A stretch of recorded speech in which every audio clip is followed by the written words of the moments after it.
Letters of Marque. Roman 1 of the beginning of things of the Taj, and the globe-trotter the young man from Manchester, and certain moral reflections. Except for those who under compulsion of a sick certificate are flying Bombaywards, it is good for every man to see some little of the great Indian Empire, and the strange folk who move about it is good to escape for a time from the house of Rimond, it office or Cucherian to go abroad under no more exacting master than personal inclination, and with no more definite plan of travel than has the horse escaped from pasture free upon the countryside. The first result of such freedom is extreme bewilderment, and the second reduces the freed to a state of mind which for his sins must be the normal portion of the globe-trotter man, who does kingdoms in days and writes books upon them in weeks. And this desperate facility is not as strange as it seems by the 8th time that an Englishman has come by sea and rail via America, Japan, Singapore and Ceylon to India. He can't these eyes have seen him do master in 5 minutes the intricacies of the Indian Bradshaw, and tell an old resident exactly how, and where the trains run. Can we wonder that the intoxication of success in hasty assimilation should make him overbold, and that he should try to grasp at a full account of the insolent globe-trotter must be reserved? He is worthy of a book, given absolute freedom for a month. The mind, as I have said, fails to take in the situation, and after much debate contents itself with following in old and well-beaten waste-paths that we in India have no time to tread, but must leave to the country cousin who wears his pagri tail fashion down his back, and says cabman to the driver of the Tikakari. Now Jaipur, from the Anglo-Indian point of view, is a station on the Rajputana-Malwa line, on the way to Bombay, where half an hour is allowed for dinner, and where there ought to be more protection from the sun than at present. Exists some few more learned than the rest know that garnets come from Jaipur, and here the limits of our wisdom are set. We do not, to quote the Calcutta shopkeeper, come out for the 9 good of our earth, and what touring we accomplish is for the most part off the line of rail. For these reasons, and because he wished to study our winter birds of passage, one of the few thousand Englishmen in India on a date, and in a place which have no concern with the story, sacrificed all his self-respect, and became at enormous personal inconvenience a globe-trotter, going to Jaipur, and leaving behind him for a little while all that old and well-known life, in which commissioners and deputy commissioners, governors and lieutenant governors, aides-de-camp colonels, and their wives, majors, captains and subalterns after their kind move and rule, and govern and squabble and fight and sell each other's horses, and tell wicked stories of their neighbours. But before he had fully settled into his part, or accustomed himself to saying, "Please take out this luggage," to the coolies at the stations, he saw from the train the Taj wrapped in the mists of the morning. There is a story of a Frenchman who feared not God nor regarded man, sailing to Egypt for the express purpose of scoffing at the pyramids. Antho, this is hard to believe it. The great Napoleon who had warred under their shadow.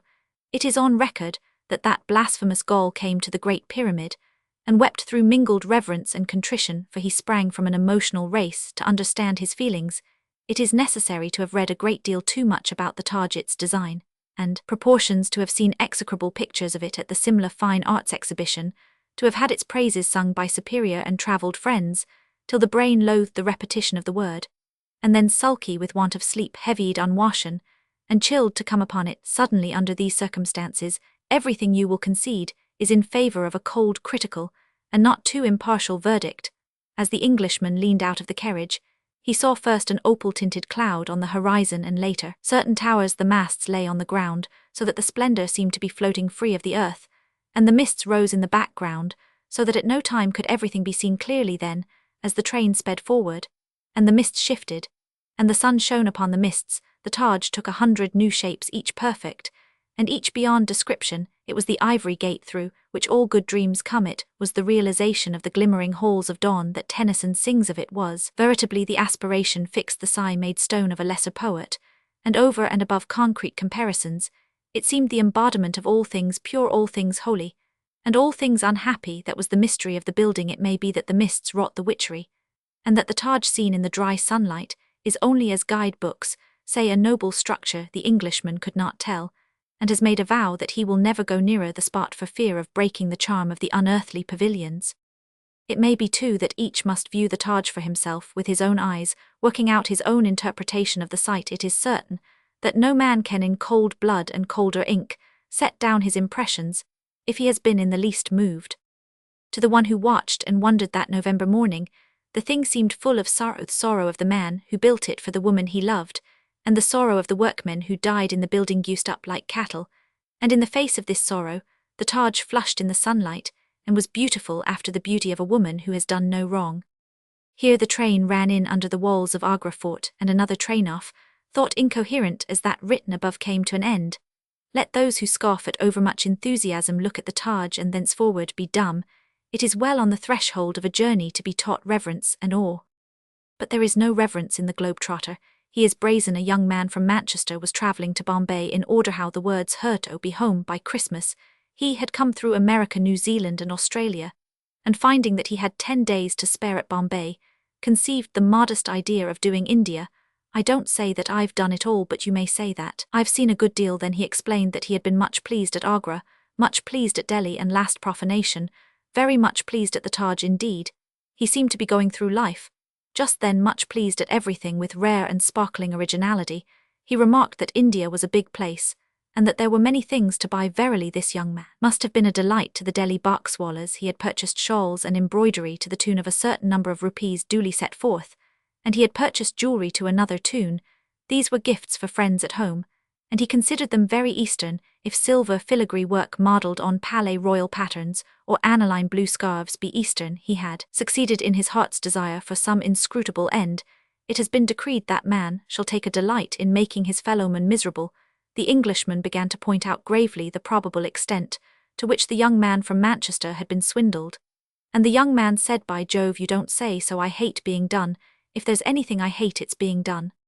He had been so happy in the thought of getting home by Christmas, and so charmingly communicative as to the members of his family for whom such and such gifts were intended, that the Englishman cut short the record of fraud, and soothed him by saying that he had not been so very badly done after all. This consideration was misplaced for his peace of mind, restored. The young man from Manchester looked out of the window, and waving his hand over the empire generally said, "I say, look here, all those wells are wrong. You know the wells were on the wheel and inclined plane system," but he objected to the incline, and said that it would be much better for the bullocks if they walked on level ground. Then light dawned upon him, and he said, "I suppose it's to exercise all their muscles. A canal horse is no use after he has been on the tow path for some time. He can't walk anywhere but on the flat and I suppose it's just the same with bullocks." The spurs of the Aravallis, under which the train was running, had evidently suggested this brilliant idea, which passed uncontradicted, for the Englishman was looking out of the window. If one were bold enough to generalize after the manner of globe-trotters, it would be easy to build up a theory on the well incident to account for the apparent insanity of some of our cold weather visitors. Even the young man from Manchester could evolve a complete idea for the training of well bullocks in the East at third icons. Notice how much the more could a cultivated observer from, let us say, an English constituency, blunder and pervert and mangle. We in this country have no time to work out the notion, which is worthy of the consideration of some leisurely Teuton intellect. Envy may have prompted a too bitter judgment of the young man from Manchester, for as the train bore him from Jaipur to Ahmedabad, happy in his getting home by Christmas, pleased as a child, with his Delhi atrocities pink-cheeked, whiskered, and superbly self-confident, the Englishman, whose home for the time was a dak bungalowsome hotel, watched his departure regretfully, for he knew exactly to what sort of genial, cheery British household, rich in untravelled kin, that young man was speeding. It is pleasant to play at globe-trotting, but to enter fully into the spirit of the piece, one must also be going home for Christmas. Roman 2 shows the charm of Rajputana, and of Jaipur, the city of the globe-trotter, of its founder, and its embellishment explains the use and destiny of the stud-bred, and fails to explain many more important matters. If any part of a land strewn with dead men's bones have a special claim to distinction, Rajputana, as the cockpit of India, stands first east of Suez. Men do not build towers on the tops of hills for the sake of the view, nor do they stripe the mountain sides with bastioned stone walls to keep in cattle. Since the beginning of time, if we are to credit the legends, there was heroic fighting at the foot of the Aravallis, and beyond in the great deserts of sand, penned by those kindly mountains from spreading over the heart of India. The 36 royal races fought as royal races know how to do, Chauhan with Rata, brother against brother, son against father. Latter but excerpts from the tangled tale of force, fraud, cunning, desperate love, and more desperate revenge, crime worthy of demons and virtues, fit for gods, may be found by all who care to look in the book of the man who loved the Rajputs, and gave a life's labours in their behalf from Delhi to Abu, and from the Indus to the Chambal each yard of ground has witnessed slaughter, pillage and rapine, but today the capital of the state that Dola Ray son of Sora Singh hacked out more than 900 years ago with the sword from some weaker ruler's realm is lighted with gas, and possesses many striking and English peculiarities, which will be shown in their proper place. Dola Ray was killed in due time, and for 900 years Jaipur, torn by the intrigues of unruly princes and princelings, fought Asiatically. When and how Jaipur became a feudatory of British power, and in what manner we put a slur upon Rajput honour punctilious, as the honour of the Pathanair matters, of which the globetrotter knows more than we do. He reads up to quote his own words a city before he comes to us, and straightway going to another city forgets, or worse, still mixes what he has learnt, that in the end he writes down the Rajput. A Maratha says that Lahore is in the northwest provinces, and was once the capital of Sivaji, and piteously demands a guidebook on all India, a thing that you can carry in your trunk. That gives you plain descriptions of things without mixing you up. Here is a chance for a writer of discrimination and void of conscience. But to return to Jaipur, a pink city, set on the border of a blue lake, and surrounded by the low red spurs of the Aravallis, a city to see, and to puzzle over. There was once a ruler of the state called Jai Singh, who lived in the days of Aurangzeb, and did him service with foot and horse. He must have been the Solomon of Rajputana, for through the 44 years of his reign, his wisdom remained with him. He led armies, and when fighting was over turned to literature. He intrigued desperately and successfully, but found time to gain a deep insight into astronomy, and by what remains above ground now, we can tell that whatsoever his eyes desired, he kept not from him. Knowing his own worth, he deserted the city of Amber founded by Dola Ray among the hills, and 6 miles further in the open plain bade one Rudyard his architect build a new city, as seldom Indian city was built before, with huge streets straight as an arrow 60 yards broad, and cross streets broad and straight. Many years afterwards, the good people of America builded their towns after this pattern, but knowing nothing of Jai Singh, they took all the credit to themselves. He built himself everything that pleased him, palaces and gardens and temples, and then died and was buried under a white marble tomb on a hill overlooking the city. He was a traitor, if history speak truth, to his own kin, and he was an accomplished murderer, but he did his best to check infanticide. He reformed the Mahomedan calendar, he piled up a superb library, and he made Jaipur a marvel. Later on came a successor, educated and enlightened by all the lamps of British progress, and converted the city of Jai Singh into a surprise, a big, bewildering practical joke. He laid down sumptuous trottoirs of hewn stone and central carriage drives also of hewn stone in the main street. He, that is to say Colonel Jacob, the superintending engineer of the state, devised a water supply for the city, and studied the ways with standpipes. He built gasworks, set afoot a school of art, a museum, all the things in fact which are necessary to Western municipal welfare and comfort, and saw that they were the best of their kind. How much Colonel Jacob has done not only for the good of Jaipur city but for the good of the state at large will never be known, because the officer in question is one of the not small class who resolutely refuse to talk about their own work. The result of the good work is that the old and the new, the rampantly raw and the sullenly old, stand cheek-bejowl in startling contrast. Thus the branded bull trips over the rails of a steel tramway, which brings out the city rubbish, the lacquered and painted Ruth behind the 2 little stag-like trotting bullocks, catches its primitive wheels in the cast-iron gas lamp post with the brass nozzle atop, and all Rajputana gaily-clad smolter-baned, swaggering Rajputana circulates along the magnificent pavements. The fortress-crowned hills look down upon the strange medley. One of them bears on its flank in huge white letters the cheery inscript "Welcome." This was made when the Prince of Wales visited Jaipur to shoot his first tiger, but the average traveller of today may appropriate the message to himself, for Jaipur takes great care of strangers and shows them all courtesy. This, by the way, demoralizes the globetrotter, whose first cry is, "Where can we get horses? Where can we get elephants? Who is the man to write to for all these things?" Thanks to the courtesy of the Maharaja, it is possible to see everything, but for the incurious who object to being driven through their sights, a journey down any one of the great main streets is a day's delightful occupation.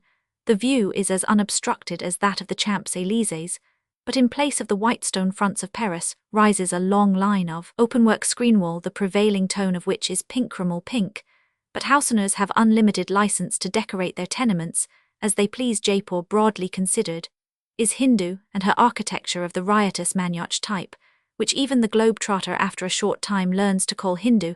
It is neither temperate nor noble, but it satisfies the general desire for something that really looks Indian. A perverse taste for low company drew the Englishman from the pavemento walk upon a real stone pavement, is in itself a privilege, a side street where he assisted at a quail fight, and found the low-caste Rajput a cheery and affable soul.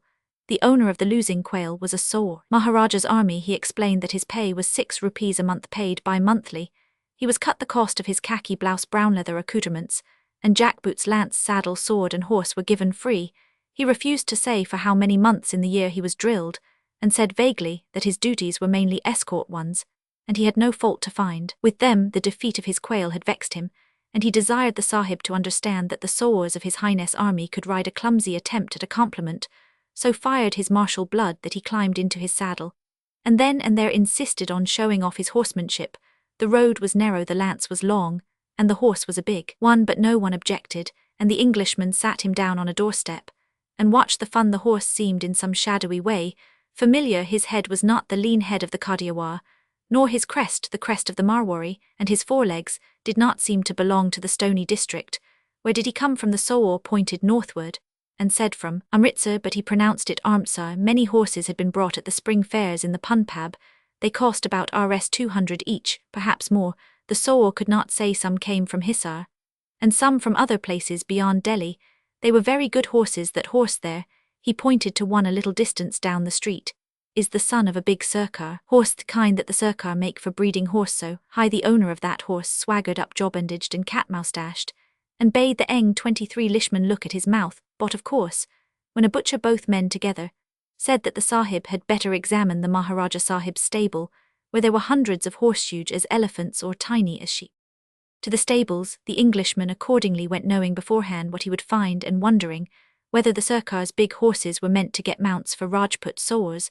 The Maharaja's stables are royal in size, and appointments. The enclosure round which they stand must be about half a mile long. It allows ample space for exercising, besides paddocks for the colts. The horses, about 250, are bedded in pure white sandbad for the coat if they roll, but good for the feet. The pickets are of white marble, the heel ropes in every case of good sound rope, and in every case the stables are exquisitely clean. Each stall contains above the manger a curious little bunk for the syce, who, if he uses the accommodation, must assuredly die once each hot weather. A journey round the stables is saddening, for the attendants are very anxious to strip their charges, and the stripping shows so much. A few men in India are credited with the faculty of never forgetting a horse they have once seen, and of knowing the produce of every stallion they have met. The Englishman would have given something for their company at that hour. His knowledge of horseflesh was very limited, but he felt certain that more than one or two of the sleek, perfectly groomed countrybrids should have been justifying their existence in the ranks of the British cavalry, instead of eating their heads off on 6 seers of gram and 1 of gore per diem. But they had all been honestly bought and honestly paid for, and there was nothing in the wide world to prevent His Highness, if he wished to do so, from sweeping up the pick and pride of all the horses in the Punjab. The attendants appeared to take a wicked delight in saying "Eshtad bread" very loudly, and with unnecessary emphasis, as they threw back the loincloth. Sometimes they were wrong, but in too many cases they were right. The Englishman left the stables and the great central Maidan, where a nervous Bailuchi was being taught by a perfect network of ropes to monkey jump, and went out into the streets, reflecting on the working of horse-breeding operations under the government of India, and the advantages of having unlimited money wherewith to profit by other people's mistakes. Then, as happened to the great Tartarin of Terskan in Million, wild beasts began to roar, and a crowd of little boys laughed. The lions of Jaipur are tigers caged in a public place for the sport of the people who hiss at them and disturb their royal feelings. 2 or 3 of the 6 great brutes are magnificent. All of them are short-tempered, and the bars of their captivity not too strong. A periodug was furtively trying to scratch out a fragment of meat from between the bars of one of the cages, and the occupant tolerated him. Growing bolder, the starveling growled. The tiger struck at him with his paw, and the dog fled howling with fear. When he returned, he brought 2 friends with him, and the trio mocked the captive from a distance. It was not a pleasant sight, and suggested globe-trotters, gentlemen who imagined that more curricles should come at their bidding, and on being undeceived become abusive. Roman 3 does not in any sort describe the dead city of Amber, but gives detailed information of a cotton press. And what shall be said of Amber, queen of the past city that Jai Singh bade his people slew, as snakes cast their skins? The globe-trotter will assure you that it must be done before anything else, and the globetrotter is for once perfectly correct. Amber lies between 6 and 7 miles from Jaipur among the tumbled fragments of the hills, and is reachable by so prosaic a conveyance as a tikkakari, and so uncomfortable a one as an elephant. He is provided by the Maharaja, and the people who make India their prey are apt to accept his services as a matter of course. Rise very early in the morning before the stars have gone out and drive through the sleeping city, till the pavement gives place to cactus and sand, and educational and enlightened institutions, to mile upon mile of semi-decayed Hindu templess brown and weather-beaten running, down to the shores of the great Mansagar lake wherein are more ruined temples, palaces, and fragments of causeways. The waterbirds have their home in the half-submerged arcades, and the mugger nuzzles the shafts of the pillars. It is a fitting prelude to the desolation of Amber. Beyond the Mansagar the road of today climbs uphill, and by its side runs the huge stone causeway of yesterday. Blocks sunk in concrete down this path the swords of Amber went out to kill. A triple wall rings the city, and at the third gate the road drops into the valley of Amber in the half-light of dawn. A great city sunk between hills, and built round 3 sides of a lake, is dimly visible, and one waits to catch the hum that should rise from it, as the day breaks. The air in the valley is bitterly chill with the growing light. Amber stands revealed, and the traveller sees that it is a city that will never wake. A few minas live in huts at the end of the valley, but the temples, the shrines, the palaces, and the tiers on tiers of houses are desolate. Trees grow in and split open the walls. The windows are filled with brushwood, and the cactus chokes the street. The Englishman made his way up the side of the hill to the great palace that overlooks everything except the red fort of Jaya, guardian of Amber.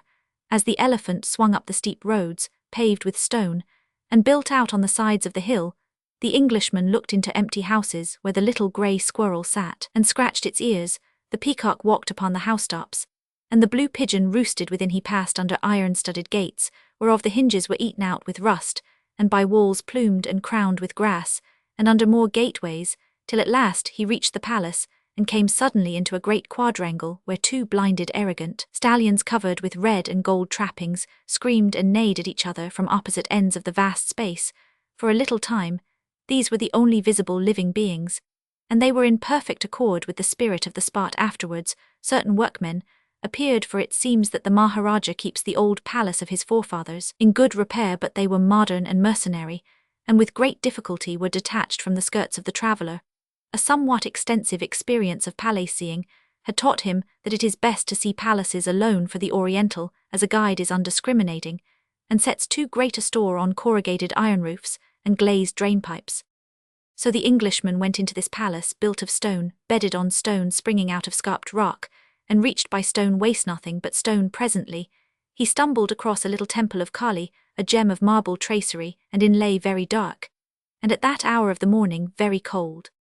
If, as Violetal Duck tells us to believe, a building reflects the character of its inhabitants, it must be impossible for one reared in an Eastern palace to think straightly or speak freely, or but here the annals of Rajputana contradict the Theorito Act openly. The cramped and darkened rooms, the narrow smooth-walled passages, with recesses where a man might wait for his enemy, unseen the maze of ascending and descending stairs, leading no hither, the ever-present screens of marble tracery that may hide or reveal so much. All these things breathe of plot and counterplot, league and intrigue, in a living palace where the sightseer knows and feels that there are human beings everywhere, and that he is followed by scores of unseen eyes. The impression is almost unendurable in a dead palatial cemetery of loves and hatreds done with hundreds of years ago, and of plottings that had for their end, though the grey beards who plotted knew it not. Coming of the British tourist with guidebook and sunhat oppression gives place to simply impertinent curiosity. The Englishman wandered into all parts of the palace, for there was no one to stop him. Not even the ghosts of the dead raneth through ivory-studded doors into the women's quarters, where a stream of water once flowed over chiselled marble channel. A creeper had set its hands upon the lattice here, and there was dust of old nests. In one of the niches in the wall did the Lady of Light Virtue, who managed to become possessed of so great a portion of J. Singh's library, ever set her dainty feet in the trim garden of the Hall of Pleasure beyond the screenwork. Was it in the forty-pillared Hall of Audience that the order went forth that the chief of Burjukar was to be slain? And from what wall did the king look out when the horsemen clattered up the steep stone path to the palace, bearing on their saddle-bows the heads of the bravest of Rajor? There were questions innumerable to be asked in each court and keep and sell eye, but the only answer was the cooing of the pigeons on the walls. If a man desired beauty, there was enough and to spare in the palace, and of strength more than enough by inlay, and carved marble, by glass and colour. The kings who took their pleasure in that now desolate pile made all that their eyes rested upon royal and superb. But any description of the artistic side of the palace, page 30, bearing on their saddle-bows the heads of the bravest of Rudyard, if it were not impossible, would be wearisome. The wise man will visit it when time and occasion serve, and will then in some small measure understand what must have been the riotous, sumptuous, murderous life to which our governors and lieutenant governors, commissioners, and deputy commissioners, colonels and captains, and the subalterns after their kind, have put an end. From the top of the palace you may read, if you please, the book of Ezekiel written in stone upon the hillside. Coming up, the Englishman had seen the city from below, or on a level. He now looked into its very heart, the heart that had ceased to beat. There was no sound of men or cattle or grindstones in those pitiful streets, nothing but the cooing of the pigeons. At first it seemed that the palace was not ruined at all, that presently the women would come up on the housetops, and the bells would ring in the temples. But as he attempted to follow with his eye the turns of the streets, the Englishman saw that they died out in wood tangle and blocks of fallen stone, and that some of the houses were rent with great cracks, and pierced from roof to road with holes that let in the morning sun. The dripstones of the eaves were gap-toothed, and the tracery of the screens had fallen out, so that zenanarums lay shamelessly open to the day on the outskirts of the city. The strong walled houses dwindled and sank down to mere stone heaps, and faint indications of plinth and wall hard to trace against the background of stony soil. The shadow of the palace lay over 2/3 of the city, and the trees deepened the shadow. He who has bent him o'er the dead, after the hour of which Byron sings, knows that the features of the man become blunted as it, where the face begins to fade. The same hideous look lies on the face of the Queen of the Pass, and when once this is realized, the eye wonders that it could have ever believed in the life of her. She is the city whose graves are set in the side of the pit, and her company is round about here, grave sister of Pathros, Zoan and No. Moved by a thoroughly insular instinct, the Englishman took up a piece of plaster, and heaved it from the palace wall into the dark streets below. It bounded from a housetop to a window ledge, and thence into a little square, and the sound of its fall was hollow and echoing as the sound of a stone in a well. Then the silence closed up upon the sound, till in the far-away courtyard below the roped stallions began screaming afresh. There may be desolation in the great Indian desert to the westward, and there is desolation upon the open seas, but the desolation of amber is beyond the loneliness either of land or sea. Men by the 100,000 must have toiled at the walls that bound it, the temples and bastions that stud the walls, the fort that overlooks all the canals that once lifted water to the palace, and the garden in the lake of the valley. Renan could describe it as it stands today, and Vereshchagin could paint it. Arrived at this satisfactory conclusion, the Englishman went down through the palace and the scores of venomous and suggestive little rooms to the elephant in the courtyard, and was taken back in due time to the 19th century in the shape of His Highness the Maharaja's cotton press, returning a profit of 27%, and fitted with 2 engines of 50 horsepower each, an hydraulic press capable of exerting a pressure of 3 tons per square inch, and everything else to correspond. It stood under a neat corrugated iron roof, close to the Jaipur railway station, and was in most perfect order, but somehow it did not taste well after amber. There was aggressiveness about the engines and the smell of the raw cotton. The modern side of Jaipur must not be mixed with the ancient Roman. For the temple of Mahadev, and the manners of such as see India, the man by the water troughs, and his knowledge the voice of the city, and what it said personalities, and the hospital the house beautiful of Jaipur and its builders. From the cotton press the Englishman wandered through the wide streets, till he came into a Hindu temple rich in marble, stone and inlay, and a deep and tranquil silence close to the public library of the state. The brazen bull was hung with flowers, and men were burning the evening incense before Mahadev, while those who had prayed their prayer beat upon the bells hanging from the roof, and passed out secure in the knowledge that the God had heard them. If there be much religion, there is little reverence, as Westerns understand the term, in the services of the gods of the East.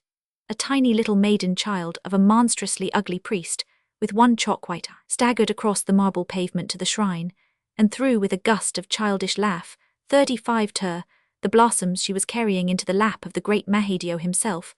Then she made as though she would leap up to the bells, and ran away still laughing into the shadow of the cells behind the shrine, while her father explained that she was but a baby, and that Mahadev would take no notice. The temple, he said, was specially favoured by the Maharaja, and drew from lands an income of 20,000 rupees a year.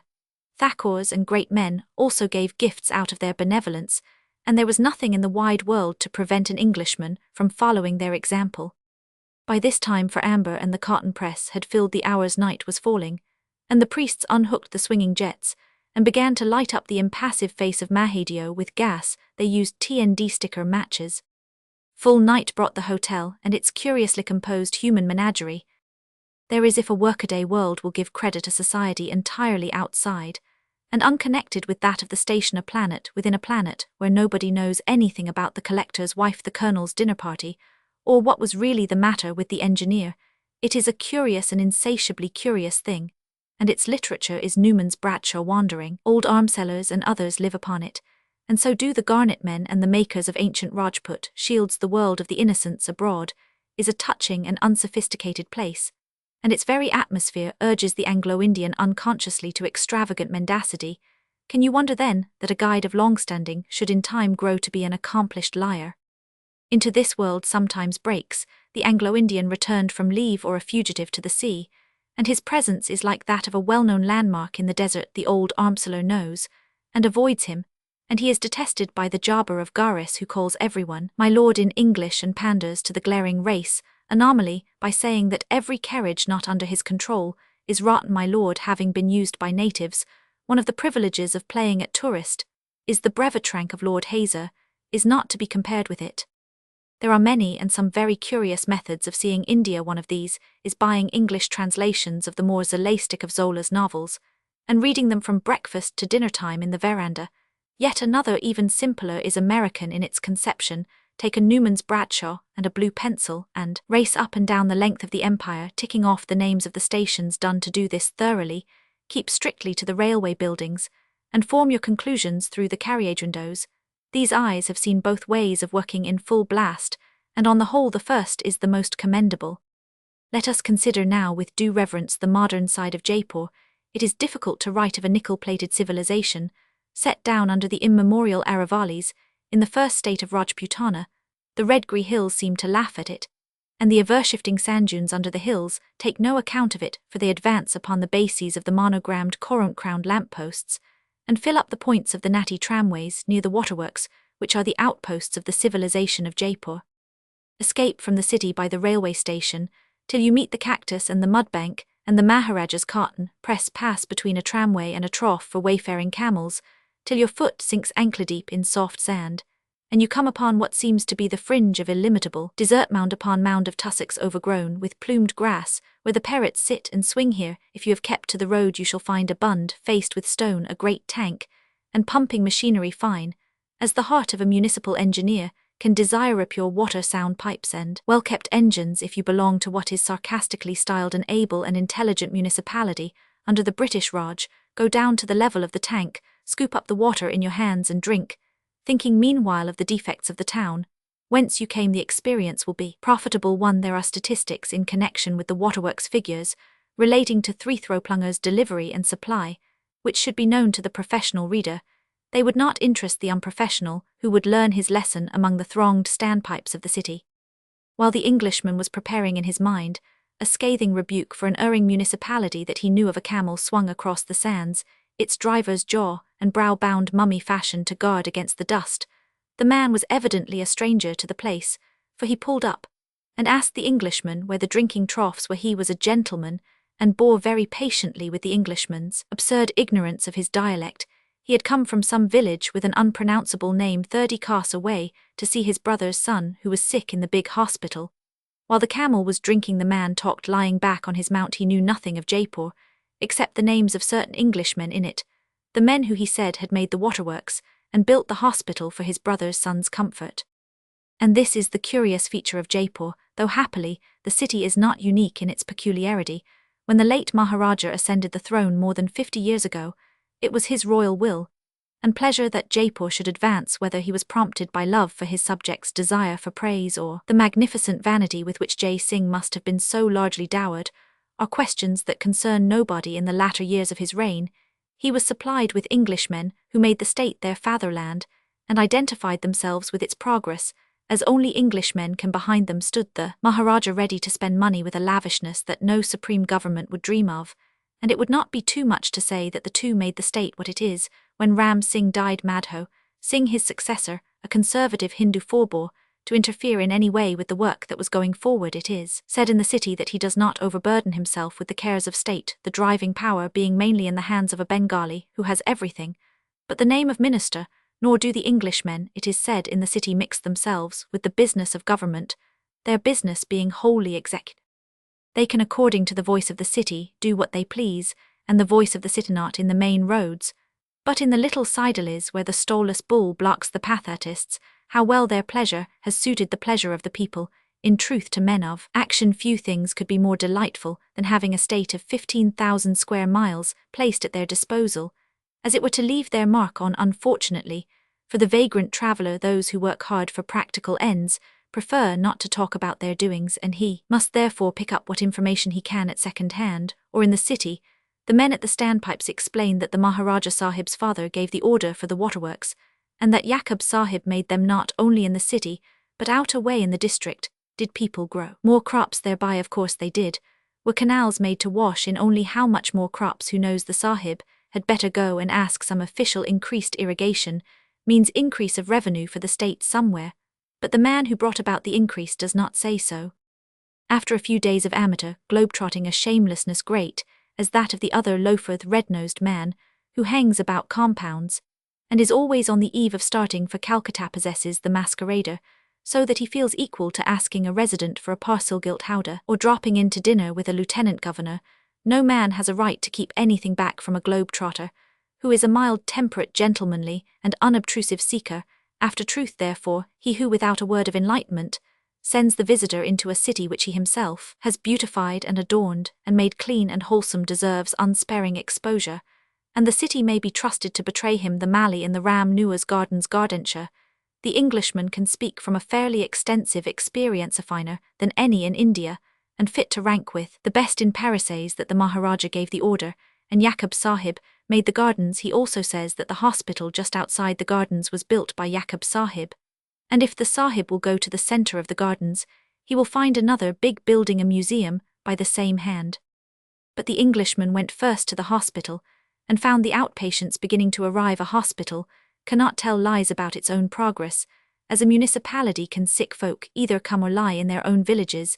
In the case of the Mayo Hospital, they came, and the operation book showed that they had been in the habit of coming. Doctors at issue with provincial and local administrations, civil surgeons who cannot get their indents complied with, ground on, and mutinous practitioners, all India over, would do well to visit the Mayo Hospital, Jaipur. They might, in the exceeding bitterness of their envy, be able to point out some defects in its supplies, or its beds, or its splints, or in the absolute isolation of the women's quarters from the men's. Envy is a low and degrading passion, and should be striven against. From the hospital, the Englishman went to the museum in the centre of the gardens, and was eaten up by it, for museums appealed to him. The casing of the jewel was in the first place superb, a wonder of carven white stone of the Indo-Saracenic style. It stood on a stone plinth, and was rich in stone tracery, marble columns from Ajmer, red marble, white marble, colonnades, courts with fountains, richly carved wooden doors, frescoes inlay and colour the ornamentation of the tombs of Delhi.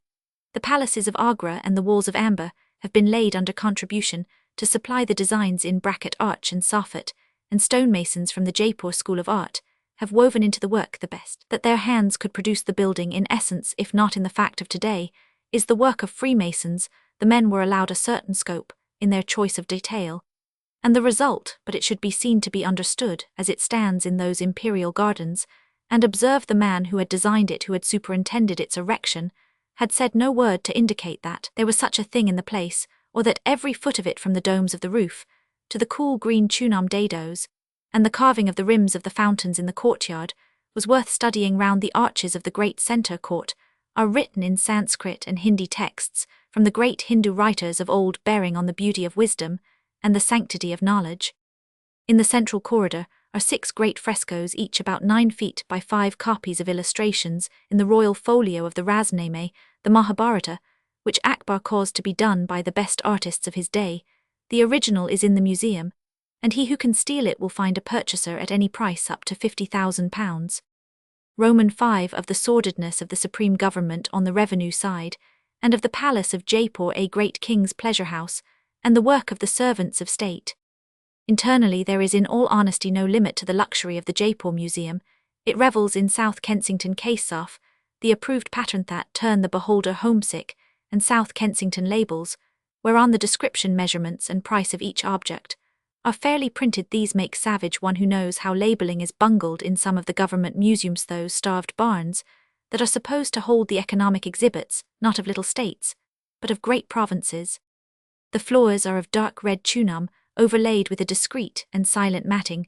The doors, where they are not plateless, are of carved wood, no two alike, hinged by sumptuous brass hinges, on to marble jambs, and opening without noise on the carved marble pillars of each hall, are fixed revolving cases of the SK Roman 100,046 pattern to show textile fabrics, gold lace, and the like. In the recesses of the walls are more cases, and on the railing of the gallery that runs round each of the three great central rooms are fixed low cases to hold natural history specimens and models of fruits and vegetables. Here this governments of India from the Punjab to Madras, the doors come true to the jam. The cases which have been through a hot weather are neither warped nor cracked, nor are there unseemly tallow drops and flaws in the glasses. The maroon cloth on or against which the exhibits are placed is of close texture, untouched by the moth, neither stained nor meagre, nor sun-faded. The revolving cases revolve freely, and without rattling. There is not a speck of dust from one end of the building to the other, because the menial staff are numerous enough to keep everything clean, and the curator's office is a veritable office, not a shed or a bathroom, or loose box partitioned from the main building. These things are so because money has been spent on the museum, and it is now a rebuke to all other museums in India from Calcutta downwards. Whether it is not too good to be buried away in a native state is a question which envious men may raise and answer as they choose. Not long ago the editor of a Bombay paper passed through it, but having the interests of the egocentric presidency before his eyes, dwelt more upon the idea of the building than its structural beauties, saying that Bombay, who professed a weakness for technical education, should be ashamed of herself, and herein he was quite right. The system of the museum is complete in intention, as are its appointments in design. At present there are some 15,000 objects of art, surprising in themselves, as Count Smalltalk would say, a complete exposition of the arts from enamels to pottery, and from brassware to stone carving of the state of Jaipur. They are compared with similar arts of other lands. Thus a daimyo's sword, a gem of lacquer-plated silk, and studwork flanks the tulwars of Marwar, and the jezils of Tonk and reproductions of Persian and Russian brasswork stand side by side with the handicrafts of the pupils of the Jaipur School of Art. A photograph of His Highness, the present Maharaja, is set among the arms, which are the most prominent features of the first or metal room. As the villagers enter they salaam reverently to the photo, and then move on slowly with an evidently intelligent interest in what they see. Ruskin could describe the scene admirably. 48, pointing out how reverence must precede the study of art, and how it is good for Englishmen and Rajputs alike to bow on occasion before Jesler's cap. They thumb the revolving cases of cloths, do these rustics, and artlessly try to feel the texture through the protecting glass. The main object of the museum is avowedly provincial, to show the craftsman of Jaipur the best that his predecessors could do, and to show him what foreign artists have done in time. But the curator of the museum has many schemes which will assuredly bear fruit in time, and it would be unfair to divulge them. Let those who doubt the thoroughness of a museum under one man's control, built, filled, and endowed with royal generosity and institution, perfectly independent of the government of Indiago, and exhaustively visit Dr. Henley's charge at Jaipur. Like the man who made the building, he refuses to talk, and so the greater part of the work that he has in hand must be guessed at. At one point, indeed, the curator was taken off his guard. A huge map of the kingdom showed in green the portions that had been brought under irrigation, while blue circles marked the towns that owned dispensaries. I want to bring every man in the state within 20 miles of a dispensary, and I've nearly done it, said he. Then he checked himself and went off to food grains in little bottles, as being neutral and colourless things.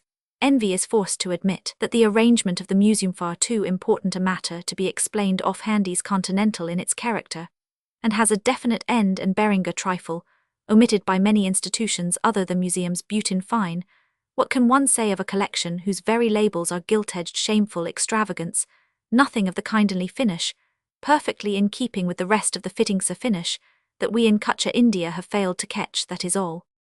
From the museum go out through the city to the Maharaja's palace skillfully, avoiding the man who would show you the Maharaja's European billiard room, and wander through a wilderness of sunlit sleepy courts gay with paint and frescoes, till you reach an inner square where smiling grey-bearded men squat at ease, and play chopper, just such a game as cost the Pandavs the fair Draupadi with inlaid dice and gaily lacquered pieces. These ancients are very polite, and will press you to play, but give no heed to them, for chopper is an expensive expensive as quail fighting, when you have backed the wrong bird. And the people are laughing at your inexperience. The Maharaja's palace is arrogantly gay, overwhelmingly rich in candelabra painted ceilings, gilt mirrors, and other evidences of a too hastily assimilated civilization. But if the evidence of the ear can be trusted, the old game of intrigue goes on as merrily as of yore. A figure in saffron came out of a dark arch into the sunlight, almost falling into the arms of one in pink. "Where have you come from?" "I have been to see." The name was unintelligible. "That is a lie, you have not." "Then across the court." Someone laughed a low croaking laugh. The pink and saffron figures separated as though they had been shot, and disappeared into separate bolt holes. It was a curious little incident, and might have meant a great deal, or just nothing at all. It distracted the attention of the ancients bowed above the chopper cloth. In the palace gardens there is even a greater stillness than that about the courts, and here nothing of the West, unless a hypercritical soul might take exception to the lamp-posts. At the extreme end lies a lake-like tank, swarming with muggers. It is reached through an opening under a block of zenana buildings, remembering that all beasts by the palaces of kings, or the temples of priests in this country, would answer to the name of brother. The Englishman cried with the voice of faith across the water in a key as near as might be to the melodious howl of the monkey Fakwa on the top of Jacko, and the mysterious Freemasonry did not fail. At the far end of the tank rose a ripple that grew and grew and grew like a thing in a nightmare, and became presently an aged mugger. As he neared the shore there emerged green slime thick upon his eyelids another beast, and the two together snapped at a cigar butt, only reward for their courtesy. Then disgusted they sank stern, first with a gentle sigh. Now a mugger's sigh is the most suggestive sound in animal speech. It suggested first the zenana buildings. Overhead the walled passes through the purple hills, beyond a horse that might clatter through the passes till he reached the Man-Sagar lake below the passes, and a boat that might row across the Man-Sagar, till it nosed the wall of the palacetank, and then uprose the mugger with the filth upon his forehead, and winked one horny eyelid. In truth, he did, and so supplied a fitting end to a foolish fiction of old days and things that might have been. But it must be unpleasant to live in a house whose base is washed by such a tank. And so back, as Pepys says, through the 52 named courts, and among the gentle sloping paths between the orange trees, up to an entrance of the palace, guarded by 2 rusty brown dogs from Kabul, each big as a man, and each requiring a man's charpoy to sleep upon. Very gay was the front of the palace, very brilliant were the glimpses of the damask-couched gilded rooms within, and very civilized were the lamp-posts with Ram Singh's monogram, devised to look like Roman 5R at the bottom, and a coronet as hath been shown at the top. An unseen brass band among the orange bushes struck up the overture of the Bronze Horse. Those who know the music will see at once that was the only tune which exactly and perfectly fitted the scene, and its surroundings. It was a coincidence and a revelation. In his time, and when he was not fighting, Jai Singh II, who built the city, was a great astronomer, Royal Omar Khayyam, for he, like the tent-maker of Nishapur, reformed a calendar and strove to wring their mysteries from the stars with instruments worthy of a king. But in the end, he wrote that the goodness of the Almighty was above everything, and died leaving his observatory to decay without the palace grounds. From the Bronze Horse to the grass-grown enclosure that holds the Yantar Samrat, or Prince of Dials, is rather an abrupt passage. Jai Singh built him a dial with a gnomon some 90 feet high to throw a shadow against the sun, and the gnomon stands today, though there is grass in the kiosk at the top, and the flight of steps up the hypotenuse is worn. He built also a zodiacal dial, 12 dials upon one platform to find the moment of true noon at any time of the year, and hollowed out of the earth place for 2 hemispherical cups cut by belts of stone for comparative observations. He made cups for calculating eclipses, and a mural quadrant, and many other strange things of stone and mortar of which people hardly know the names, and but very little of the uses. Once said the keeper of 2 tiny elephants in Dior and Hara Sahib came with the Burra Lat Sahib and spent 8 days in the enclosure of the great neglected observatory, seeing and writing things in a book, but he understood Sanskrit upon the faces of the dials, and the meaning of the noma and pointers. Nowadays no one understands Sanskrit, not even the pundits, but without doubt Jai Singh was a great man. The hero echoed the statement, though he knew nothing of astronomy, and of all the wonders in the observatory, was only struck by the fact that the shadow of the Prince of Dials moved over its vast plate so quickly that it seemed as though time, wroth at the insolence of Jai Singh, had loosed the horses of the sun, and was sweeping everything dainty palace gardens and ruinous instruments into the darkness of eternal night. So he went away, chased by the shadow on the dial, and returned to the hotel, where he found men who said thys must be a catchword of globe-trotters, that they were much pleased at amber. They further thought that house rent would be cheap in those parts, and sniggered over the witticism. J. Singh, in spite of a few discreditable latches, was a temperate and tolerant man, but he would have hanged those globe-trotters in their trunk straps as high as the Yantar Samrat. Next morning in the grey dawn, the Englishman rose up and shook the sand of Jaipur from his feet, and went with Master Coriat and Sir Thomas Roe to Adsmere, wondering whether a year in Jaipur would be sufficient to exhaust its interest, and why he had not gone out to the tombs of the dead kings and the passes of Gulta and the fort of Modi Dungri. But what he wondered at most, knowing how many men who have in any way been connected with the birth of an institution, due to the end of their days, continue to drag forward and exhume their labours, and the honours that did not come to them, was the work of the two men who together for years past had been pushing Jaipur along the stone-dressed paths of civilization, peace, and comfort, servants of the Raj they called themselves. And surely they have served the Raj past all praise. The pen and tact of a Wilfrid Blunt are needed to fitly lash their reticence, but the people in the city and the camel driver from the sandhills told of them. They themselves held their peace as to what they had done, and when pressed referred, crowning base Nesto reports printed ones. Roman 6, showing how Her Majesty's mails went to Udaipur and fell out by the way. Arrived at Ajmer, the Englishman fell among tents pitched under the shadow of a huge banyan tree, and in them was a Punjabi. Now there is no brotherhood like the brotherhood of the pauper province, for it is even greater than the genial and unquestioning hospitality which, in spite of the loafer and the globe-trotter, seems to exist throughout India. Ajmer, being British territory, though the inhabitants are allowed to carry arms, is the headquarters of many of the banking firms who lend to the native states. The complaint of the Sets today is that their trade is bad because an unsympathetic government induces the native states to make railways and become prosperous. Look at Jodhpur, said a gentleman whose possessions might be roughly estimated at anything between 30 and 45 lakhs. Time was when Jodhpur was always in debt, and not so long ago either. Now they've got a railroad and are carrying salt over it, and as sure as I stand here they have a surplus. What can we do? Poor pauper, however, he makes a little profit on the fluctuations in the coinage of the states round him, for every small king seems to have the privilege of striking his own image and inflicting the great exchange question on his subjects. It is a poor state that has not 2 seers and 5 different rupees. From a criminal point of view, Ajmer is not a pleasant place. The native states lie all round and about it, and portions of the district are 10 miles off, native state locked on every side. Thus the criminal, who may be a burglarious mina lusting for the money bags of the Sets, or a Peshawari down south on a cold weather tour, has his plan of campaign much simplified. The Englishman made only a short stay in the town, hearing that there was to be a ceremony to Masha, covers a multitude of things at the capital of His Highness the Maharana of Udaipur, a town some 180 miles south of Ajmer, not known to many people beyond viceroys and their staffs, and the officials of the Rajputana agency. So he took a Neemuch train in the very early morning, and with the Punjabi went due south to Chitta, the point of departure for Udaipur. In time the Aravalis gave place to a dead, flat, stone-strewn plain, thick with dak jungle. Later, the date palm fraternized with the Dehak, and low hills stood on either side of the line. To this succeeded a tract rich in pure white stone. The line was ballasted with it. Then came more low hills, each with comb of splintered rock atop, overlooking dak jungle and villages, fenced with thorns, places that at once declared themselves tigerish. Last, the huge bulk of Chitta showed itself on the horizon. The train crossed the Gumber River and halted almost in the shadow of the hills on which the old pride of Udaipur was set. It is difficult to give an idea of the Chitta fortress, but the long line of brown walls springing out of bush-covered hill suggested at once those pictures such as the graphic publishers of the Inflexible or the Devastation gigantic Menaphor, with a very low freeboard ploughing through green. See the hill on which the fort stands is ship-shaped and some miles long, and from a distance every inch appears to be scarped and guarded. But there was no time to see Chitta. The business of the day was to get, if possible, to Udaipur from Chitta station, which was composed of 1 platform, 1 telegraph room, a bench, and several vicious dogs.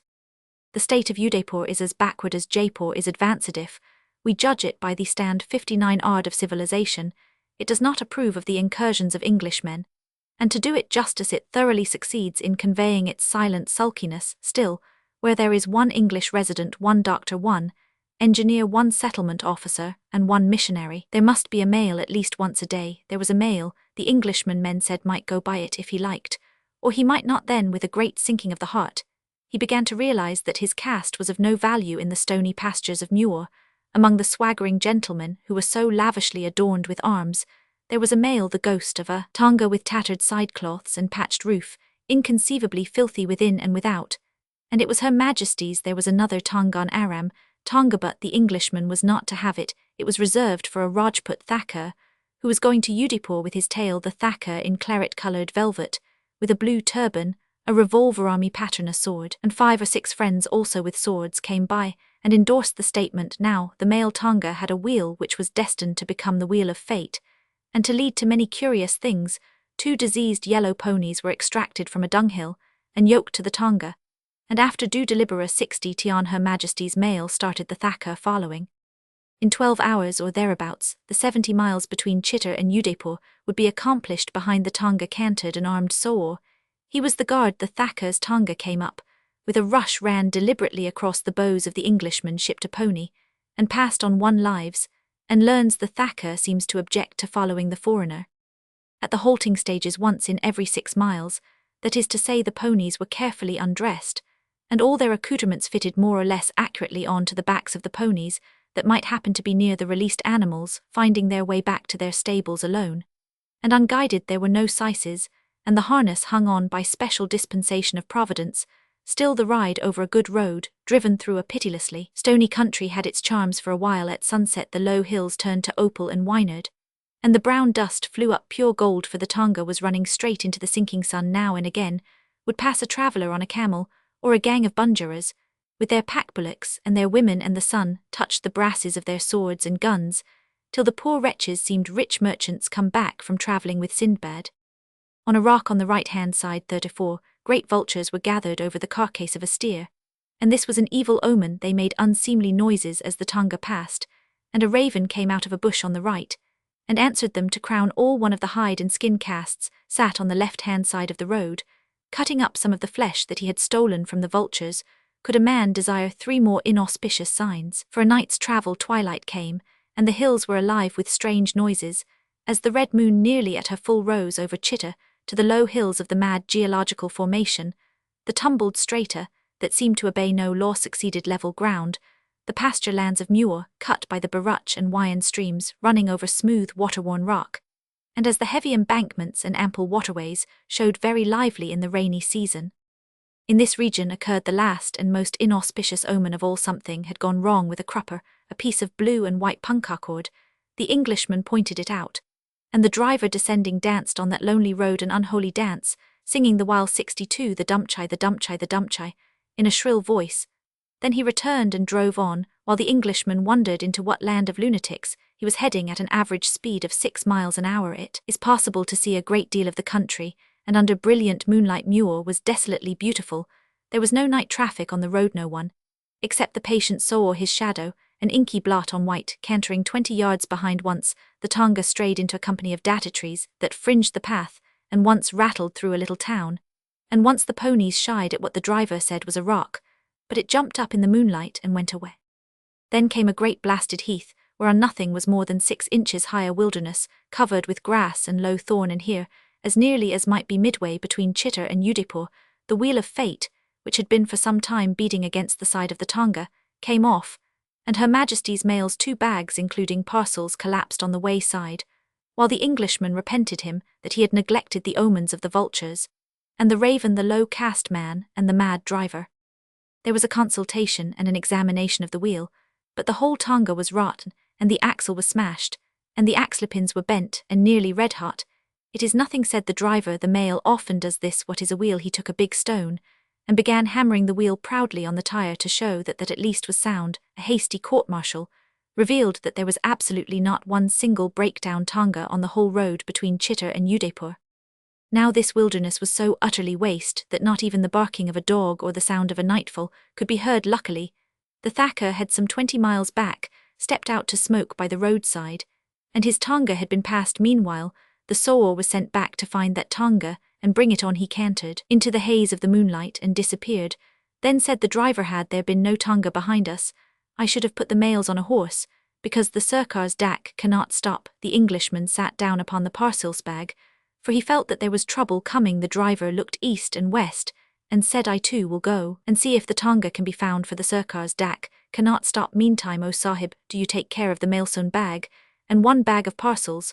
So he ran swiftly into the haze of the moonlight, and was lost, and the Englishman was left alone in charge of Her Majesty's mails, 2 unhappy ponies, and a lopsided tonga. He lit fires for the night, was bitterly cold, and only mourned that he could not destroy the whole of the territories of His Highness the Maharana of Udaipur. But he managed to raise a very fine blaze, before he reflected that all this trouble was his own fault for wandering into native states undesirous of Englishmen. The ponies coughed dolorously from time to time, but they could not lift the weight of a dead silence that seemed to be crushing the earth. After an interval measurable by centuries, Soor driver and Thacker's tonga reappeared, the latter full to the brim and bubbling of humanity and bedding. We will now, said the driver, not deigning to notice the Englishman who had been on guard over the mails, put the Sirkar's dak into this tonga, and go forward, amiable heathen. He was going, he said so, to leave the Englishman to wait in the Sahara for certainly 30 hours, and perhaps 48 tongas are scarce on the Udaipur road. There are few occasions in life when it is justifiable to delay Her Majesty's mails. This was one of them. Seating himself upon the parcels bag, the Englishman cried in what was intended to be a very terrible voice, but the silence soaked it up, and left only a thin trickle of sound, that anyone who touched the bags would be hit with a stick several times over the head.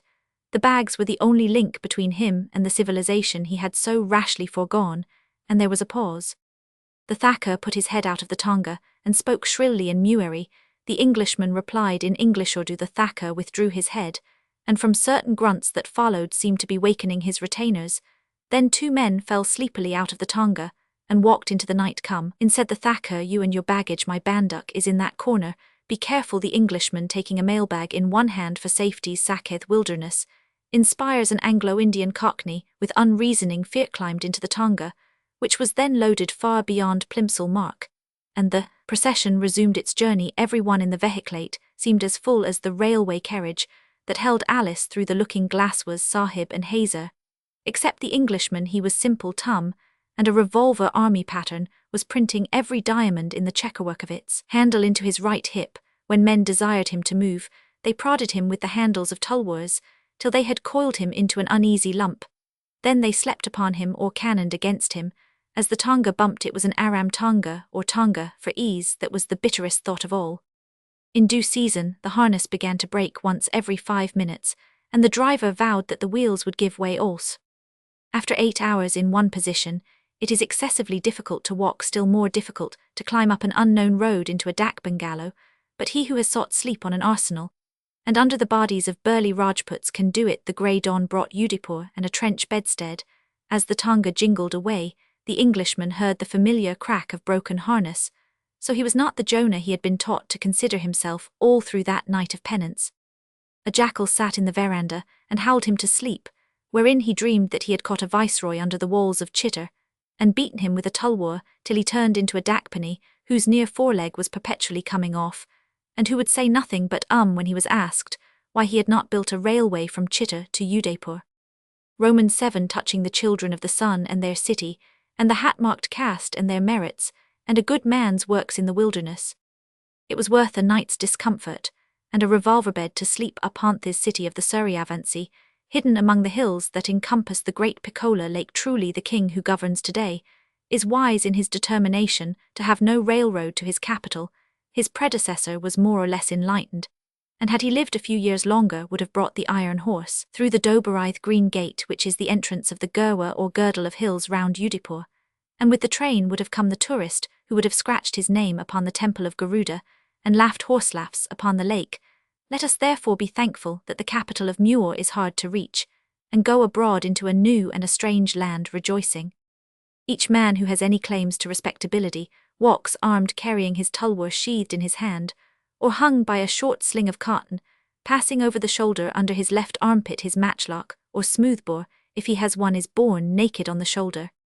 Now it is possible to carry any number of lethal weapons, without being actually dangerous. An unhandy revolver, for instance, may be worn for years, and at the end accomplish nothing more noteworthy than the murder of its owner, But the Rajput's weapons are not meant for display.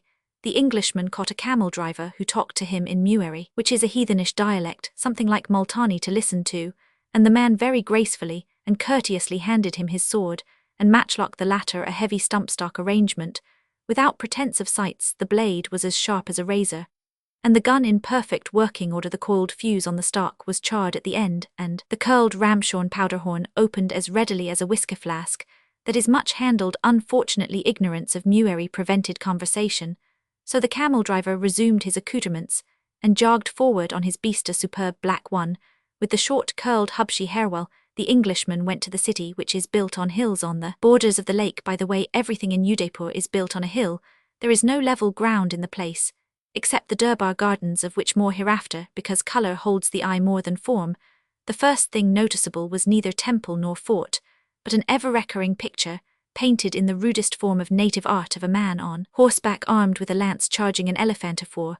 As a rule, the elephant was depicted on one side the house door, and the rider on the other. There was no representation of an army behind the figures, stood alone upon the whitewash on house and wall and gate. Again and again and again, a highly intelligent priest grunted that it was a Taswir, a private of the Maharana's regular army, suggested that it was a Hathai, while a Wheatseller, his sword at his side, was equally certain that it was a Raja. Beyond that point his knowledge did not go. The explanation of the picture is this: in the days when Raja Maun of Amber put his sword at Akbar's service, and won for him great kingdoms, Akbar sent an army against Muir, whose then ruler was Pertap Singh, most famous of all the princes of Muir. Selim, Akbar's son, led the army of the Tork. The Rajputs met them at the pass of Huldighat and fought, till one half of their bands were slain. Once in the press of battle, Pertap, on his great horse Chaitak, came within striking distance of Selim's elephant and slew the Mahout, but Selim escaped to become Jehangir afterwards, and the Rajputs were broken. That was 300 years ago, and men have reduced the picture to a sort of diagram that the painter dashes in a few minutes. Without it, would seem knowing what he is commemorating elsewhere. The story is drawn in line, even more roughly. Thinking of these things, the Englishman made shift to get at the city, and presently came to a tall gate, the Gate of the Sun, on which the elephant spikes that he had seen rotted with rusted amber were new and pointed and effective. The city gates are said to be shut at night, and there is a story of a viceroy's guard of honour which arrived before daybreak, being compelled to crawl ignominiously man by man through a little wicket gate, while the horses had to wait without till sunrise. But a civilized yearning for the utmost advantages of octroi, and not a fierce fear of robbery and wrong, is at the bottom of the continuance of this custom. The walls of the city are loopholed for musketry, but there seem to be no mountings for guns, and the moat without the walls is dry, and gives cattle pasture. Coarse rubble in concrete faced with stone makes the walls moderately strong. Internally, the city is surprisingly clean, though with the exception of the main street, paved after the fashion of Jalandhar, of which men say the pavement was put down in the time of Alexander, and worn by myriads of naked feet into deep barrels and grooves. In the case of Udaipur, the feet of the passengers have worn the rock veins that crop out everywhere smooth and shiny, and in the rains, the narrow gullies must spout like fire hoses. The people have been untouched by cholera for 4 years. Proof that Providence looks after those who do not look after themselves. For Nemuch cantonment, 100 miles away, suffered grievously last summer. And what do you make in Udaipur? Swords, said the man in the shop, throwing down an armful of Tulwar's cutters and kundas on the stones. Do you want any? Look here. Hirati took up one of the commoner swords and flourished it in the sunshine. Then he bent it double, and as it sprang straight began to make it speak. Arm vendors in Udaipur are a genuine race, for they sell to people who really use their wares. The man in the shop was ruder distinctly, so his first flush of professional enthusiasm abated. He took stock of the Englishman and said calmly, "What do you want with a sword?" Then he picked up his goods and retreated, while certain small boys, who deserved a smacking, laughed riotously from the coping of a little temple hard by. Swords seemed to be the sole manufacture of the place, at least none of the inhabitants, the Englishman spoke to, could think of any other. There is a certain amount of personal violence in and about the state, or else, where would be the good of the weapons? There are occasionally dacoities more or less important, but these are not often heard of, and indeed there is no special reason why they should be dragged into the light of an unholy publicity, for the land governs itself in its own way, and is always in its own way, which is by no means ours. Very happy the Thakkars live each in his own castle on some rock-faced hill, much as they lived in the days of Todd, though their chances of distinguishing themselves, except in the school, sewer and dispensary line, are strictly limited nominally. they pay chutund, or a sixth of their revenues, to the state, and are under feudal obligations to supply their head with so many horsemen per 1,000 rupees. But whether the chutund justifies its name, and what is the exact extent of the taille leviable, they, and perhaps the Rajputana agency alone, know. They are quiet, give no trouble except to the wild boar, and personally are magnificent men to look at. The Rajput shows his breeding in his hands and feet, which are almost disproportionately small, and as well shaped as those of women. His stirrups and sword handles are even more unusable by Westerns than those elsewhere in India, while the bill's knife handle gives as large a grip as an English one. Now the little bill is an aborigine, which is humiliating to think of. His tongue, which may frequently be heard in the city, seems to possess some variant of the Zulu click, which gives it a weird and unearthly character. From the main gate of the city, the Englishman climbed uphill towards the palace and the Jagdesh temple built by one Jagat Singh at the beginning of the last century. This building must be, but ignorance is a bad guide. Jane in character from basement to the stone socket of the temple flagstaff. It is carved in high relief, with friezes of elephants, men gods, and monsters in wearying profusion. The management of the temple have daubed a large portion of the building with whitewash, for which their revenues should be cut for a year or two. The main shrine holds a large brazen image of Garuda, and in the corners of the courtyard of the main pile are shrines to Mahadeo and the jovial pot-bellied Ganesh. There is no repose in this architecture, and the entire effect is one of repulsion, for the clustered figures of man and brute seem always on the point of bursting into unclean wriggling life. But it may be that the builders of this form of house desired to put the fear of all their many gods into the heart of the worshippers. From the temple, whose steps are worn smooth by the feet of men, and whose courts are full of the faint smell of stale flowers and old incense, the Englishman went to the palaces which crown the highest hill overlooking the city. Here too whitewash had been unsparingly applied, but the excuse was that the stately fronts and the pierced screens were built of a perishable stone, which needed protection against the weather. One projecting window in the facade of the main palace has been treated with Minton tiles. Luckily, it was too far up the wall for anything more than the colour to be visible, and the pale blue against the pure white was effective. A picture of Ganesh looks out over the main courtyard, which is entered by a triple gate, and hard by is the place where the king's elephants fight over a low masonry wall in the side of the hill, on which the palace's stand is built. Stabling for horses and elephants, proof that the architects of old must have understood their business thoroughly. The palace is not a show place, and consequently the Englishman did not see much of the interior, but he passed through open gardens with tanks and pavilions, very cool and restful, till he came suddenly upon the Piccola lake, and forgot altogether about the palace. He found a sheet of steel blue water set in purple and grey hills, bound in on one side by marble bunds, the fair white walls of the palace and the grey time-worn ones of the city, and on the other fading away through the white of shallow water, and the soft green of weed marsh and rank-pastured river, field into the land to enjoy open water, thoroughly live for a certain number of years, barred from anything better than the yearly swell and shrinkage of one of the 5 rivers, and then come upon 2.5 miles of solid restful lake with a cool wind blowing off it, and little waves spitting against the piers of a veritable albeit hideously ugly boat house. On the faith of an exile from the sea, you will not stay long among palaces, be they never so lovely, or in little rooms panelled with Dutch tiles, be these never so rare and curious. And here follows a digression. There is no life so good as the life of a loafer who travels by rail and road for all things, and all people are kind to him, from the chill miseries of a dak bungalow, where they slew one hen with as much parade as the French guillotined Pranzini, to the well-ordered sumptuousness of the Residency, was a step bridged over by kindly and unquestioning hospitality. So it happened that the Englishman was not only able to go upon the lake in a soft-cushioned boat with everything handsome about him, but might had he chosen have killed wild duck with which the lake swarms. The mutter of water under a boat's nose was a pleasant thing to hear. Once more starting at the head of the lake, he found himself shut out from sight of the main sheet of water, in a loch bounded by a sunk broken bund to steer across, which was a matter of some nicety. Beyond that lay a second pool spanned by a narrow-walked bridge built, men said, long before the city of the rising sun, which is little more than 300 years old. The bridge connects the city with Brahmapura white-walled enclosure, filled with many Brahmins and ringing. Page 77. As a picture, a daringly insolent picture, it would have been superb. With the noise of their conches beyond the bridge, the body of the lake, with the city running down to it, comes into full view, and Providence has arranged for the benefit of such as delight in colours, that the Rajputni shall wear the most striking tints that she can buy in the bazaars in order that she may beautify the ghats where she comes to bathe. The bathingulge at the foot of the city wall was lighted with women clad in raw vermilion, dull red indigo, and sky blue saffron and pink, and turquoise, the water faithfully doubling everything.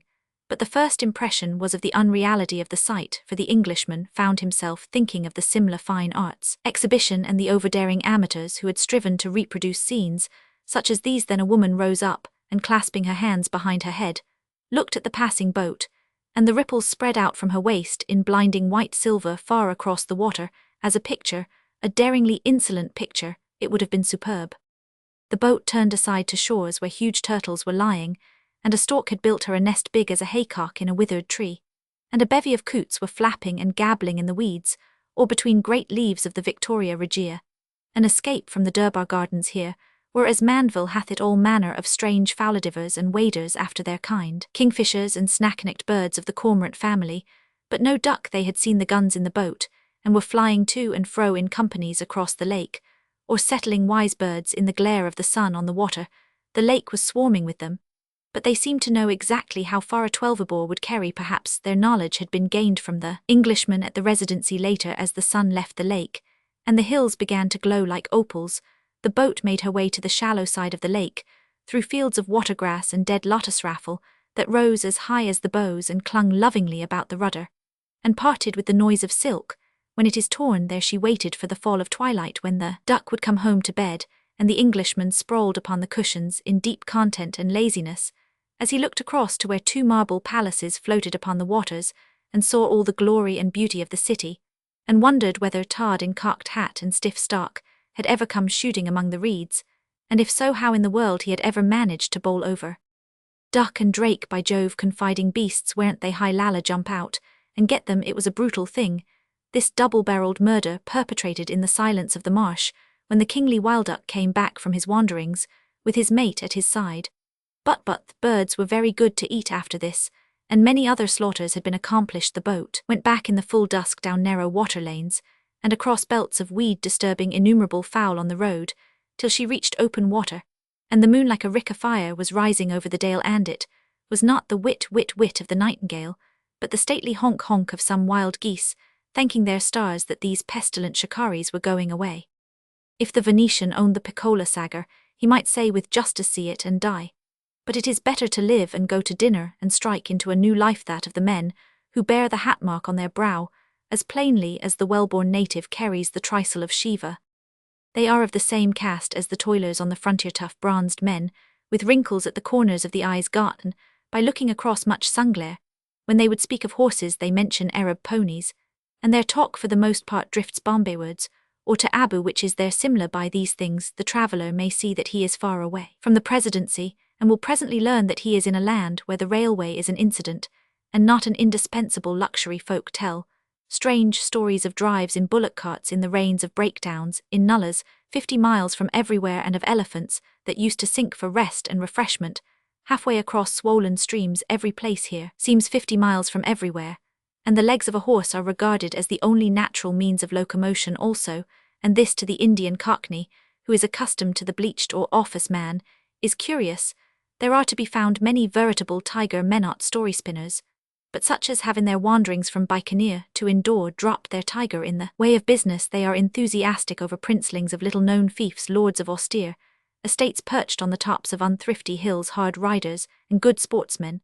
And 5, 6, yes, fully 900 miles to the northward, lives the sister branch of the same casteth men who swear by Patan Biluch and Brahui, with whom they have shot or broken bread. There is a saying in Upper India that the more desolate the country, the greater the certainty of finding a Padre Sahib. The proverb seems to hold good in Udaipur, where the Scotch Presbyterian Mission have a post, and others at Tadgar to the north, and elsewhere. To arrive under Providence at the cure of souls, through the curing of bodies, certainly seems the most rational method of conversion, and this is exactly what the missions are doing. Their Padre in Udaipur is also in Roman 1000, Roman 500, and of him a rather striking tale is told, conceiving that the city could bear another hospital in addition to the state one. He took furlough, went home, and there by crusade and preaching raised sufficient money for the scheme, so that none might say that he was beholden to the state. Returning, he built his hospital a very model of neatness and comfort, and opening the operation book announced his readiness to see anyone and everyone who was sick how the call was, and is now responded to the dry records of that book will show. And the name of the Padre Sahib is honoured as these ears have heard throughout Udaipur, and far around the faith that sends him into the wilderness and the secular energy, which enables him to cope with an ever-growing demand for medical aid, must in time find their reward if patience, and uneasy wearying self-sacrifice carry any merit, they should do so soon today the people are willing enough to be healed, and the general influence of the Padre Sahib is very great, but beyond that still it was impossible to judge aright. Roman 8 divers passages of speech and action, whence the nature arts and disposition of the king and his subjects may be observed. In this land men tell sad stories of the death of kings not easily found elsewhere, and also speak of sati, which is generally supposed to be an effete curiosity, as the Bengali said in a manner which makes it seem very near, and Roman 508, be pleased to listen to some of the tales, but with all the names cut out, because a king has just as much right to have his family affairs respected, as has a British householder paying income tax. Once upon a time, that is to say when the British power was well established in the land, and there were railways, there was a king who lay dying for many days, and all including the Englishmen about him knew that his end was certain, but he had chosen to lie in an outer court or pleasure house of his palace, and with him were some 20 of his favourite wives. The place in which he lay was very near to the city, and there was a fear that his womenkind should on his death going mad with grief cast off their veils, and run out into the streets, uncovered before all men, in which case nothing, not even the power of the press, and the locomotive, and the telegraph, and cheap education, and enlightened municipal councils, could have saved them from sati, for they were the wives of a king. So the political did his best to induce the dying man to go to the fort of the city, a safe place close to the regular zanana, where all the women could be kept within walls. He said that the air was better in the fort, but the king refused, and that he would recover in the fort, but the king refused after some days. The latter turned and said, "Why are you so keen, Sahib, upon getting my old bones up to the fort?"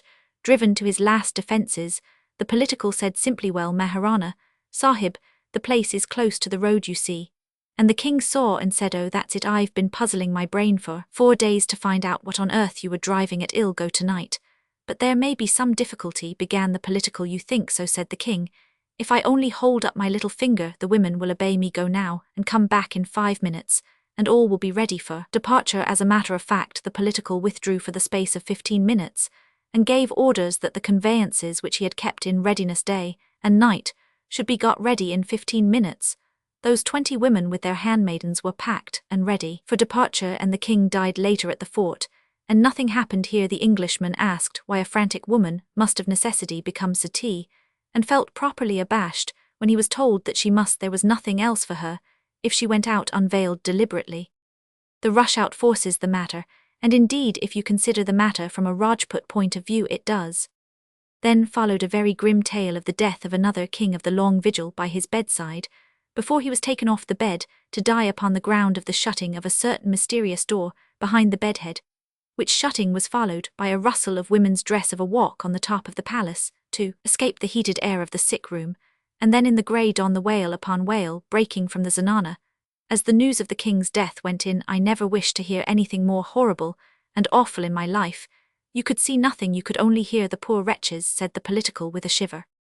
The last resting place of the Maharanas of Udaipur is at Ahar, a little village, 2 miles east of the city. Here they go down in their robes of state, their horse following behind, and here the political saw, after the death of a Maharana, the dancing girls dancing before the poor white ashes, the musicians playing among the cenotaphs, and the golden hookah sword and water vessel, laid out for the naked soul, doomed to hover 12 days round the funeral pyre, before it could depart on its journey, towards a fresh birth in the endless circle of the wheel of fate. Once in a neighbouring state, it is said one of the dancing girls stole a march in the next world's precedence, and her lord's affections upon the legitimate queens. The affair happened by the way after the mutiny, and was accomplished with great pomp in the light of day. Subsequently those who might have stopped it but did not were severely punished. The girl said that she had no one to look to but the dead man, and followed him, to use Todd's formula, through the flames.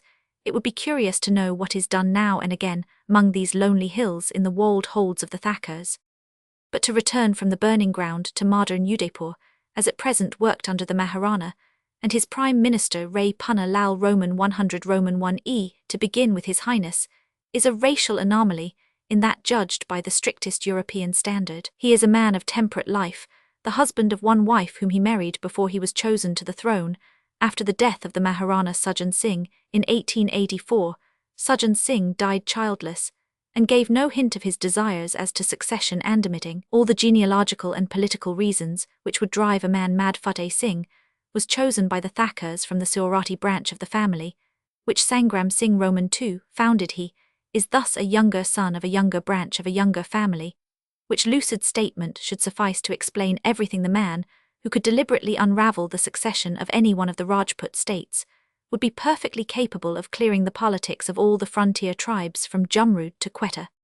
Roughly speaking, the Maharana and the Prime Minister, in whose family the office has been hereditary for many generations, divide the power of the state. They control more or less the Mahand Raj Sabha, or Council of Direction and Revision. This is composed of many of the Rawats and Thakurs of the state, and the Poet Laureate, who under a less genial administration would be presumably the registrar. There are also district officers, officers of customs, superintendents of the mint, master of the horses, and supervisor of doles, which last is pretty and touching the state officers itself, and the Englishman's investigations failed to unearth any Bengalis. The commandant of the state army, about 5,000 men of all arms, is a retired non-commissioned officer, a Mr. Lonergan, who, as the medals on his breast attest, has done the state some service, and now in his old age rejoices in the rank of Major General and teaches the Maharaja's guns to make uncommonly good practice. The infantry are smart and well set up, while the cavalry, rare thing in native state, have a distinct notion of keeping their accoutrements clean. They are further well mounted on light wiry mule and Kadiawar horses. Incidentally, it may be mentioned that the Pathan comes down with his pickings from the Punjab to Udaipur, and finds a market there for animals that were much better employed in, but the complaint is a stale one. Let us see later on what the Jodhpur stables hold, and then formulate an indictment against the government. So much for the indigenous administration of Udaipur. The one drawback in the present Maharaja from the official point of view is his want of education. He is a thoroughly good man, but was not brought up with a seat on the guddy before his eyes. Consequently, he is not an English-speaking man. There is a story told of him which is worth the repeating. An Englishman who flattered himself that he could speak the vernacular fairly well paid him a visit, and discoursed with a round mouth. The Maharana heard him politely, and turning to a satellite, demanded a translation, which was given. Then said the Maharana, "Speak to him in Angrezi." The Angrezi spoken by the interpreter was the vernacular as the Sahibs speak it, and the Englishman, having ended his conference, departed abashed. But this backwardness is eminently suited to a place like Udaipur, and a varnished prince is not always a desirable thing. The curious and even startling simplicity of his life is worth preserving. Here is a specimen of one of his days. Rising at 4 and the dawn can be bitterly chill, bathes and prays after the custom of his race, and at 6 is ready to take in hand the first instalment of the day's work, which comes before him through his prime minister and occupies him for 3 or 4 hours, till the first meal of the day is ready at 2 o'clock. He attends the Mahand Raj Sabha and works till 5, retiring at a healthily primitive hour. He is said to have his hand fairly firmly upon the reins of rule, and to know as much as most monarchs know of the way in which the revenues, about 30 lakhs disposed of the Prime Minister's career, has been a checkered and interesting one, including inter alia a dismissal from power. This was worked from behind the screen, and arrest, and an attack with words which all but ended in his murder. He has not so much power as his predecessors had, for the reason that the present Maharaja allows little but tiger shooting to distract him from the supervision of the state. His Highness, by the way, is a first-class shot, and has bagged 18 tigers already. He preserves his game carefully, and permission to kill tigers is not readily obtainable. A curious instance of the old order giving place to the new is in process of evolution, and deserves notice. The Prime Minister's son Fateh Lal, a boy of 20 years old, has been educated at the Mayo College, Ajmer, and speaks and writes English. There are few non-91 Tive officials in the state who do this, and the consequence is that the lad has won a very fair insight into state affairs and knows generally what is going forward both in the eastern and western spheres of the little court. In time he may qualify for direct administrative powers, and Udaipur will be added to the list of the states that are governed English fash, as the irreverent Americans put it. What the end will be after 3 generations of princes and douans have been put through the mill of Rajkumar colleges, those who live will learn. More interesting is the question for how long can the vitality of a people whose life was arms be suspended. Men in the north say that by the favour of the government, the Sikh Sirdars are rotting on their lands, and the Rajput Thakurs say of themselves that they are growing rusty. The old problem forces itself on the most unreflective mind at every turn in the gay streets of Udaipur. A Frenchman might write, behold there the horse of the Rajput foaming, panting, caracoling, but always fettered with his head so majestic upon his bosom, so amply filled with a generous heart he rages, but he does not advance. See there the destiny of the Rajput who bestrides him, and upon whose left flank bounds the sabre. Use 92 lest haberdashery of the ironmonger, only pity the horse in reason for that life. There is his racine de tres, pity 10,000 times more the Rajput, for he has no racine de tres, he is an anachronism in a blue turban. The Gaul might be wrong, but Todd wrote things which seemed to support this view in the days when he wished to make buffer states of the land he loved so well. Let us visit the Durbar Gardens, where little naked cupids are trampling upon fountains of fatted fish, all in bronze, where there are cypresses and red paths, and a deer park full of all varieties of deer, besides 2 growling fluffy little panther, cubs, a black panther, who is the prince of darkness and a gentleman, and a terrace full of tigers, bears, and Gujarat lions bought from the King of Oud's sale. On the best site in the gardens is rising the Victoria Hall, the foundation stone of which was laid by the Maharana on the 21st of June last. It is built after the designs of Mr. Roman 100 Thompson, executive engineer of the state, and will be in the Hindu-Saracenic style, having 2 fronts, west and north. In the former will be the principal entrance, approached by a flight of steps leading to a handsome porch of carved pillars supporting stone beams. The flat Hindu arch to the left of the entrance hall will be a domed octagonal tower 80 feet high holding the principal staircase leading to the upper rooms. A corridor on the right of the entrance will lead to the museum, and immediately behind the entrance hall is the reading room 42 by 24 feet. And beyond it, the library and office. To the right of the reading room will be an open courtyard with a fountain in the center, and beyond the courtyard the museum, a great hall 100 feet long. Over the library and the entrance hall will be private apartments for the Maharana, approached by a private staircase. The communication between the 2 upper rooms will be by a corridor running along the north front, having a parapet of delicately cut pillars and cusped arches, latter filled in with open tracery. Pity it is that the whole of this will have to be whitewashed to protect the stone from the weather. Over the entrance porch, and projecting from the upper room, will be a very elaborately cut balcony supported on handsome brackets. Facing the main entrance will be a marble statue 9 feet high of the Queen on a white marble pedestal 10 feet high. The statue is now being made at home by Mr. Birch Raw. The cost of the whole will be about Rs 80,000 now. It is a curious thing that the statue of Her Majesty will be put some 80 feet below the level of the great bund that holds in the Picola Lake, but the bund is a firm one, and has stood for many years. Another public building deserves notice, and that is the Walter Hospital for Native Women, the foundation stone of which was laid by the Countess of Dufferin on that memorable occasion when the Viceroy, behind artillery horses, covered the 70 miles from Chittor to Udaipur in under 6 hours. The building by the same brain that designed the hall will be ready for occupation in a month. It is in strict keeping with the canons of Hindu architecture externally, and has a high, well-ventilated waiting room, out of which to the right are 2 wards for inpatients, and to the left a dispensary and consulting room. Beyond these again is a 3rd ward for inpatients. In a courtyard behind are a ward for low-caste patients and the offices. When all these buildings are completed, Udaipur will be dowered with 3 good hospitals, including the States and the Padres, and a first installment of civilization. Roman 9 of the pig drive, which was a panther killing, and of the departure to Chittor. Above the Durbar Gardens lie low hills, in which the Maharana keeps very strictly guarded his pig and his deer, and anything else that may find shelter in the low scrub or under the scattered boulders. These preserves are scientifically parcelled out with high redstone walls, and here and there are dotted tiny shooting boxes, in the first sense of the term masonry sentry boxes, in which 5 or 6 men may sit at ease and shoot. It had been arranged to entertain the Englishmen who were gathered at the Residency to witness the investiture of the king with the G Roman 100s Roman 1, that there should be a little pig drive in front of the Kala Odi or black shooting box. The Rajput is a man and a brother in respect that he will ride, shoot, eat pig and drink strong waters like an Englishman. Of the pig hunting he makes almost a religious duty, and of the wine drinking no less. Read how desperately they used to ride in Udaipur at the beginning of the century, when Todd, always in his cocked hat be sure, counted up the tale of accidents at the end of the day's sport. There is something unfair in shooting pig, but each man who went out consoled himself with the thought that it was utterly impossible to ride the brutes up the almost perpendicular hillside, or down the rocky ravines, and that he individually would only go just for the fun of the thing. Those who stayed behind made rude remarks on the subject of pork butchers, and the dangers that attend shooting from a balcony.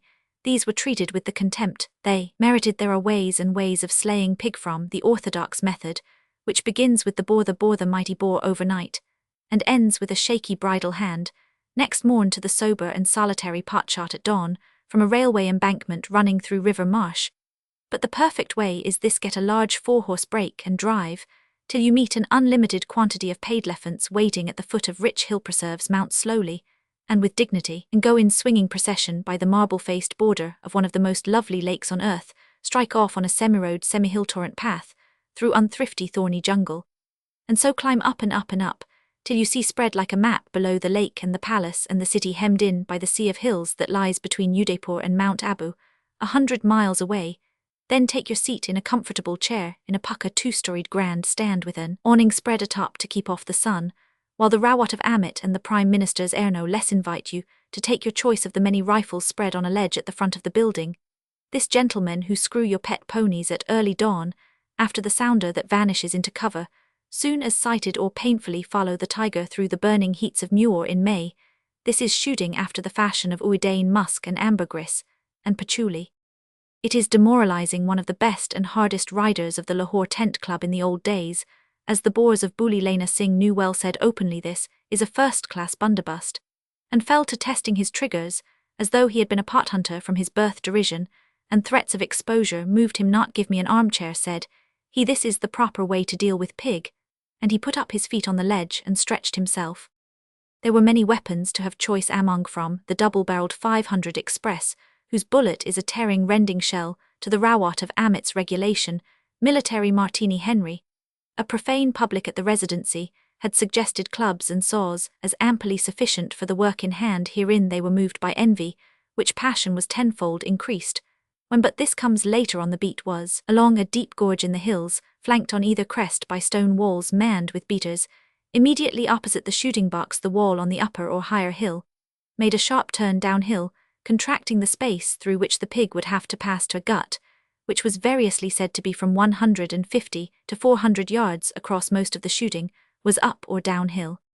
A philanthropic desire not to murder more bills than were absolutely necessary to maintain a healthy current of human life in the hilly tracts, coupled with a well-founded dread of the hinder or horse end of a double-barreled 500 Express, which would be sure to go off both barrels together, led the Englishman to take a gunless seat in the background, while a silence fell upon the party, and very far away up the gorge, the heated afternoon air was cut by the shrill tremolo squeal of the bill-beaters. Now a man may be, in no sort or fashion, a shikari, may hold Buddhistic objections to the slaughter of living things, but there is something in the extraordinary noise of an agitated bill, which makes even the most peaceful of mortals get up and yearn like Tartarin of Terskan for lionsel ways at a safe distance. Be it understood, as the beat drew nearer under the squealing, the ulululu was heard a long-drawn bittern-like boom of sewer, and the crashing of boulders. The guns rose in their places, forgetting that each and all had merely come to see the fun, and began to fumble among the little mounds of cartridges under the chairs. Presently, tripping delicately among the rocks, a pig stepped out of a cactus bush, and the fusillade began. The dust flew, and the branches chipped, but the pig went on a blue-grey shadow almost undistinguishable against the rocks, and took no harm. Sighting shots, said the guns sulkily, and the company mourned that the brute had got away. The beat came nearer, and then the listener discovered what the bubbling scream was like, for he forgot straightway about the beat, and went back to the dusk of an Easter Monday in the gardens of the Crystal Palace, before the bombardment of cars set piece. 10,000 feet square had been illuminated, and about 500 arise were tickling 1,000 riots there giggling, and nothing else was the noise of the bill. So curiously does Sydenham and Western Rajputana meet. Then came another pig who was smitten to the death, and rolled down among the bushes, drawing his last breath in a human and horrible manner. But full on the crest of the hill blown along, there is no other word to describe it, like a ball of thistledown past a brown shadow, and men cried Bagheera or Panther, according to their nationalities, and blazed the shadow, leaped the wall that had turned the pig downhill, and vanished among the cactus. Never mind, said the Prime Minister's son consolingly, well, beat the other side of the hill afterwards, and get him yet. Oh, he's a mile off by this time, said the guns, But the Rawat of Amit, a magnificently handsome young man, smiled a sweet smile, and said nothing more. Pig passed and were slain, and many more broke back through the beaters, who presently came through the cover in scores. They were in russet, green, and red uniform, each man bearing a long spear, and the hillside was turned on the instant to a camp of Robin Hood's foresters. Then they brought up the dead from behind bushes and under rocks, among others a 27-inch brute who bore on his flank all pigs shot in a beat. Our ex officio bore a hideous half-healed scar, big as a man's hand of a bullet wound. Express bullets are ghastly things in their effects, for as the shikari is never tired of demonstrating, they knock the inside of animals into pulp. The second beat of the reverse side of the hill had barely begun when the panther returned uneasily, as if something were keeping her back much lower down the hill. Then the face of the Rawat of Amit changed, as he brought his gun up to his shoulder, looking at him. As he fired, one forgot all about the Mayo College at which he had been educated, and remembered only some trivial and out-of-date affairs in which his forefathers had been concerned, when a bridegroom with his bride at his side charged down the slope of the Chitta road, and died among Akbar's men. There are stories connected with the house of Amit, which are told in Muir today. The young man's face, for as short a time as it takes to pull trigger, and see where the bullet falls, was a light upon all these tales. Then the mask shut down as he clicked out the cartridge, and very sweetly gave it as his opinion that some other gun, and not his own, had bagged the panther, who lay shot through the spine, feebly trying to drag herself downhill into cover. It is an awful thing to see a big beast die, when the soul is wrenched out of the struggling body. In 10 seconds wild horses shall not make the Englishman disclose the exact number of shots that were fired. It is enough to say that 4 Englishmen, now scattered to the 4 winds of heaven, are each morally certain that he and he alone shot that panther in time when distance and the mirage of the sands of Jodhpur shall have softened the harsh outlines of truth. The Englishman who did not fire a shot will come to believe that he was the real slayer, and will carefully elaborate that lie. A few minutes after the murder, a 2-year-old cub came trotting along the hillside, and was bowled over by a very pretty shot behind the left ear. And though the pallet, then the beaters' lances showed through the bushes, and the guns began to realize that they had allowed to escape, or had driven back by their fire, a multitude of pigs. This ended the beat, and the procession returned to the residency, to heap dead panthers upon those who had called them pork butchers, and to stir up the lake of envy with the torpedo of brilliant description. The Englishman's attempt to compare the fusillade, which greeted the panther, to the continuous drumming of a 10-barreled Nordenfelt, was however coldly received, so harshly is truth treated all the world over. And then after a little time came the end, and a return to the road in search of new countries. But shortly before the departure, the Padre Sahib, who knows everyone in Udaipur, read a sermon in a sentence. The Maharana's investiture, which has already been described in the Indian papers, had taken place, and the carriages, duly escorted by the Erimpura horse, were returning to the residency.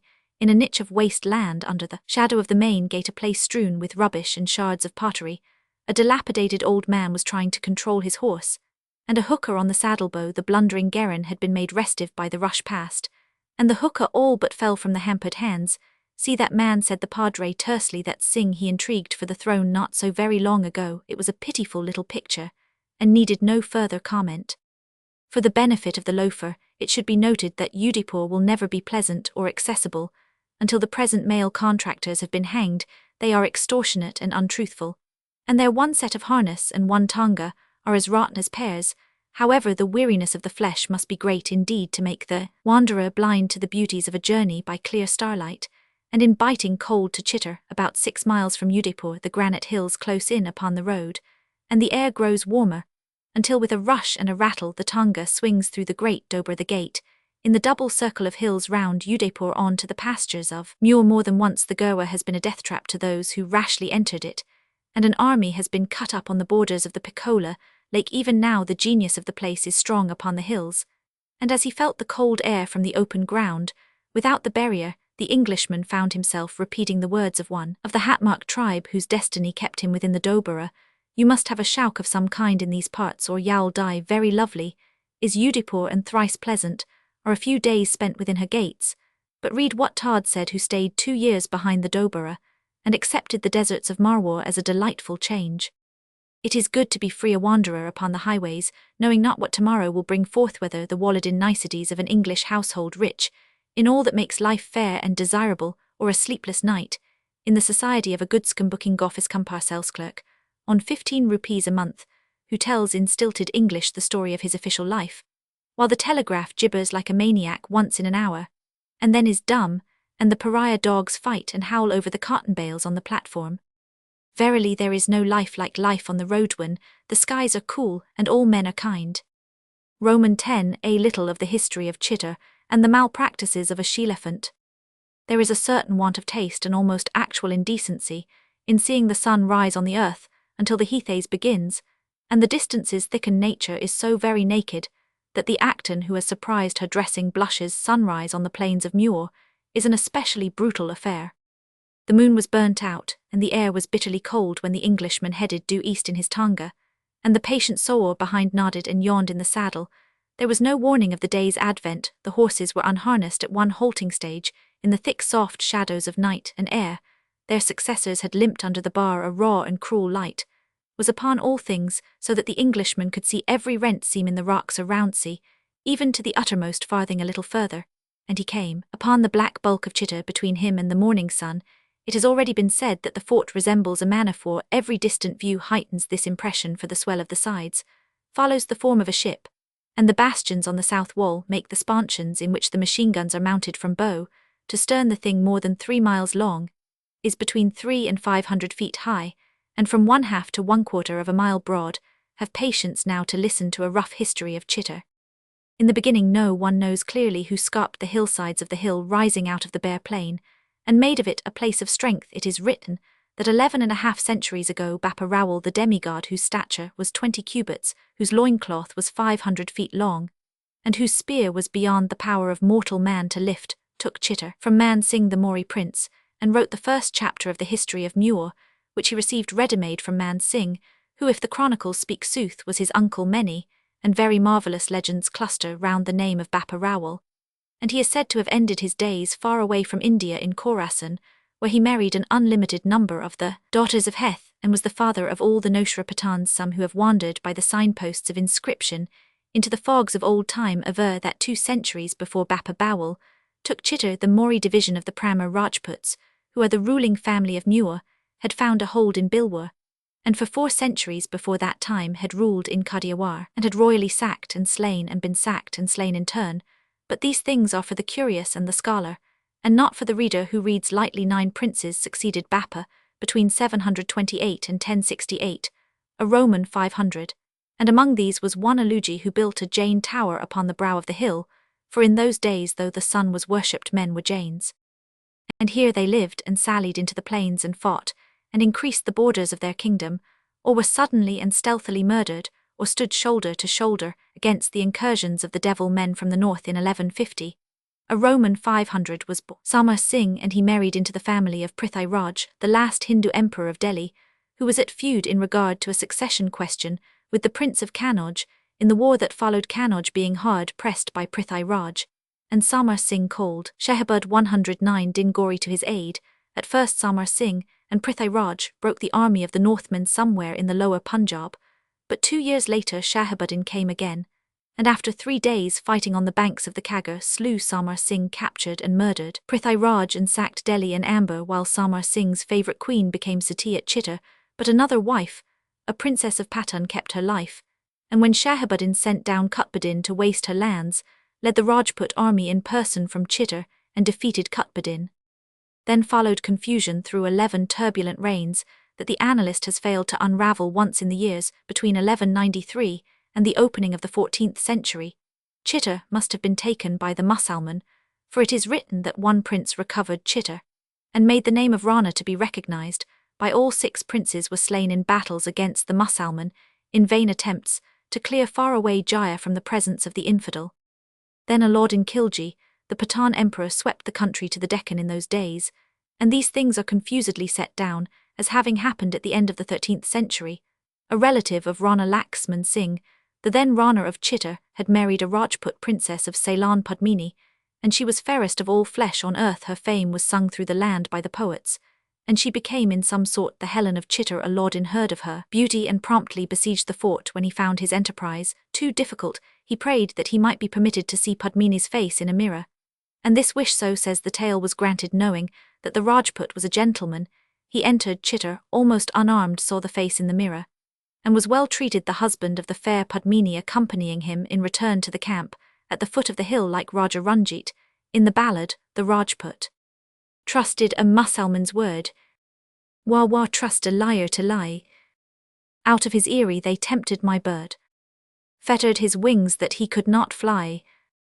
Padmini's husband was caught, and Aladdin demanded Padmini as the price of his return. The Rajputs here showed that they too could scheme and sent in great state Padmini's litter to the besiegers' entrenchments, but there was no Padmini in the litter, and the following of handmaidens was a band of 700 armed men. Thus in the confusion of a campfight Padmini's husband was rescued, and Aladdin's soldiery followed hard on his heels to the gates of Chitta, where the best and bravest on the rock were killed, before Aladdin withdrew only to return soon after. And with a doubled army besiege in earnest, his first attack men called the half-sack of Chitta, for though he failed to win within the walls, he killed the flower of the Rajputs. The second attack ended in the first sack, and the awful sati of the women on the rock.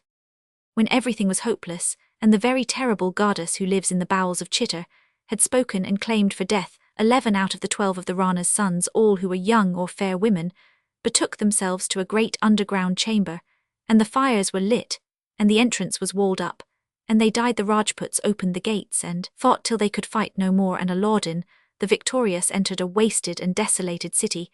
He wrecked everything excepting only the palace of Padmini, and the old Jain tower before mentioned. That was all he could do, for there were few men alive of the defenders of Chitta when the day was won, and the women were ashes in the underground palace. Ajay Singh, the one surviving son of Laxman Singh, had at his father's insistence escaped from Chitta to carry on the line. When better days should come, he brought up Hamir, son of one of his elder brothers, to be a thorn in the side of the invader, and Hamir overthrew Maldeo, chief of Jalore and vassal of Aladdin, into whose hands Aladdin had not too generously given what was left of Chitta. So the Sisodias came to their own again, and the successors of Hamir extended their kingdoms, and rebuilt Chitta, as kings know how to rebuild cities in a land where human labor and life are cheaper than bread and water. For 2 centuries Seth-Tad Muir flourished exceedingly, and was the paramount kingdom of all Rajasthan. Greatest of all the successors of Hamir was Kumbha Rana, who, when the Gilzite dynasty was rotting away, and viceroys declared themselves kings, met defeated, took captive, and released without ransom Mahmud of Malwa. Kumbha Rana built a tower of victory 9 stories high to commemorate this and the other successes of his reign, and the tower stands today a mark for miles across the plains of this more hereafter. But the well-established kingdom weakened, and the rulers took favourites, and disgusted their best supporters after the immemorial custom of 2 prosperous rulers. Also they murdered one another in 1535, a Roman 500 Bahadur Shah, king of Gujarat, seeing the decay and remembering how one of his predecessors, together with Mahmud of Malwa, had been humbled by Muir in years gone by, set out to take his revenge of time, and Muir, then ruled by Rana Baika Majid, who had made a new capital at Deola. Baika Majid did not stay to give battle in that place. His chiefs were out of hand, and Chitta was the heart and brain of Muir, so he marched thither, and the guards were against him. Bahadur Shah mined one of the Chitta bastions, and wiped out in the explosion the Hara prince of Bundi, with 500 followers. Jawahir Bey Baika Majid's mother headed a sally from the walls and was slain. There were Frank gunners among Bahadur Shah's forces, and they hastened the end. The Rajputs made a second Johar greater than the Johar of Padmini, and 13,000 were blown up in the magazines or stabbed or poisoned before the gates were opened, and the defenders rushed down. Out of the carnage was saved Uday Singh, a babe of the blood royal who grew up to be a coward, and a shame to his line. The story of his preservation is written large in Tad, and Edwin Arnold sings it. Read it who are interested. But when Uday Singh came to the throne of Chitta through blood and misrule, after Bahadur Shah had withdrawn from the wreck of the fort, Akbar sat on the throne of Delhi, and it was written that few people should withstand the guardian of mankind. Moreover, Uday Singh was the slave of a woman. It was Akbar's destiny to subdue the Rajputs, and to win many of them to his own service, sending a Rajput prince of Amber to get him a rakan. Akbar marched against Chitta once, and was repulsed. The woman who ruled Uday Singh heading a charge against the besiegers because of the love she bore to her lover. Something of this sort had happened in Aladdin's time, and like Aladdin, Akbar returned and sat down in a huge camp before Chitta in 1568.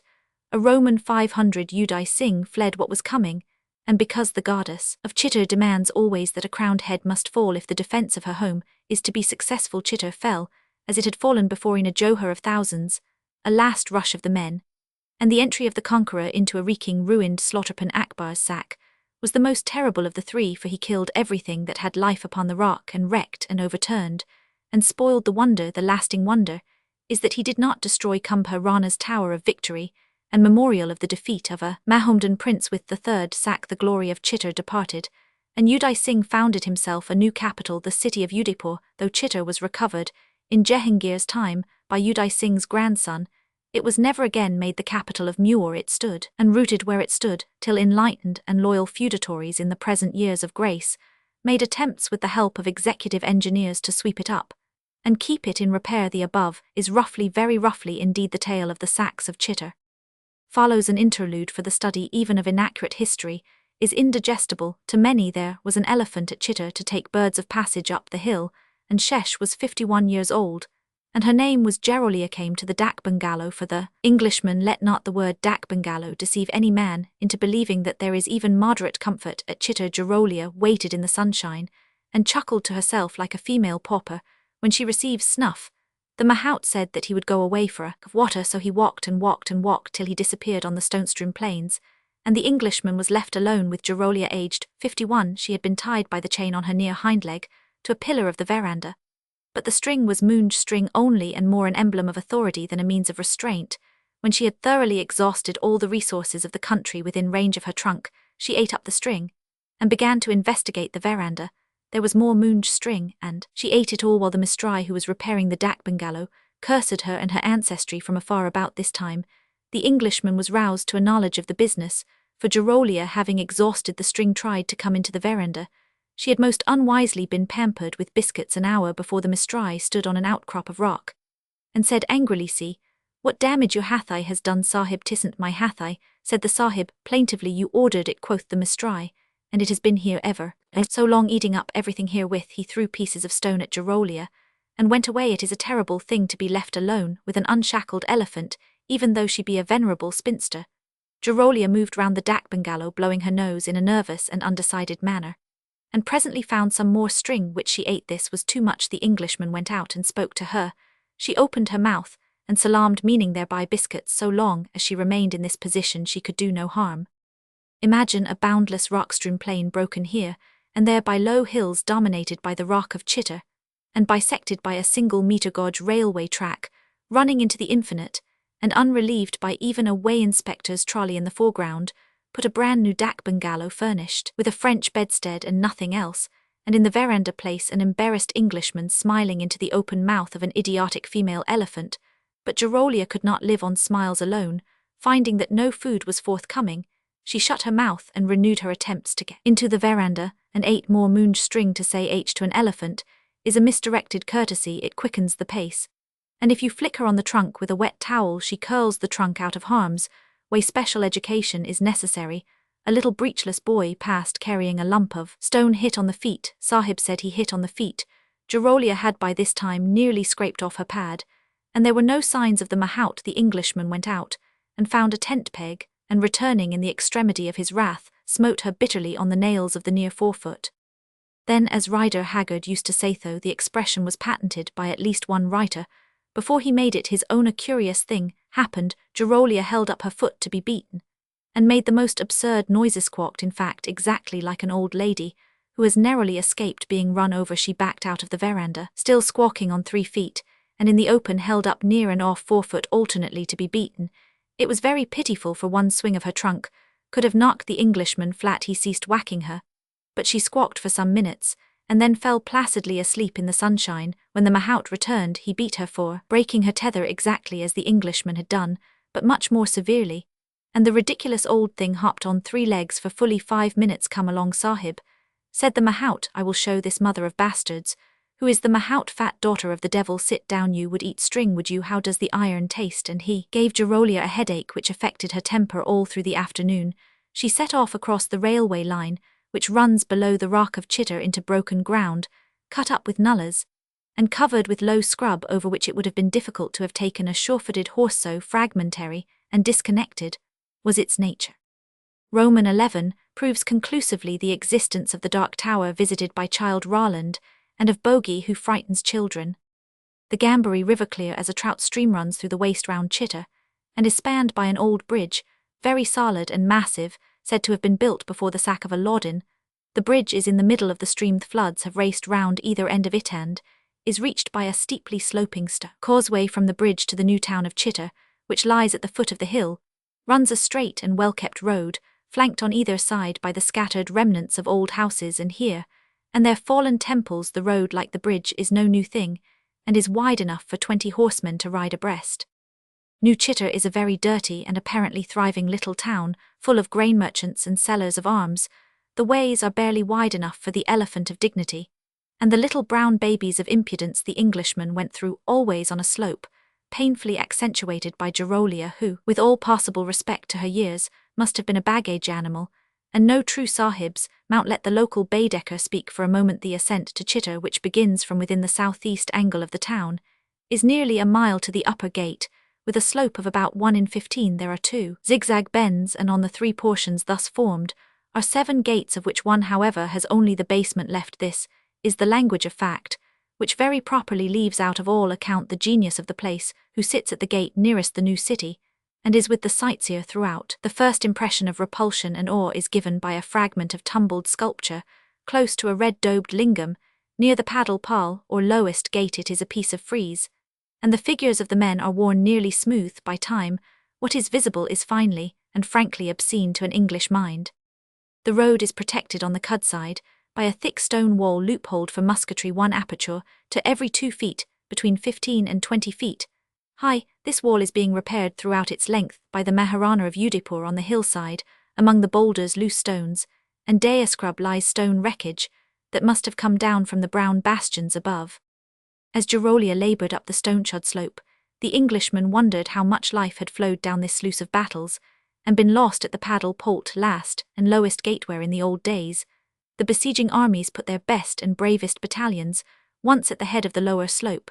There is a clear rundown of 1,000 yards, with no chance of turning aside either to the right or left. Even as he wondered, he was brought abreast of 2 stone hatris, each carrying a red-daubed stone.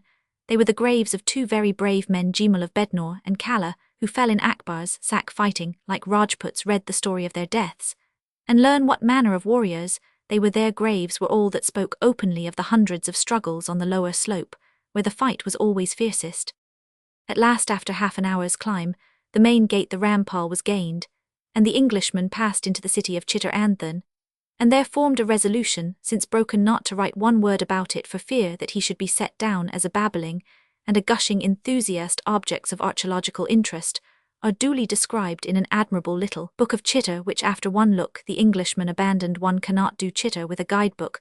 The padre of the English mission to Jehangir said the best that was to be said when he described the place 300 years ago, writing quaintly, Chitter, an ancient great kingdom, the chief city so called, which standeth on a mighty high hill flat on the top, walled about at the least 10 English miles.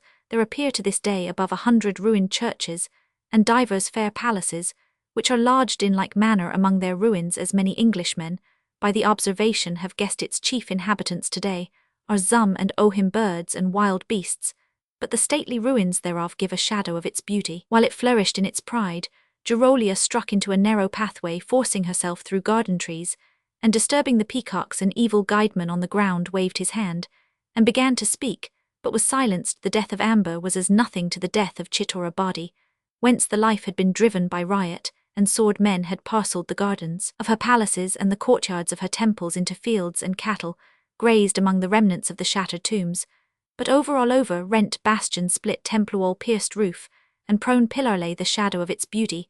While it flourished in its pride, the Englishman walked into a stately palace of many rooms, where the sunlight streamed in through wall and roof and up crazy stone stairways held together, it seemed, by the marauding trees. In one bastion, a wind-sown people had wrenched a thick slab clear of the wall, but held it tight pressed in a crook of a branch, as a man holds down a fallen enemy under his elbow, shoulder, and forearm. In another place, a strange uncanny wind sprung from nowhere was singing all alone among the pillars of what may have been a hall of audience. The Englishman wandered so far in one palace that he came to an almost black dark room high up in a wall, and said proudly to himself, "I must be the first man who has been here," meaning thereby no harm or insult to anyone. But he tripped and fell, and as he put out his hands he felt that the stairs had been worn hollow and smooth by the tread of innumerable naked feet.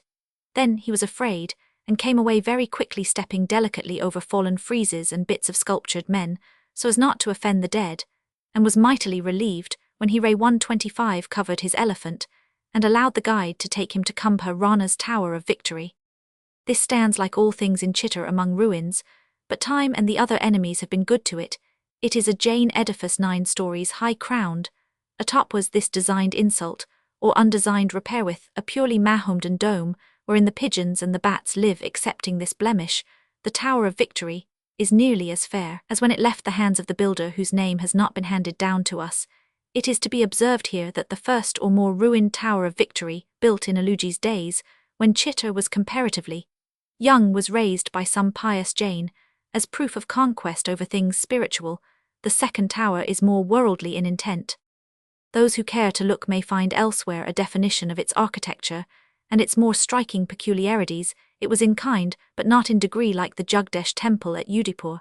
And as it exceeded it in magnificence, so its effect upon the mind was more intense. The confusing intricacy of the figures with which it was wreathed from top to bottom, the recurrence of the one calm face, the god enthroned, holding the wheel of the law, and the appalling lavish 126ness of decoration, all worked towards the instillment of fear and aversion.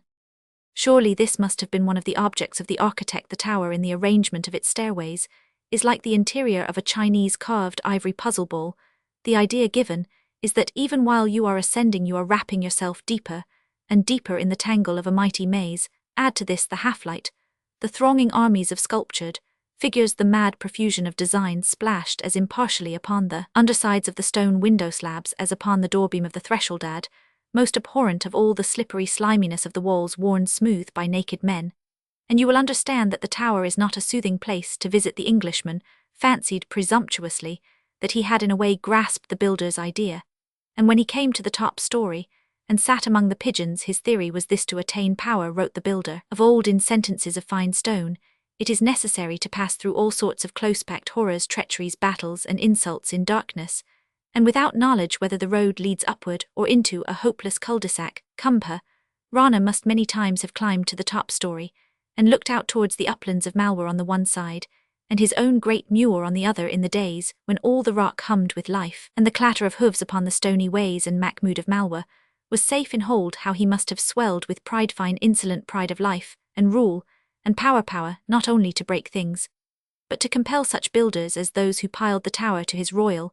Well, there was no decoration in the top story to bewilder or amaze, nothing but well-grooved stone slabs, and a boundless view fit for kings who traced their ancestry from times when forth from the sunlight the first of our kings came down, and had the earth for his footstool, and wore the stars for his crown. The builder had left no mark behind him, not even a mark on the threshold of the door or a sign in the head of the topmost step. The Englishman looked in both places, believing that those were the places generally chosen for mark-cutting, so he sat and meditated on the beauties of kingship, and the unholiness of Hindu art, and what power a shadowland of lewd monstrosities had upon those who believed in it, and what Lord Dufferin, who is the nearest approach to a king in this India, must have thought when a Roman 500 Roman 100s clanked after him up the narrow steps.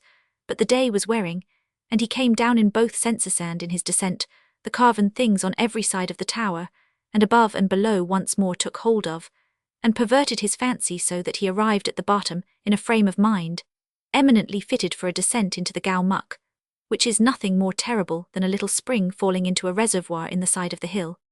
He stumbled across more ruins, and passed between tombs of dead Ranis, till he came to a flight of steps built out and cut out from rock, going down as far as he could see into a growth of trees on a terrace below him. The stone of the steps had been worn and polished by naked feet, till it showed its markings clearly as agate, and where the steps ended in a rock slope, there was a visible glare, a great snail track upon the rocks. It was hard to keep safe footing on the sliminess. The air was thick with the sick smell of stale incense, and grains of rice were scattered upon the steps. But there was no one to be seen now. This in itself was not specially alarming, but the genius of the place must be responsible for making it, so the Englishman slipped and bumped on the rocks, and arrived more suddenly than he desired upon the edge of a dull blue tank sunk between walls of timeless masonry in a slabadin recess. Water was pouring through a shapeless stone gargoyle into a trough, which trough again dripped into the tank. Almost under the little trickle of water was the loathsome emblem of creation, and there were flowers and rice around it. Water was trickling from a score of places in the cut face of the hill, oozing between the edges of the steps, and welling up between the stone slabs of the terrace. Trees sprouted in the sides of the tank, and hid its surroundings. It seemed as though the descent had led the Englishman firstly 2,000 years away from his own century, and secondly into a trap, and that he would fall off the polished stones into the stinking tank, or that the gal muck would continue to pour water placidly, until the tank rose up and swamped him, or that some of the stone slabs would fall forward and crush him flat. Then he was conscious of remembering with peculiar and unnecessary distinctness that from the gal muck a passage led to the subterranean chambers in which fair Pudmini and her handmaids had slain themselves also, that Tard had written, and the station master at Chitter had said that some sort of devil or ghoul or something stood at the entrance of that Ap 130 approach, all of which was a nightmare bred in full day, and folly to boot. But it was the fault of the genius of the place who made the Englishman feel that he had done a great wrong in trespassing into the very heart and soul of old Chitter. And behind him the gal muck guggled and choked like a man in his death throe. The Englishman endured as long as he could. About 2 minutes then it came upon him that he must go quickly out of this place of years, and blood must get back to the afternoon sunshine and Gerolia, and the dak bungalow with the French bedstead. He desired no archaeological information, he wished to take no notes, and above all, he did not care to look behind him, where stood the reminder that he was no better than the beasts that perish. But he had to cross the smooth-worn rocks, and he felt their sliminess through his boot soles. It was as though he were treading on the soft old skin of a Hindu. As soon as the steps gave refuge, he floundered up them, and so came out of the gal muck bedewed with that perspiration which follows alike on honest toil or culdish fear. This, said he to himself, is absurd, and sat down on the fallen top of a temple to review the situation. But the gal muck had page 130, and behind him the gal muck guggled and choked like a man in his death throe. Disappeared. He could see the dip in the ground and the beginning of the steps, but nothing more. In defense, it may be urged that there is moral just as much as there is mind choke damp. If you get into a place laden with the latter, you die, and if into the home of the former you behave unwisely, as constitution and temperament prompt. If any man doubt this, let him sit for 2 hours in a hot sun on an elephant, stay half an hour in the Tower of Victory, and then go down into the gal muck, which, it must never be forgotten, is merely a set of springs 3 or 4 in number issuing from the cliff face at Cowmouth carvings, now mutilated, the water evidently percolating from the Hathai Kund above falls, first in an old pillared hall, and thence into the masonry reservoir below eventually, when abundant enough, supplying a little waterfall lower down. That, gentlemen and ladies, on the honour of one who has been frightened of the dark in broad daylight, is the gal muck as though photographed. The Englishman regained Gerolia and demanded to be taken away, but Gerolia's driver went forward instead, and showed him a new mahal just built by the present Maharana. If a 4th sack of chitta could be managed for a viceroy's edification, the blowing up of the new mahal would supply a pleasant evening's entertainment. Near the mahal lie the remains of the great tanks of chitta, for the hill has through a great part of its length a depression in the centre, which by means of bunds stored in the old time, a full supply of water, a general keeping in order, is visible throughout many of the ruins, and in places a carriage drive is being constructed. Carriage drives, however, do not consort well with Chitter, and the shadow of her ancient beauty. The return journey past temple after temple and palace upon palace began in the failing light, and Gerolia was still blundering up and down narrow bypaths, for she possessed all an old woman's delusion as to the slimness of her waist. When the twilight fell and the smoke from the town below began to creep up the brown flanks of Chitter, and the jackals howled, then the sense of desolation, which had been strong enough in all conscience in the sunshine, began to grow and grow. The sun's eye had a sickly glare. The earth with age was wan. The skeletons of ages stood around that lonely mound. Near the rampart there was some semblance of a town with living people in it, and a priest sat in the middle of the road and howled aloud upon his guards, until a little boy came and laughed in his face heretically, and he went away grumbling. This touch was deeply refreshing. In the contemplation of it, the Englishman clean forgot that he had overlooked the gathering in of materials for an elaborate statistical, historical, geographical account of Chitter. All that remained to him was a shuddering reminiscence of the gal muck and 2 lines of the Holy Grail. And up into the sounding halls he passed, but nothing in the sounding halls he saw. Postscriptum: there was something very uncanny about the genius of the place. He dragged an ease-loving egotist out of the French bedstead, with the gilt knobs at head, and foot into a more than usually big nothing less than a seeing of chitter by moonlight, there was no possibility of getting Gerolier out of her bed, and a mistrust of the Maharana's soldiery, who in the daytime guarded the gates, prompted the Englishman to avoid the public way and scramble straight up the hillside along an attempt at a path which he had noted from G134 Rollier's back. There was no one to interfere, and nothing but an infinity of pestilent nullahs and loose stones to check. Owls came out and hooted at him, and animals ran about in the dark and made uncouth noises. It was an idiotic journey, and it ended, oh horror, in that unspeakable Gau Mukthai's time, entered from the opposite or brushwooded side, as far as could be made out in the dusk, and from the chuckle of the water, which by night was peculiarly malevolent. Escaping from this place crab fashion, the Englishman crawled into Chitter, and sat upon a flat tomb till the moon, a very inferior and second-hand one, rose, and turned the city of the dead into a city of scurrying ghouls in sobriety. Jackals also. The ruins took strange shapes and shifted in the half-light, and cast objectionable shadows. It was easy enough to fill the rock with the people of old times, and a very beautiful account of Chitter restored, made out by the help of Todd, and bristling with the names of the illustrious dead, would undoubtedly have been written, had not a woman, a living, breathing woman, stolen out of a temple. What was she doing in that galley? And screamed in piercing and public-spirited fashion. The English 135 man got off the tomb, and departed rather more noisily than a jackal, feeling for the moment that he was not much better. Somebody opened a door with a crash, and a man cried out, "Who is there?" But the cause of the disturbance was for his sins being most horribly scratched by some thorny scrub over the edge of the hill. There are no bastions worth speaking of near the Gau Mukund. The rest was partly rolling, partly scrambling, and mainly bad language.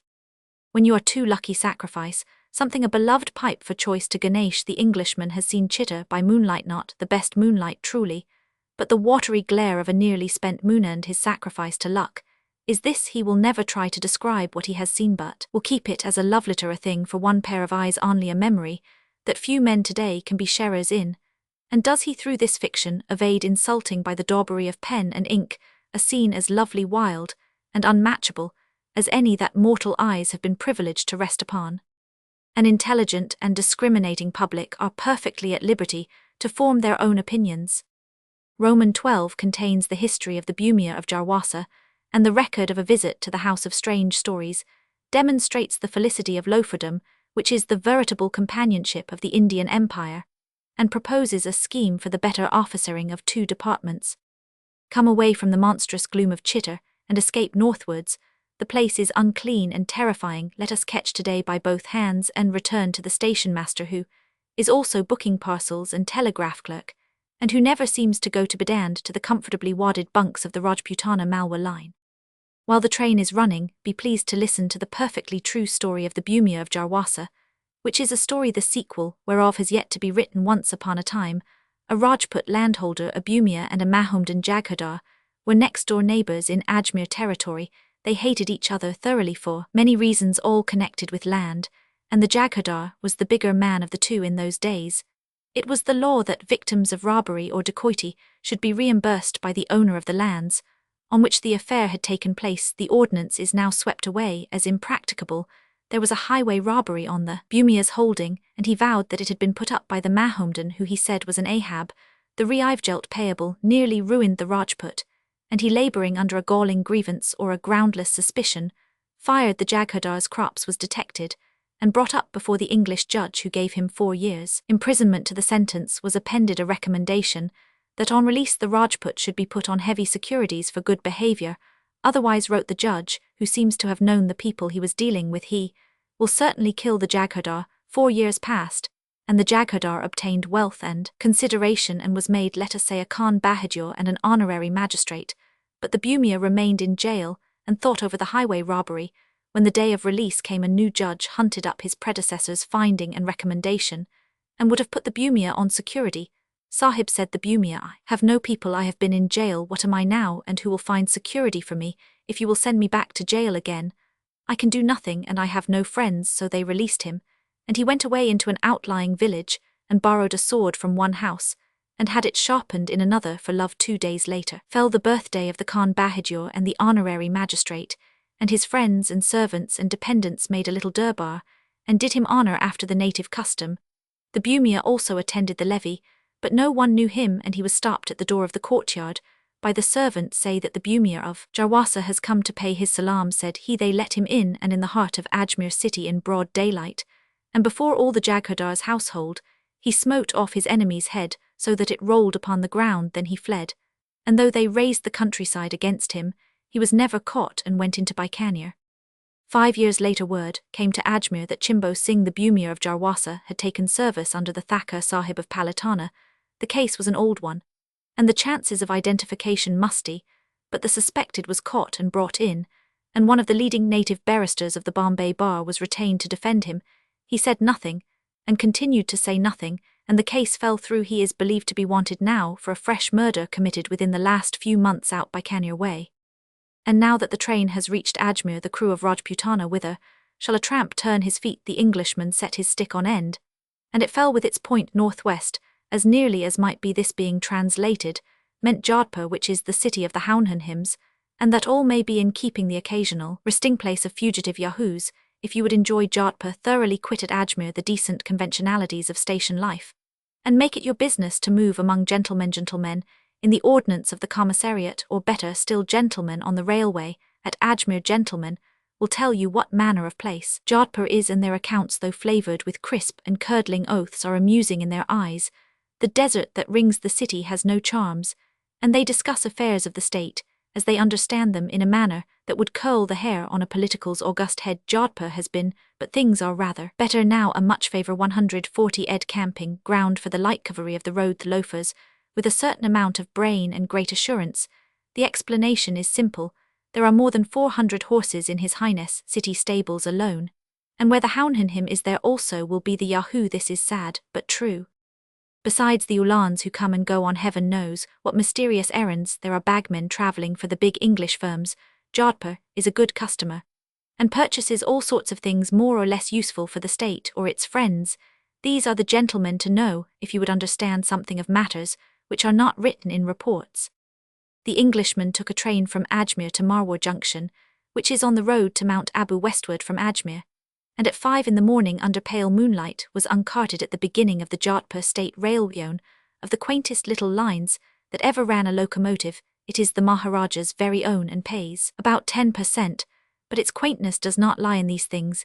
It is worked with rude economy and started life by singularly and completely falsifying the government estimates for its construction, and in 141 intelligent bureau asserted that it could not be laid down for less than, but the error shall be glossed over. It was laid down for a little more than 17,000 rupees a mile with the help of second-hand rails and sleepers, and it is currently asserted that the station masters are flagmen, pointsmen, ticket collectors, and everything else except platforms and lamprooms, as only 2 trains are run in the 24 hours. This economy of staff does not matter in the least. The state line, with the comparatively new branch to the Pachbadra salt pits, pays handsomely, and is exactly suited to the needs of its users. True, there is a certain haziness as to the hour of starting, but this allows laggards more time, and fills the packed carriages to overflowing.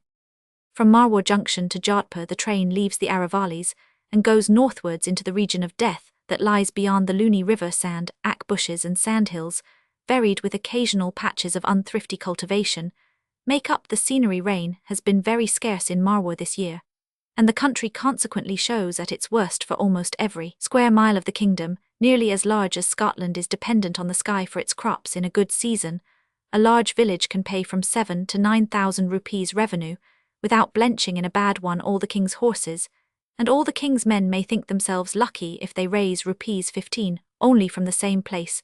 The fluctuation is startling.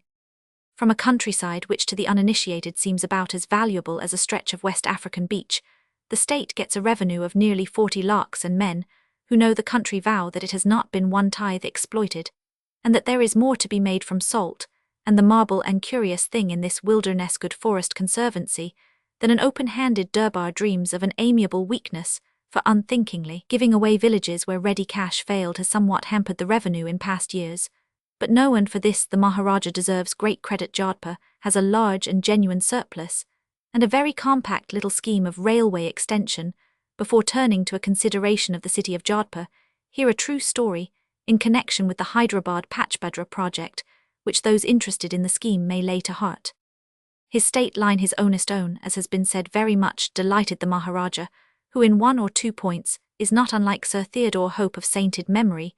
Pleased with the toy, he said effusively, in words which may or may not have reached the ears of the Hyderabad Pachbadra people, "This is a good business. If the government will give me independent jurisdiction, I'll make, and open the line straight away from Pachbadra to the end of my dominions, Roman 1 all, but to Hyderabad." Then up and spake an elder knight sat at the king's right knee, who knew something about the railway map of India, and the controlling power of strategical lines. "Maharaja Sahib, here is the Indus Valley state, and here is the Bombay Baroda. Where would you be, by Jove?" quoth the Maharaja, though he swore by quite another god, "I see." And thus he abandoned the idea of a Hyderabad line, and turned his attention to an extension to Nagaur with a branch to the Makrana marble quarries, which are close to the Sampur salt lake near Jaipur, and in the fullness of time that extension will be made, and perhaps extended to Bahawalpur. The Englishman came to Jodhpur at midday in a hot, fierce sunshine that struck back from the sands and the ledges of Rudyard, as though it were May instead of December. The line scorned such a thing as a regular ordained terminus. The single track gradually melted away into the sands close to the station, was a grim stone dak bungalow, and in the veranda stood a brisk bag and flask begirdled individual, cracking his joints with excessive irritation. He was also snorting like an impatient horse. Nota bene: when one is on the road, it is above all things necessary to pass the time owed to fellow wanderers. Failure to comply with this law implies that the offender is too good for his company, and this on the road is the unpardonable sin. The Englishman passed the time owed in due and ample form. "Ha ha," said the gentleman with the bag, "isn't this a sweet place? There ain't no tickecaries, and there ain't nothing to eat if you haven't brought your victuals, and they charge you 3 for a bottle of whiskey and encore at that. Oh, it's a sweet place here."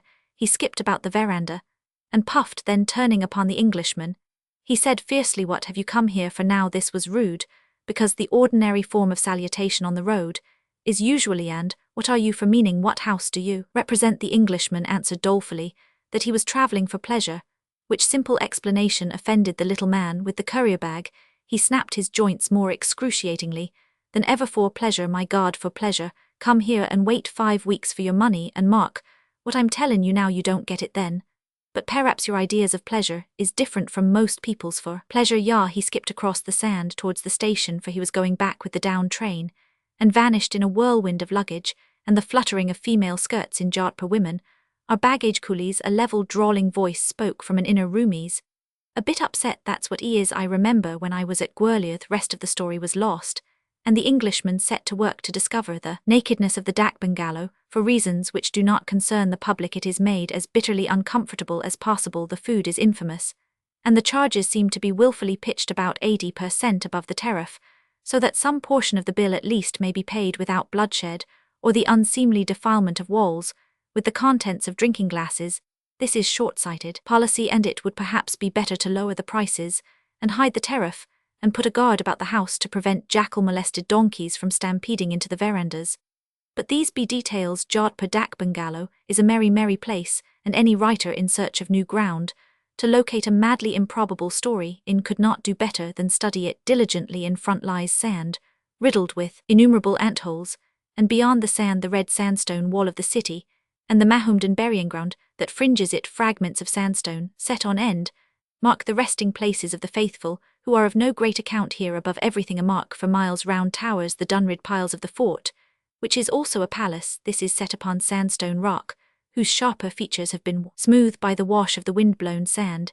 It is as monstrous as anything indoors illustrations of the Contes Drolatiques, and wherever it wanders the eye comes back at last to its fantastic bulk. There is no greenery on the rock, nothing but fierce sunlight or black shadow. A line of red hills forms the background of the city, and this is as bare as the picked bones of camels that lie bleaching on the sand below. Wherever the eye falls it sees a camel, or a string of camel-sleen racer-built Sowari camels, or heavy black shag-haired, trading 147 ships bent on their way to the railway station. Through the night the air is alive with the bubbling and howling of the brutes who assuredly must suffer from nightmare in the morning.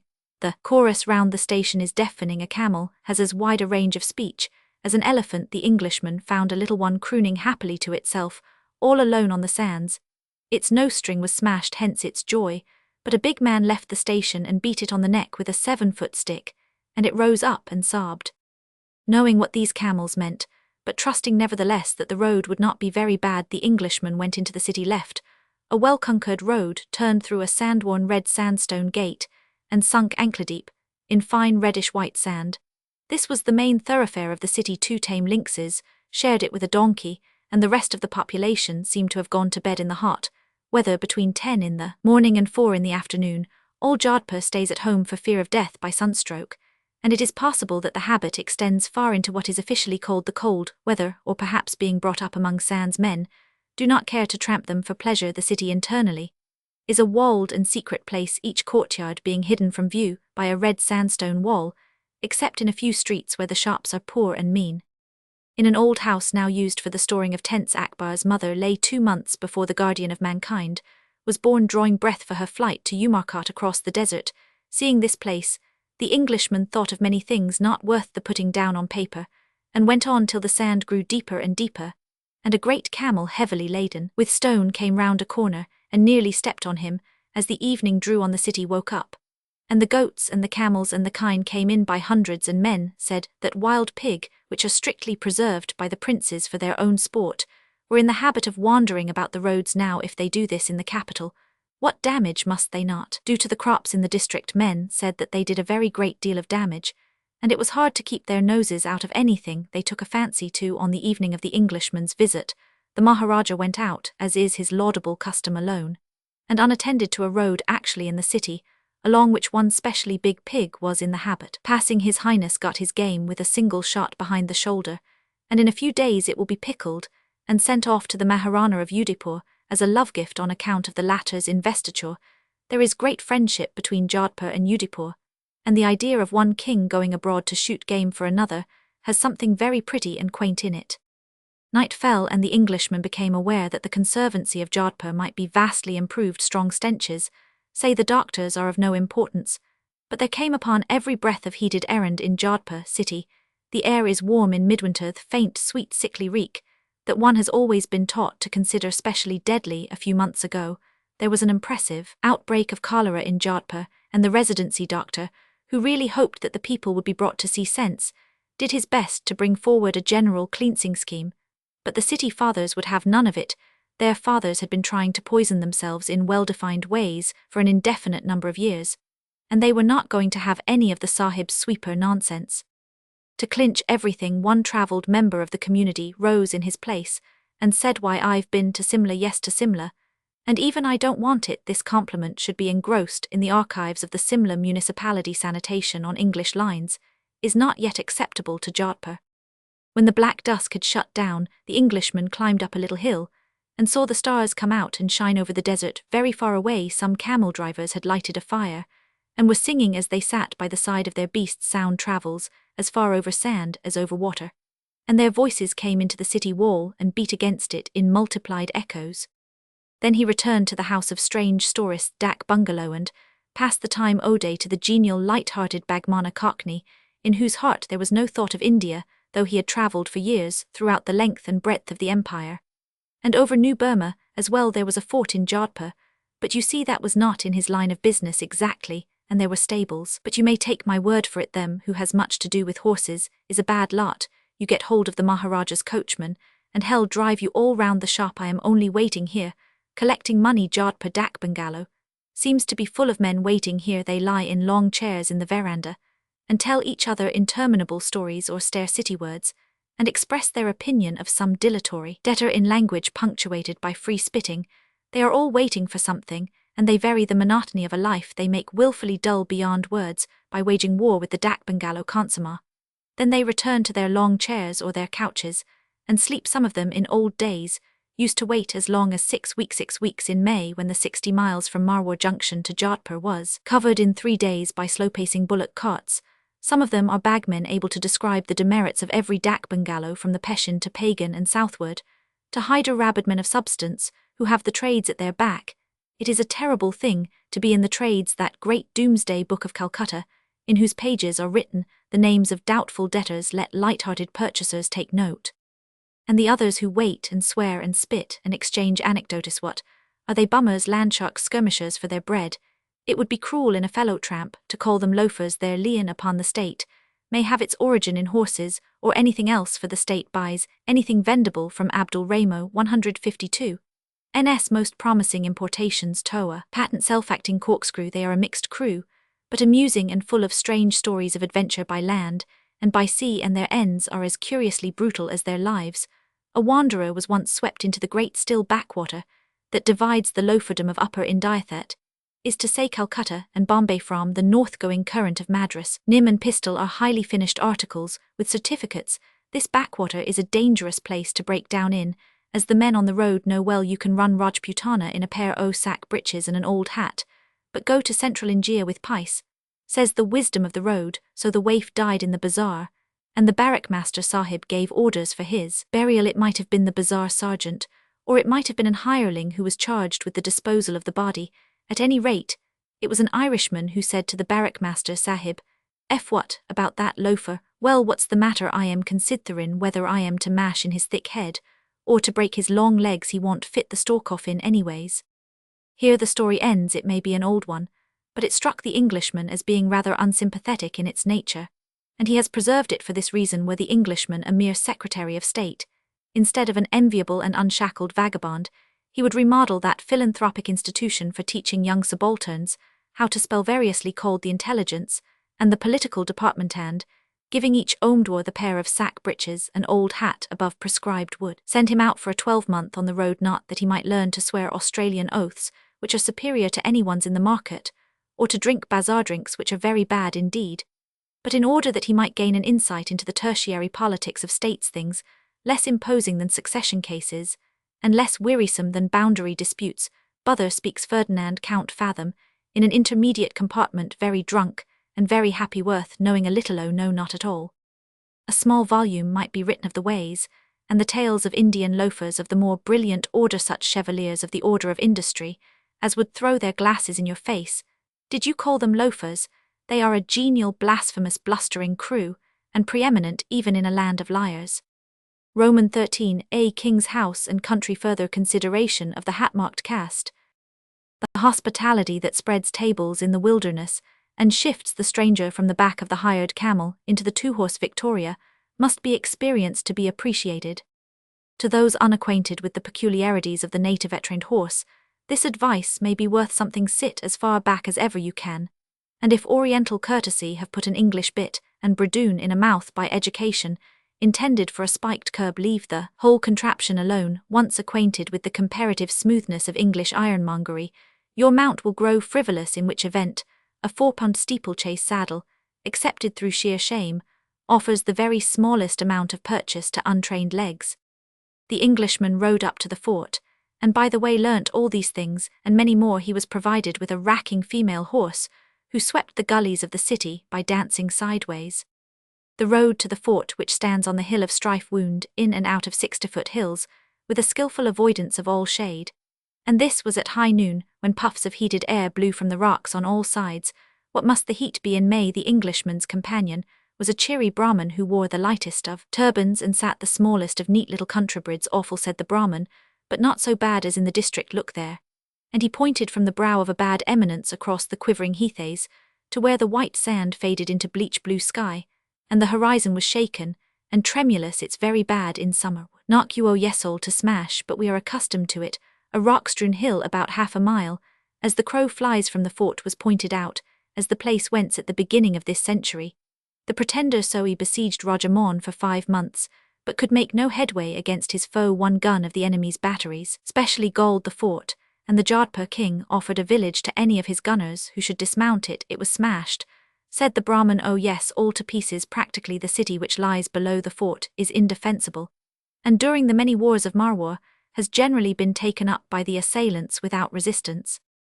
Entering the fort by the Jaipur gate, and studiously refraining from opening his umbrella, the Englishman found shadow, and Coulth took off his hat to the tun-bellied trunk-nosed guard of good luck, who had been very kind to him in his wanderings, and sat down near 6 of the Maharaja's guns bearing the mark, a Broom Karsipur 1857, or G. Hutchinson Karsipur 1838. Now rock and masonry are so curiously blended in this great pile that he who walks through it loses sense of being among buildings. It is as though he walked through mountain gorges, the stone-paved inclined plains, and the tunnel-like passages driven under 100 feet height of buildings increased this impression in many places.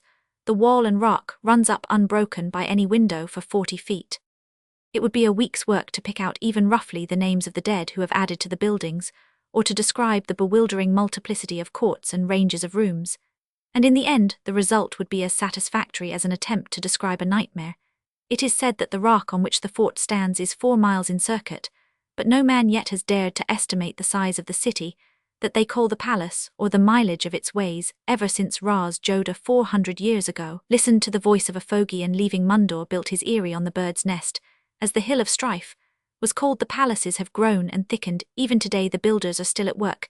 Takhat Singh, the present ruler's predecessor, built royally an incomplete bastion, and a hall of flowers are among the works of his pleasure, hidden away behind a mighty wing of carved red sandstone lie rooms, set apart for viceroys' durbar halls and dinner rooms without end. A gentle gloom covers the evidences of the Catholic taste of the state in articles of bigotry and virtue, but there is enough light to show the raison d'etre of the men who wait in the dak bungalow.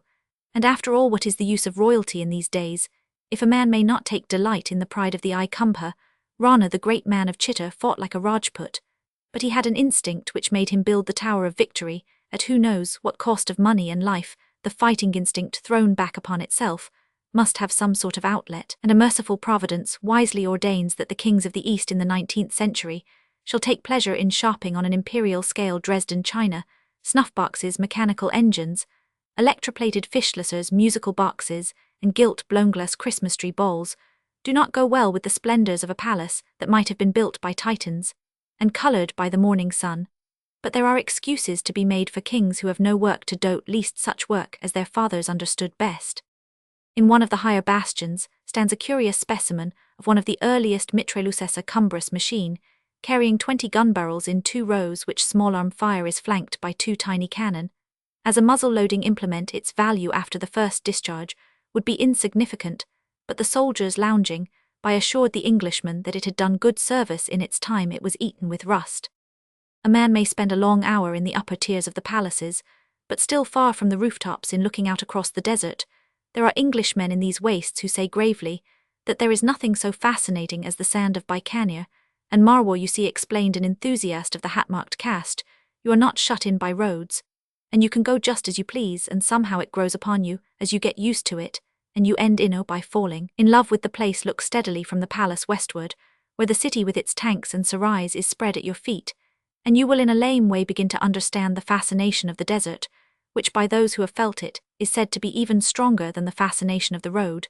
The city is of red sandstone and dull and sombre to look at. Beyond it, where the white sand lies, the country is dotted with camels limping into the Uikate or coming from the same place. Trees appear to be strictly confined to the suburbs of the city. Very good, if you look long enough across the sands, while a voice in your ear is telling you of half-buried cities old as old time, and wholly unvisited by sahibs of districts where the white man is unknown, and of the wonders of faraway Jaisalmer, ruled by a half-distraught king Sandlucked, and now smitten by a terrible food and water famine. You will, if it happen that you are of a sedentary and civilized nature, experience a new emotion, will be conscious of a great desire to take one of the lobbing camels and get away into the desert, away from the last touch of today, to meet the past face to face some day. A novelist will exploit the unknown land from the Ran, where the wild ass breeds northward and eastward, till he comes to the Indus. That will be when Rider Haggard has used up Africa, and a new she is needed.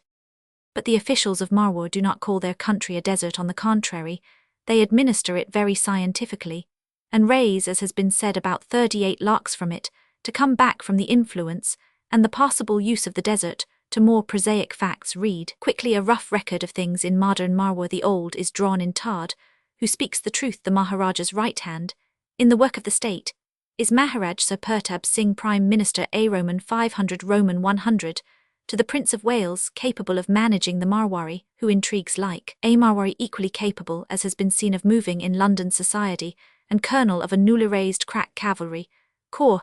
The Englishman would have liked to have seen him, but he was away in the desert somewhere, either marking a boundary or looking after a succession case. Not very long ago, as the Sets of Ajmer knew well, there was a state debt of 50 lakhs. This has now been changed into a surplus of 3 lakhs, and the revenue is growing also. The simple dacoit, who used to enjoy himself very pleasantly, has been put into a department, and the thug with him. Consequently, for the department takes a genuine interest in this form of shikar. and the jail legends are not too light. Dacoities have been reduced to such an extent that men say you may send a woman with her ornaments upon her from Sajat to Falodi, and she will not lose a nose ring also, and this in a Rajput state is an important matter. The boundaries of nearly every village in Marwar have been demarcated, and boundary rixes, in which both sides preferred small-arm fire to the regulation lati, are unknown. The open-handed system of giving away villages had raised a large and unmannerly crop of Jaghadars. These have been taken and brought in hand by Sir Pertab Singh to the better order of the state. A Punjabi Sardar Har Dayal Singh has reformed or made rather courts on the civil and criminal side, and his hand is said to be found in a good many sweepings out of old corners.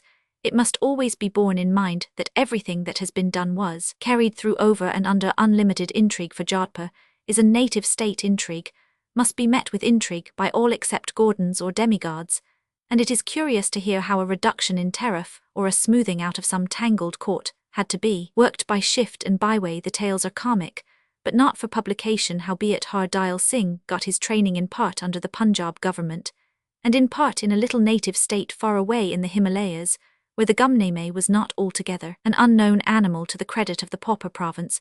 Be it said, it is not easy to circumvent a Punjabi. The details of his work would be dry reading. The result of it is good, and there is justice in Marwar and order and firmness in its administration. Naturally, the land revenue is the most interesting thing in Marwar from an administrative point of view. The basis of it is a tank about the size of a swimming bath, with a catchment of several hundred square yards, draining through leap channels. When God sends the rain, the people of the village drink from the tank. When the rains fail, as they failed this year, they take to their wells, which are brackish and breed guinea worm. For these reasons, the revenue, like the Republic of San Domingo, is never alike for 2 years running. There are no canal questions to harry the authorities, but the fluctuations are enormous under the Aravalis. The soil is good further north. They grow millet and pasture cattle, though, said a revenue officer cheerfully, God knows what the brutes find to eat. Apropos of irrigation, the one canal deserves special mention as showing how George Stephenson came to Jodhpur and astonished the inhabitants. 6 miles from the city proper lies the Balsamand Sagar, a great tank in the heart, whether when the city tanks ran out or stank, it was the pleasant duty of the women to tramp 12 miles at the end of the day's work to fill their latas in the heart. Whether Jodhpur Islet a simile suffice sukkar in June would be similar to Jodhpur. The state engineer, who is also the Jodhpur state line, for he has no European subordinates, conceived the idea of bringing the water from the Balsamand into the city. Was the city grateful? Not in the least. It said that the Sahib wanted the water to run uphill, and was throwing money into the tank. Being true, Marwari's men betted on the subject. The canal built out one for water must not touch earth in these parts was made at a cost of something over £1,00,000, and the water came down, because the tank was a trifle higher than the city now in the heart.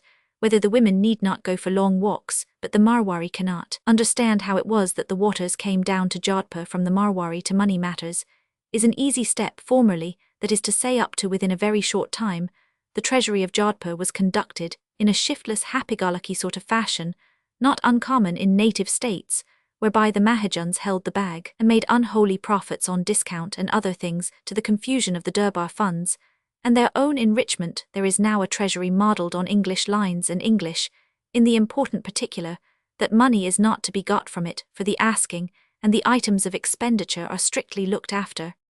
In the middle of all this bustle of reform, planned, achieved, frustrated and replanned, and the never-ending underground warfare that surges in a native state, moved the English officers, irreducible minimum of exiles. As a caste, the working Englishmen in native states are curiously interesting, and the traveller whose tact by this time has been Wilfred blunted by tramping sits judgment upon them as he has seen them in the first place. They must be the fittest who have survived, for though here and there you shall find one chafing bitterly against the burden of his life, in the wilderness one to be pitied more than any chained beast, the bulk of the caste are honestly and unaffectedly fond of their work, fond of the country around them, and fond of the people they deal with in each state. Their answer to a certain question is the same. The men with whom they are in contact are all right when you know them, but you've got to know them first. As the music-hall song says, their hands are full of work, so full that, when the incult wanderer said, "What do you find to do?" they looked upon him with contempt and amazement, exactly as the wanderer himself had once looked upon a globe-trotter who had put to him the same impertinent query. And but here the Englishman may be wrong. It seemed to him that in one respect their lives were a good deal more restful and concentrated than those of their brethren under the British government. There was no talk of shiftings and transfers and promotions stretching across a province and a half, and no man said anything about Simla to one who has hitherto believed that Simla is the hub of the empire. It is disconcerting to hear, "Oh, Simla, that's where you Bengalis go, we haven't anything to do with Simla down here." And no more they have their talk, and their interests run in the boundaries of the states they serve, and most striking of all, the gossipy element seems to be cut out altogether. It is a backwater of the river of Anglo-Indian life. Is it the main current, the broad stream that supplies the motive power? And is the other life only the noisy ripple on the surface? You who have lived, not merely looked at both lives, decide. Much can be learnt from the talk of the Castamony. Curious, many amusing, and some startling things. 1. Here's stories of men who take a poor impoverished state as a man takes a wife, for better or worse, and moved by some incomprehensible ideal of virtue consecrateth that, is not too big a word, consecrate their lives to that state in all single-heartedness and purity. Such men are few, but they exist today, and their names are great in lands where no Englishman travels. Again, the listener hears tales of grizzled diplomats of Rajputana Machiavellis who have hoisted a powerful intriguer with his own intrigue, and bested priestly cunning and the guile of the Oswal, simply that the way might be clear for some scheme which should put money into a tottering treasury, or lighten the taxation of a few 100,000 men, or both. For this can be done. 1/10 of that force, spent on their own advancement, would have carried such men very far.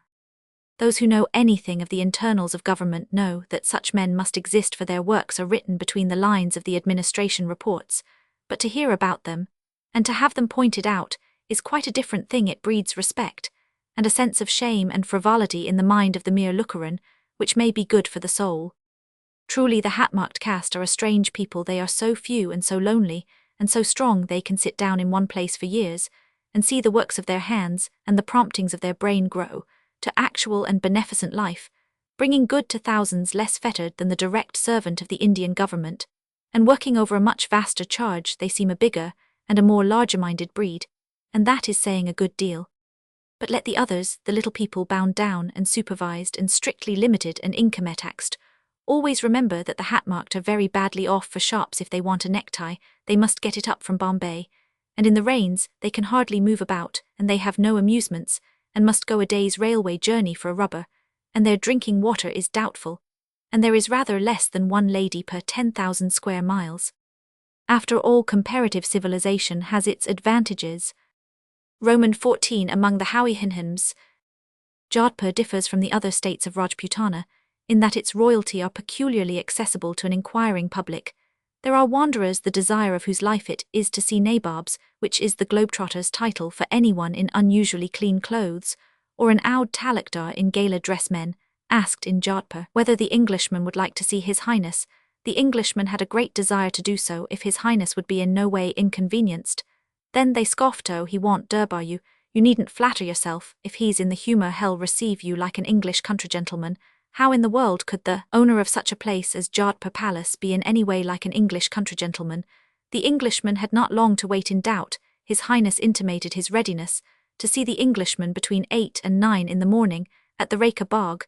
The Reka Bagh is not a palace for the lower story, and all the detached buildings round it are filled with horses, nor can it in any way be called a stable, because the upper story contains sumptuous apartments full of all manner of valuables, both of the east and the west. Nor is it in any sense a pleasure garden, for it stands on soft white sand close to a multitude of litter and sand training tracks, and is devoid of trees for the most part. Therefore the Reka Bagh is simply the Reka Bagh, and nothing else. It is now the chosen residence of the Maharaja, who loves to live among his 400 or more horses. All Jodhpur is horse-mad, by the way, and it behoves anyone who wishes to be anyone to keep his own racecourse. The Englishman went to the Reka Bagh, which stands half a mile or so from the city, and passing through a long room filled with saddles by the dozen, bridles by the score, and bits by the 100, was aware of a very small and lively little cherub on the roof of a garden house. He was carefully muffled, for the morning was chill. "Good morning," he cried cheerfully in English, waving a mittened hand. "Are you going to see my favour?" And the horses, it was the Maharaj Kanwar, the crown prince, the apple of the Maharaja's eye, and one of the quaintest little bodies that ever set an Englishman disrespectfully laughing. He studies Eng 170 lish daily with one of the English officials of the state, and stands a very good chance of being thoroughly spoiled, for he is a general pet. Also, as befits his dignity, He has his own carriage or carriages, his own 12-hand, stable, his own house and retinue, and everything handsome about him.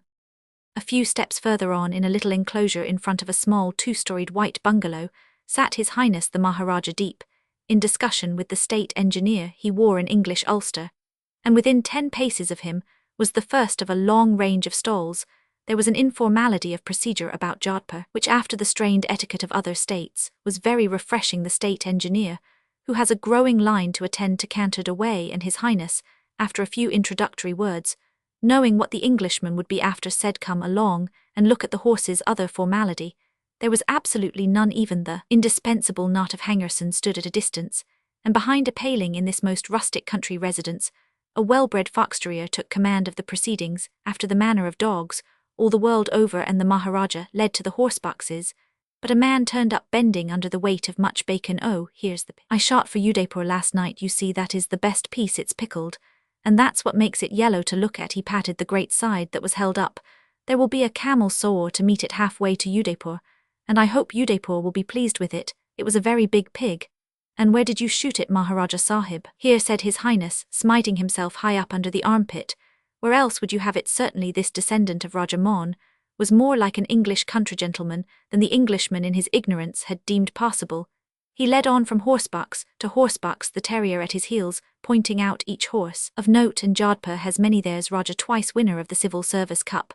The Englishman looked reverently, and Raja rewarded his curiosity with a vicious snap, for he was being dressed over, and his temper was out of joint. Close to him stood Autocrat the Grey, with the nutmeg marks on the off-shoulder, a picture of a horse. Also disturbed in his mind next to him was a chestnut Arab, a hopeless cripple, for one of his knees had been smashed, and the leg was doubled up under him.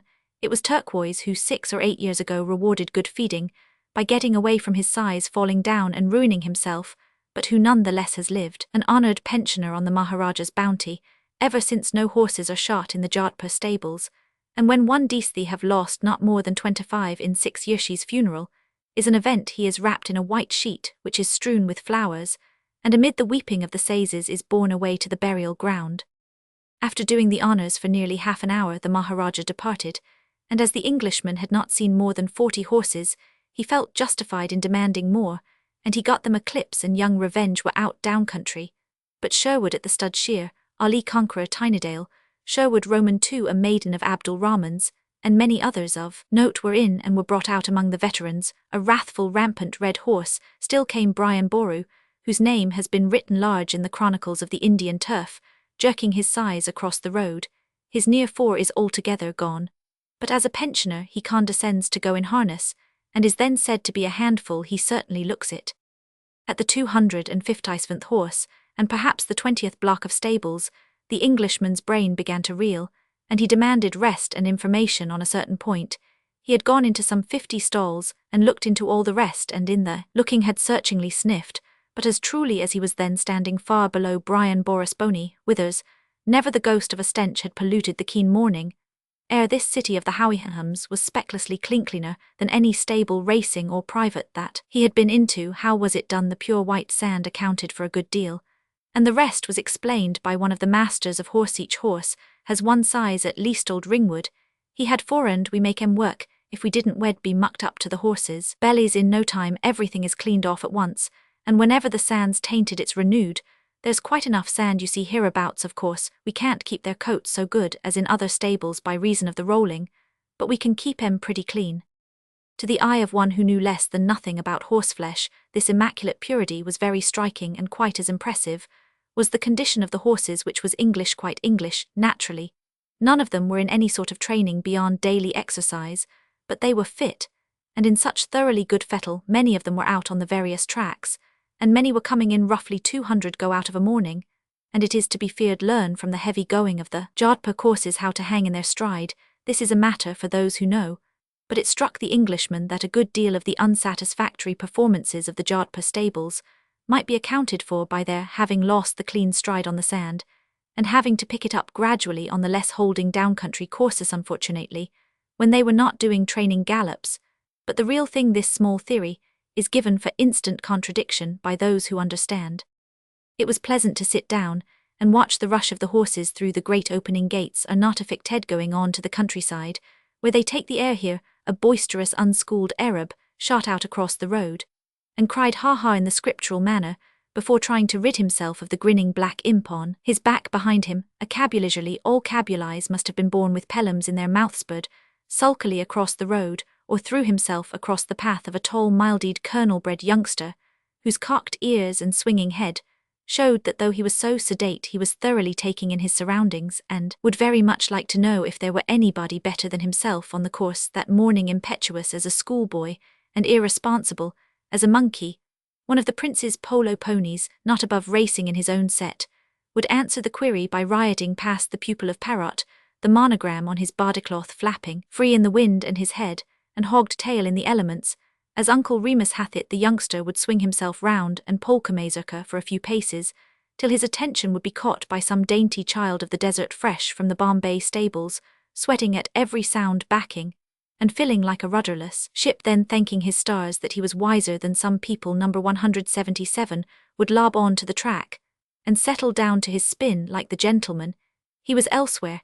The eye fell upon a cloud of nameless ones, purchases from Abdul Rahman, whose worth will be proved next hot weather when they are seriously taken in, hands skirmishing over the face of the land, and enjoying themselves immensely high above everything else like a collier among barges screaming shrilly.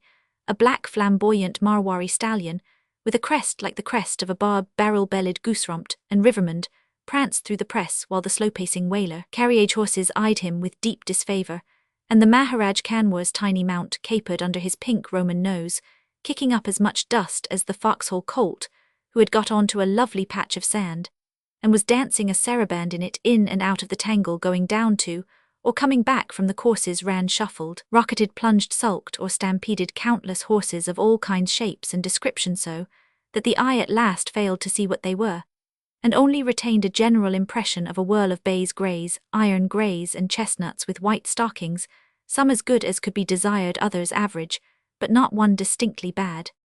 "We have no downright bad uns in this stable. What's the use?" said the master of horse calmly. "They are all good beasts, and one with another must cost more than 1,000 each. This year's new ones bought from Bombay, and the pick of our own studs, are 100 strong about. Maybe more. Yes, they look all right enough, but you can never know what they are going to turn out. Livestock is very uncertain. And how are the stables managed? How do you make room for the fresh stock? Something this way here are all the new ones and Parrot's lot, and the English colts that Maharaja Pertab Singh brought out with him from home Winter Lake, out o' Queen's consort, that chestnut, with the 2 white stockings you're looking at now. Well, next hot whether we shall see what they're made of, and which is who. There's so many that the trainer hardly knows 'em one from another, till they begin to be a good deal forward, those that haven't got the pace, or that the Maharaja don't fancy. They're taken out and sold for what they'll bring. The man who takes the horses out has a good job of it. He comes back and says, I sold such and such for so much, and here's the money. That's all well. Our rejections are worth having. They have taken prizes at the Pune horse show. See for yourself. Is there one of those there that you wouldn't be glad to take for a hack, and look well after too? Only they're no use to us. And so out they go by the score. We've got 60 ridding boys, perhaps more, and they've got their work cut out to keep them all going. What you've seen are only the stables. We've got one stud at Bellara 80 miles out, and they come in sometimes in droves of 300 and 400. From the stud they raise Marwaris there too, but that's entirely under native management. We've got nothing to do with that. The natives reckon a Marwari the best country-bred you can lay hands on, and some of them are beauties, crests on 'em like the top of a wave. Well, there's that stud and another stud, and reckoning one with another, I should say the Maharaja has nearer 1,200 than 1,000 horses of his own. For this place here 2 wagon loads of grass come in every day from Marwar Junction. Lord knows how many saddles and bridles we've got. I never counted. I suppose we've about 40 carriages, not counting the ones that get shabby and are stacked in places in the city, as I suppose you've seen. We take 'em out in the morning, a regular string all together breaks, and all but the prettiest turnout we ever turned out was Lady Dufferin's pony 4-in-hand whalers 13 the wheelers I think, and 13 on, the leaders. They took prizes at Pune. That was a pretty turnout, the prettiest in India. Lady Dufferin, she drove it when the Viceroy was down here last year. There are bicycles and tricycles in the carriage department too. I don't know how many, but when the Viceroy's camp was held, there was about 1 apiece for the gentle 179 men, with remounts. They're somewhere about the place now, If you want to see them, how do we manage to keep the horses so quiet? Find some. Oh, the youngsters play the goat a good deal when they come out o' stable. But as you say, there's no vice generally, it's this way. We don't allow any curracombs. If we did, the sazes would be wearing out their brushes on the combs. It's all elbow grease here. They've got to go over the horses with their hands. They must handle 'em. And a native, he's afraid of a horse. Now an English groom, when the horse is doing the fool, clips him over the head with a curracomb or punches him in the belly. And that hurts the horse's feelings. A native, he just stands back till the trouble is over. He must handle the horse or he'd get into trouble for not dressing him. So it comes to all handling and no licking. And that's why you won't get hold of a really vicious brute in these stables. Old Ringwood, he had 4 sazes, and he wanted 'em every one, but the other horses haven't more than one size apiece. The Maharaja, he keeps 14 or 15 horses for his own riding, not that he cares to ride now, but he likes to have his horses, and no one else can touch 'em. Then there's the horse that he mounts his visitors on when they come for pig sticking and such like, and then there's a lot of horses that go to Maharaja Pertab Singh's new cavalry regiment. So you see, a horse can go through all 3 degrees sometimes before he gets sold, and be a good horse at the end of it. And I think that's about all. A cloud of youngsters, sweating freely and ready for any mischief shot, passed on their way to breakfast, and the conversation ended in a cloud of sand and the drumming of hurrying hooves. In the Reka Bagh are more racing cups than this. Memory holds the names of chiefest of all was the Delhi assemblage cup, the imperial vase of solid gold, won by Crown Prince. The other pieces of plate were not so imposing, but of all the crown jewels, the most valuable appeared at the end of the inspection. It was the small Maharaj Kanwar lolling in state in a huge barouche. His toes were at least 2 feet off the floor. That was taking him from his morning drive. Have you seen my horses? Said the Maharaj Kanwar. The 4 12-hand ponies had been duly looked over, and the future ruler of Jodhpur departed satisfied. Roman 15 treats of the startling effect of a reduction in wages and the pleasures of loaferdom, paints the state of the Bundi road and the treachery of Ganesh of Sitter. At 25% reduction all round and no certain leave. When you wants it, of course, the best men go somewhere else. That's only natural, and airs this sanguinary down mail. A stickin' in the eye of the Kundwa down. I tell you, sir, India's a bad place here, very bad place. 'Tisn't what it was when I came out 31 years ago, and the drivers was getting their 7 and 800 rupees a month and was treated as men. The Englishman was on his way to Nasirabad, and a gentleman in the railway was explaining to him the real reason of the decadence of the empire. It was because the Rajputana Malwa Railway had cut all its employees 25%, and in truth there is a good deal of fine free language where gentlemen in the carriage department, foreman fitters station and assistant station masters do foregather. It is ungenerous to judge a caste by a few samples, but the Englishman had on the road and elsewhere seen a good deal of gentlemen on the railway, and is prepared to write down here that they spend their pay in a manner that would do credit to an income of 1,000 a month. Now, they are saying that the 25% reduction is depriving them of the pleasures of life. So much the better if it makes them moderately economical in their expenditure. Revolving these things in his mind together with 1 or 2 stories of extravagance, not quite fit for publication, the Englishman came to Nasirabad before sunrise, and there, to a tonga, imagine an icy pause of several minutes, followed by language. Quoth Ram Baksh, proprietor, driver, size, and everything else, calmly. At this time of the year, and having regard to the heat of the sun, who wants a top to a tonga? I have no top. I have a top, but it would take till 12 o'clock to put it on, and behold Sahib Padre Martam Sahib went in this tonga to Deoli. All the officer sahibs of Deoli and Nasirabad go in this tonga for shikar. This is a shooting tonga when church and army are brought against one. Argument is in vain. But to take a soft office-bred unfortunate into the wilderness, upon a skeleton, a dire 183 gram of a conveyance is brutality. Ram Baksh did not see it, and headed his 213-hand rat straight towards the morning sun along a beautiful military road. We shall get to Deoli in 6 hours, said Ram Baksh the boastful, and even as he spoke the spring of the tonga bar snapped mid a harp-like melodious twang. What does it matter, said Ram Baksh, has the Sahib never seen a tonga and break before Padre Martam Sahib, and all the officer sahibs in Deoli? Ram Baksh, said the Englishman sternly, I am not a Padre Sahib nor an officer sahib, and if you say anything more about Padre Martam Sahib or the officers in Deoli, I shall grow very angry and beat you with a stick. Ram Baksh. Humph, said Ram Baksh, I knew you were not a Padre Sahib. The little mishap was patched up with string, and the tonga went on merrily. It is Stevenson who says that the invitation to the road, nature's great morning song, has not yet been properly understood or put to music. The first note of it is the sound of the dawn wind through long grass, and the last in this country, the creaking of the bullock wains getting under way in some unseen serai. It is good beyond expression to see the sun rise upon a strange land, and to know that you have only to go forward and possess that land, that it will dower you before the day is ended with 100 new impressions and perhaps one idea. It is good to snuff the wind when it comes in over grassy uplands, or down from the tops of the blue Aravalistry, and keen as a new-ground sword. Best of all is to light the first pipe. Is there any tobacco so good as that we burn in honor of the breaking day, and while the ponies wake the long white road with their hooves, and the birds go abroad in companies together, to thank your stars that you are neither the subaltern who has orderly room, the stunt who has cashieri, or the judge who has court to attend, but are only a loafer in a flannel shirt, bound, if God please, to little Bundy somewhere beyond the faint hills across the plain. But there was alloy in this delight. Men had told the Englishman darkly that Bundy State had no love for Englishmen, that there was nowhere to stop, and that no one would do anything for money. Love was out of the question further.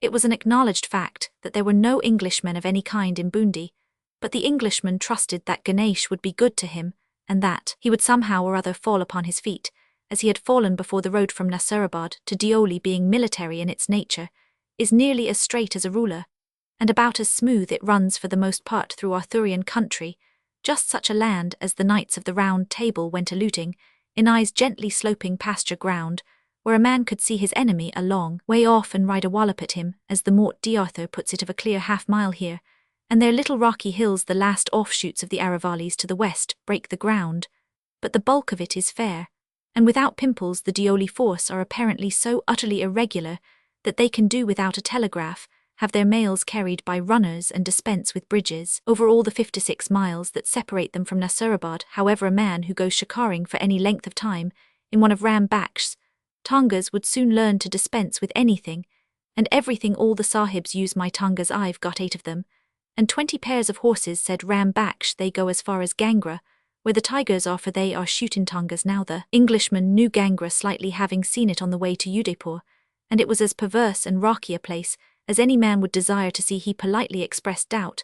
I tell you my tangas go anywhere, said Ram Bakhsh testily. A haywagonthi cut and stack their hay in these parts. Blocked the road. Ram Bakhsh ran the tanga to one side into a rut, fetched up on a tree stump, rebounded on to a rock, and struck the kunkar. Observe, said Ram Bakhsh, but that is nothing. You wait till we get on the Bundi road, and it'll make you shake like a bottle. Is it very bad? I've never been to Bundi myself, but I hear it is all rocks, great rocks as big as the Tonga.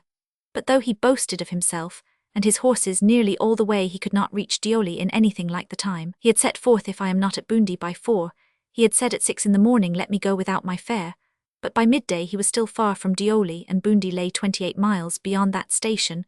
What can I do, said he. I've laid out lots of horseney amount, but the fact is I've never been to Bundi. I shan't go there in the night.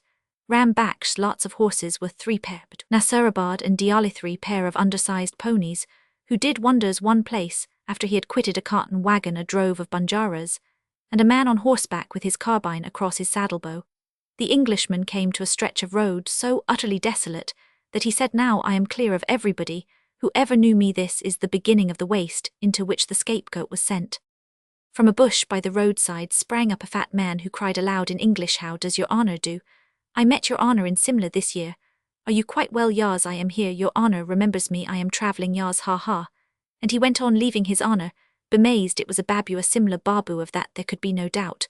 But who he was, or what he was doing 30 miles from anywhere, his honour could not make out. The native moves about more than most folk except railway people. Imagine the big banking firms of Upper India naturally keep in close touch with their great change houses in Ajmer, dispatching and receiving messengers regularly.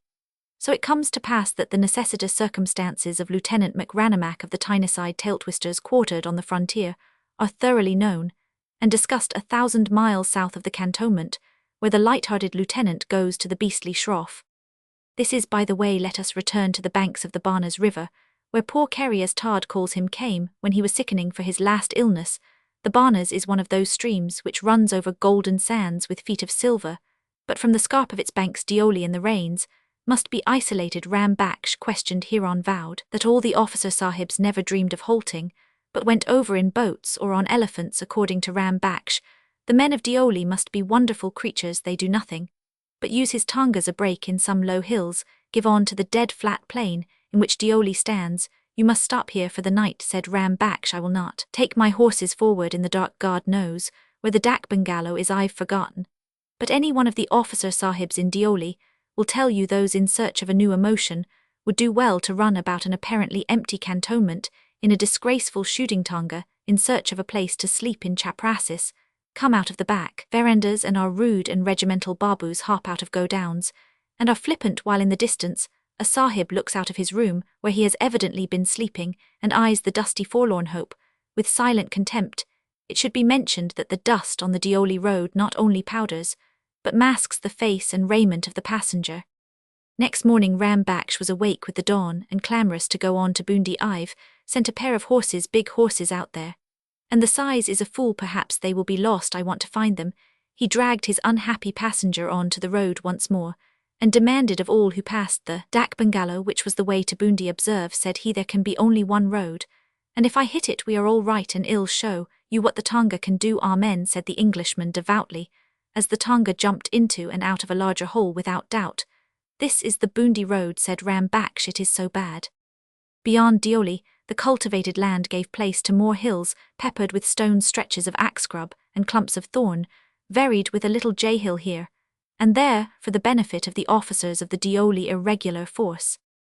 It has been before said that the Bundi state has no great love for sahibs. The state of the road proves it. This, said Ram Baksh, tapping the wheel to see whether the last plunge had smashed a spoke, is a very good road. You wait till you see what is ahead. And the funeral staggered on over. Irrigation cuts through buffalo wallows and dried pools, stamped with the 100 feet of kine. This, by the way, is the most cruel road of all, up rough banks, where the rock ledges peered out of the dust, down step-cut dips, ornamented with large stones, and along 2 feet deep ruts of the rains where the tonga went slantwise even to the verge of upsetting. It was a royal road, a native road, a Raj road of the roughest, and through all its jolts and bangs and bumps and dips, and heaves the eye of Ram Baksh rolled in its bloodshot socket, seeking for the big horses he had so rashly sent into the wilderness. The ponies that had done the last 20 miles into Dioli were nearly used up, and did their best to lie down in the dry beds of nullas. Nota bene, there was an unbridged nulla every 5 minutes, for the set of the country was towards the Medj River. In the rains it must be utterly impassable. A man came by on horseback, his servant walking before with platter and meal bag. Have you seen any horses hereabouts? Cried Ram Baksh. Horses, horses, what the devil have I to do with your horses? Do you think I've stolen them now? This was decidedly a strange answer, and showed the rudeness of the land. An old woman under a tree cried out in a strange tongue, and ran away. It was a dreamlike experience, this hunting for horses on blasted heath with neither house nor hut nor shed in sight. If we keep to the road long enough we must find them. Look at the road. This Raj ought to be smitten with bullets. Ram Baksh had been pitched forward nearly on to the off-pony's rump, and was in a very bad temper. Indeed, the funeral found a house walled with thornsand nearby, with the 2 big horses 13to, if an inch, and harnessed, quite regardless of expense.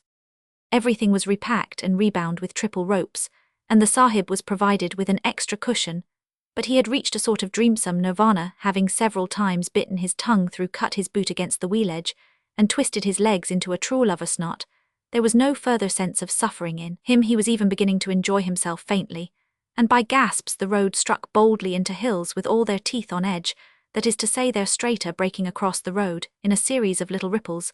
The effect of this was amazing. The tonga skipped merrily as a young fawn from ridge to ridge, and never seemed to have both wheels on the ground at the same time. It shivered, it palpitated, it shook, it slid, it hopped, it waltzed, it ricocheted, it bounded like a kangaroo, it blundered like a sledge, it swayed like a Toffee coach on a downgrade, it kicked like a badly coupled railway carriage, it squelched like a country cart, it squeaked in its torment, and lastly it essayed to plough up the ground with its nose. After 3 hours of this performance, it struck a tiny little ford set between steeply slipping banks of white dust, where the water was clear brown and full of fish, and here a blissful halt was called under the shadow of the high bank of a tobacco field. Would you taste one of the real pleasures of life? Go through severe acrobatic exercises in and about a tonga for 4 hours, then having eaten and drank till you can no more sprawl in the cool of a nulla bed with your head among the green tobacco and your mind adrift with the one little cloud in a royally blue sky. Earth has nothing more to offer her children than this deep delight of animal well-being. There were butterflies in the tobacco, 6 different kinds, and a little rat came out and drank at the ford to him. Succeeded the flight into Egypt. The white bank of the ford framed the picture perfect, lithe mother in blue on a great white donkey, holding the child in her arms, and Joseph walking beside his hand upon the donkey's withers. By all the laws of the East, Joseph should have been riding, and the mother walking. This was an exception decreed for the Englishman's special benefit. It was very warm and very pleasant, and somehow the passers by the ford grew indistinct, and the nullah became a big English garden with a cuckoo singing. Far down in the orchard among the apple blossoms, the cuckoo started the dream. He was the only real thing in it, for the garden slipped back into the water, but the cuckoo remained, and called for all the world, as though he had been a veritable English cuckoo, cuckoo, cuckoo, cuck. Then a pause and renewal of the cry from another quarter of the horizon. After that the ford became distasteful, so the procession was driven forward, and in time plunged into what must have been a big city once, but the only inhabitants were all men. There were abundance of tombs here, and one carried a lifelike carving in high relief of a man on horseback, spearing a footsoldier. Hard by this place the road or rut turned by great gardens, very cool and pleasant, full of tombs, and black-faced monkeys, who quarrelled among the tombs, and shut in from the sun by gigantic banyan and mango trees under the trees, and behind the walls priests sat singing, and the Englishman would have inquired into what strange place he had fallen, but the men did not understand him. Ganesh is a mean little god of circumscribed powers. He was dreaming with a red and flushed face under a banyan tree, and the Englishman gave him 4 annas to arrange matters comfortably at Bundi. His priest took the 4 annas, but Ganesh did nothing whatever, as shall be shown later. His only excuse is that his trunk was a good deal worn, and he would have been better for some more silver leaf, but that was no fault of the Englishman.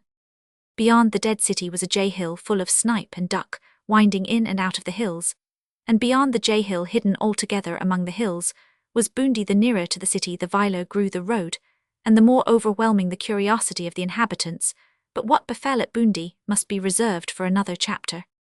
Romans 16, the comedy of errors and the exploitation of Bundi, the castaway of the dispensary, and the children of the schools, a consideration of the shields of Rajasthan and other trifles.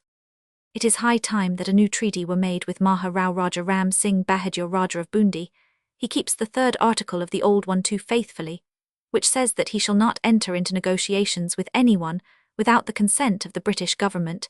He does not negotiate at all. Arrived at Bundi gate, the Englishman asked where he might lay his head for the night, and the quarter guard with one accord said the Suk Mahal, which is beyond the city, and the Tonga went thither through the length of the town, of which more presently, till it arrived at a pavilion on a lakier place of 2 turrets, connected by an open colonnade. The house was open to the winds of heaven, and the pigeons of the Raj, but the latter had polluted more than the first could purify. A snowy-barded chokadar crawled out of a place of tombs, which he seemed to share with some monkeys, and threw himself into Anglo-Saxon attitudes. He was a great deal worse than Ram Baksh, for he said that all the officer sahibs of Deoli came to the Suk Mahal for Shakar and never went away again, so pleased were they. The sahib had brought the honour of his presence, and he was a very old man, and without a parwana could do nothing. Then he fell deeply asleep without warning, and there was a pause of 1 hour only, which the Englishman spent in seeing the lake, like the jay hills on the road, wound in and out among the hills, and on the Bund side was bounded by a hill of black rock crowned with a hatchery of grey stone below.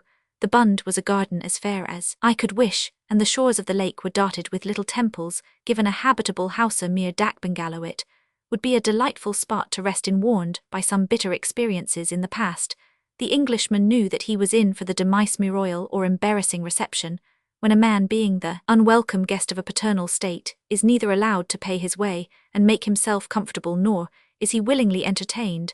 When he saw a one-eyed munchie, he felt certain that Ganesh had turned upon him at last. The munchie demanded and received the parwana.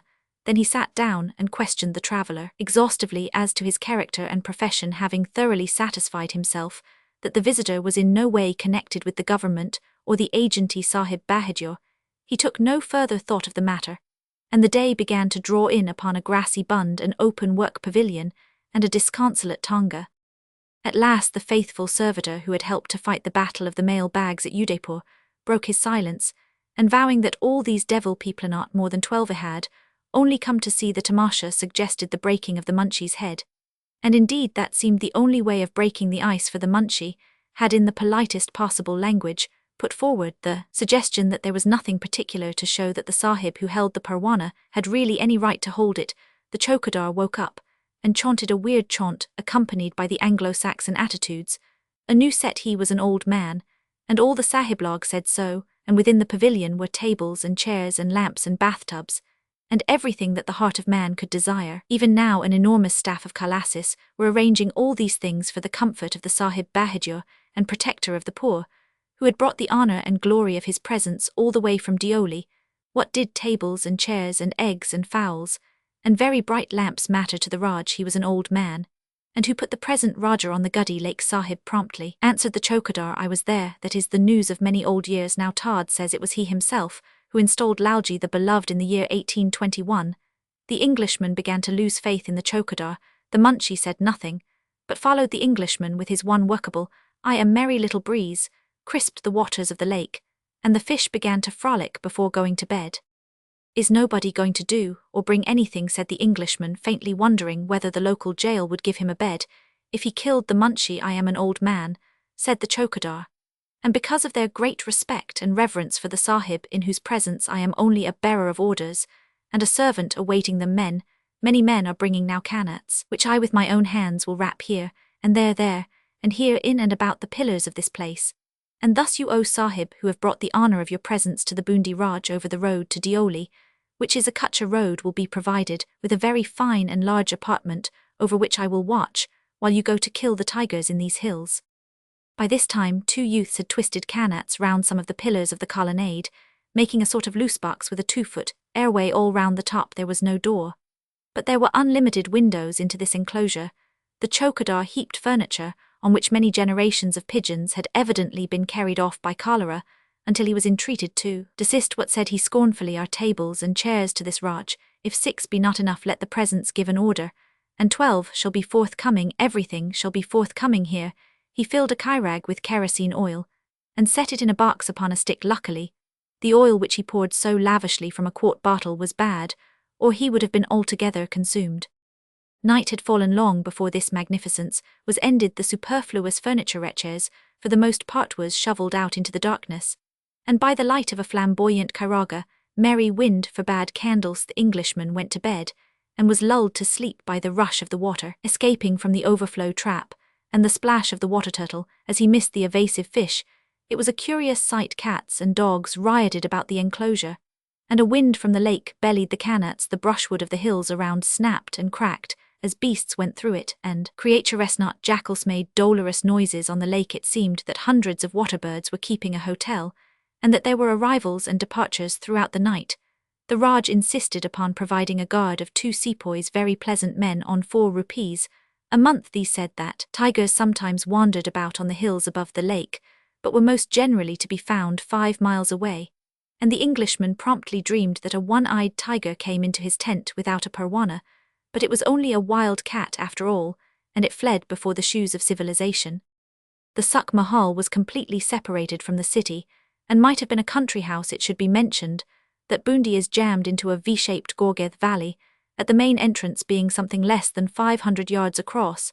As it splays out, the thickly-packed houses follow its line and seen from above seem like cattle being herded together preparatory to a stampede through the gate. Owing to the set of the hills, very little of the city is visible, except from the palace. It was in search of this latter that the Englishman went abroad and became so interested in the streets that he forgot all about it for a time. Jaipur is a show city, and is decently drained. Udaipur is blessed with a state engineer, and a printed form of government. For Jodhpur, the dry sand, the burning sun, and an energetic doctor have done a good deal, but Bundi has none of these things. The crampedness of the locality aggravates the evil, and it can only be in the rains which channel and furrow the rocky hillsides that Bundi is at all swept out. The Nal Sagar, a lovely little stretch of water, takes up the head of the valley called the Banda Gorge, and must in the nature of things receive a good deal of unholy drainage, but setting aside this weakness, it is a fascinating Placethes jumbled city of straight streets and cool gardens, where gigantic mangoes and peepals intertwine over gurgling watercourses, and the cuckoo comes at midday. It boasts no foolish municipality to decree when a house is dangerous and unhabitable. The newer shops are built into, on to, over, and under time-blackened ruins of an older day. and the little children skip about tottering arcades and grass-grown walls while their parents chatter below in the crowded bazaar in the back. Slums. The same stones seem to be used over and over again, for house building perhaps, because there is no space to bring up laden buffaloes. Wheeled conveyances are scarce in Bundi city. There is scant room for carts, and the streets are paved with knobsome stones unpleasant to walk over from time to time. An inroad of Banjara's pack bullocks sweeps the main street clear of life, or one of the Rajas' elephants has 12 of them blocks the way, but for the most part the foot passengers have all the city for their own. They do not hurry themselves, they sit in the sun, and think or put on all the arms in the family, and hung with ironmongery parade before their admiring friends. Other men, lean dark men with bound jaws, and only a tulwar for weapon, dive in and out of the dark alleys on errands of state.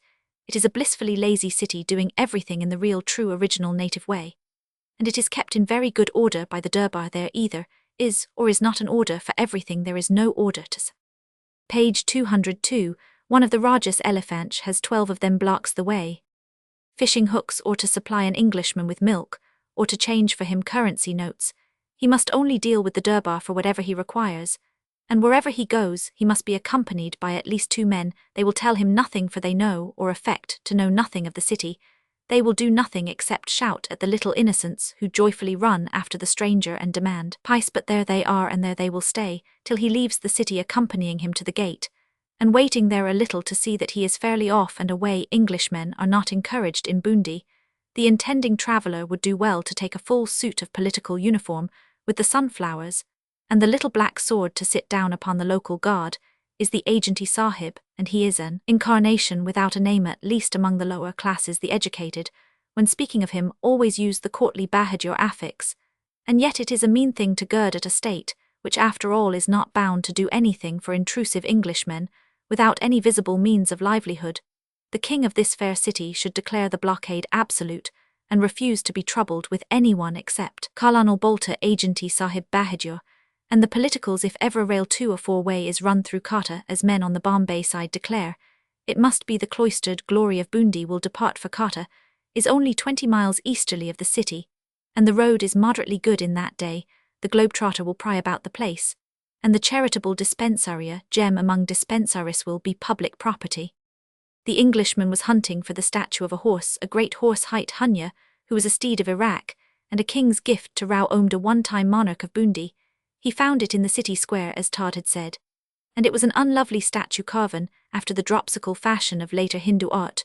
No one seemed to know anything about it. A little further on one cried from a byway in rusty English, "Come and see my dispensary. There are only 2 men in Bundi who speak English. One is the head, and the other the assistant teacher of the English side of Bundi Free School. This third was some 20 years ago a pupil of the Lahore Medical College, when that institution was young, and he only remembered a word here and there. He was head of the charitable dispensary, and insisted upon then and there organizing small durbar and pulling out all his books for inspection. Escape was hopeless. North 205 ing less than a formal inspection and introduction to all the native baids would serve. There were 16 beds in and about the courtyard, and between 20 and 30 outpatients stood in attendance, making allowances for untouched Orientalism. The dispensary is a good one, and must relieve a certain amount of human misery. There is no other in all Bundi. The operation book, kept in English, showed the principal complaints of the country. They were asthma, pneumonia, skyndisias, dabality, and loinbite. This last item occurred again, and agging 3 and 4 cases per weekend. It was not until the doctor said Shur Si Mara that the Englishman read it aright. It was lionbite, or tiger, if you insist upon zoological accuracy. There was one incorrigible idiot, a handsome young man, naked as the day, who sat in the sunshine shivering and pressing his hands to his head. I have given him blisters, and set and shave, tried native and English treatment for 2 years. But it is no use. He is always as you see him, and now he stays here by the favour of the Durbar, which is a very good and pitiful Durbar. Said the doctor, there were many such pensioners of the Durbar, men afflicted with chronic asthma, who stayed by favour, and were kindly treated. They were resting in the sunshine, their hands on their knees, sure that their daily dole of grain and tobacco and opium would be forthcoming. All folk, even little children, eat opium here, said the doctor, and the diet book proved it, after laborious investigation of everything down to the last indent to Bombay for Europe. Medicines. The Englishman was suffered to depart, sir, I think, began the native doctor, but the rest of the sentence, stuck 16 years in Bundi, does not increase knowledge of English, and he went back to his patients gravely conning over the name of the principal of the Lahore Medical School College, who had taught him all he knew, and to whom he intended to write. There was something pathetic in the man's catching at news from the outside world of men he had known as assistant and house surgeons, who are now Rai Bahadurs, and his parade of the few shreds of English that still clung to him.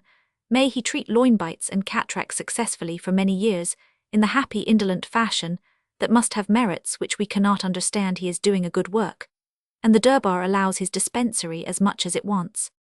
Close to the dispensary stood the free school, and thither an importunate Munchie steered the Englishman, who by this time was beginning to persuade himself that he really was an accredited agent of government, sent to report on the progress of Bundi. From a people-shaded courtyard came a clamour of young voices. 30 or 40 little ones from 5 to 8 years old were sitting in an open veranda, learning Hisab and Hindustani. Said the teacher, no need to ask from what castes they came, for it was written on their faces that they were Mahajans, Oswals or Gurwals, and in 1 or 2 cases it seemed Sarawaks of Gujarat. They were learning the business of their lives, and in time would take their fathers' places, and show in how many ways money may be manipulated. Here the profession type came out with startling distinctness, through the chubbiness of almost babyhood, or the delicate suppleness of mature years in mouth and eyes, and hands. It betrayed itself. The rotter who comes of a fighting stock is a fine animal, and well-bred. The hurra who seems to be more compactly built is also a fine animal, but for a race that show blood in every line of their frame, from the arch of the instep to the modelling of the head, the financial trading is too coarse a word. The financial class of Rajputana appears to be the most remarkable. Later in life, many become clouded with fat on jowl and paunch, but in his youth, his quick-eyed nimble youth, the young Marwar, to give him his business title, is really a thing of beauty. Also his manners are courtly. The bare ground and a few slates sufficed for the children who were merely learning the ropes that drag states, but the English class of boys from 10 to 12 was supplied with benches and forms, and a table with a cloth top. The assistant teacher, for the head was on leave, was a self-taught man of Bundi, young and delicate-looking, who preferred reading to speaking English. His youngsters were supplied with the 3rd English reading book, and were painfully thumbing their way through a doggerel poem about an old man with hoary hair. One boy, bolder than the rest, slung an English sentence at the visitor, and collapsed. It was his little stock in trade, and the rest regarded him enviously. The Durbar supports the school, which is entirely free and open, a just distinction being maintained between the various castes. The old race prejudice against payment for knowledge came out in a reply to question. You must not sell teaching, said the teacher, and the class murmured applausively, you must not sell teaching. The population of Bundi seems more obviously mixed than that of the other states. There are 4,000 or 5,000 Mahomedans within its walls, and a sprinkling of aborigines of various varieties, besides the human raffle that the Banjaras bring in their train with Pathans and sleek Delhi men. The new heraldry of the state is curious, something after this sort, or a demiman sable issuant of flames, holding in right hand a sword, and in the left a bowl proper in chief, a dagger of the second sheathed vest, fesuise over 7 arrows in sheath of the second.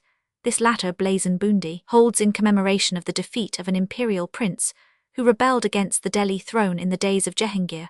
When Bundi for value received took service under the Mahomedan, it might be, but here there is no certainty, the memorial of Rao Rattan's victory over Prince Korm when the latter strove to raise all Rajputana against Jehangir his father, or of a second victory over a riotous lordling, who harried Muir a little later for this exploit.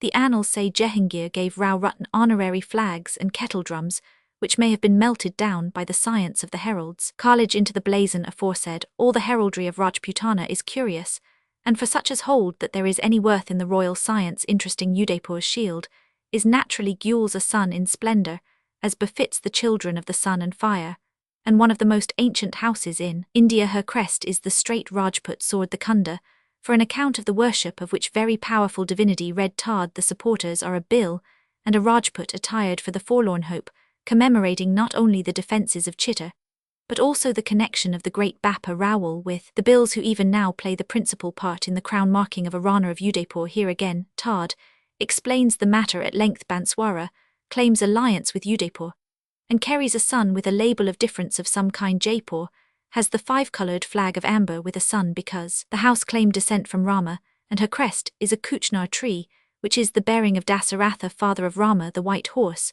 which faces the tiger as supporter. May or may not be the memorial of the great Aswamedha Yuga, or horse sacrifice that Jai Singh, who built Jaipur, did not carry out. Jodhpur has the five-coloured flag with a falcon, in which shape Durga, the patron goddess of the state, has been sometimes good enough to appear. She has perched in the form of a wagtail on the howdah of the chief of Jaisalmer, whose shield is blazoned with forts in a desert land, and a naked left arm holding a broken spear, because the legend goes Jaisalmer was once gulled by a horse with a magic spear.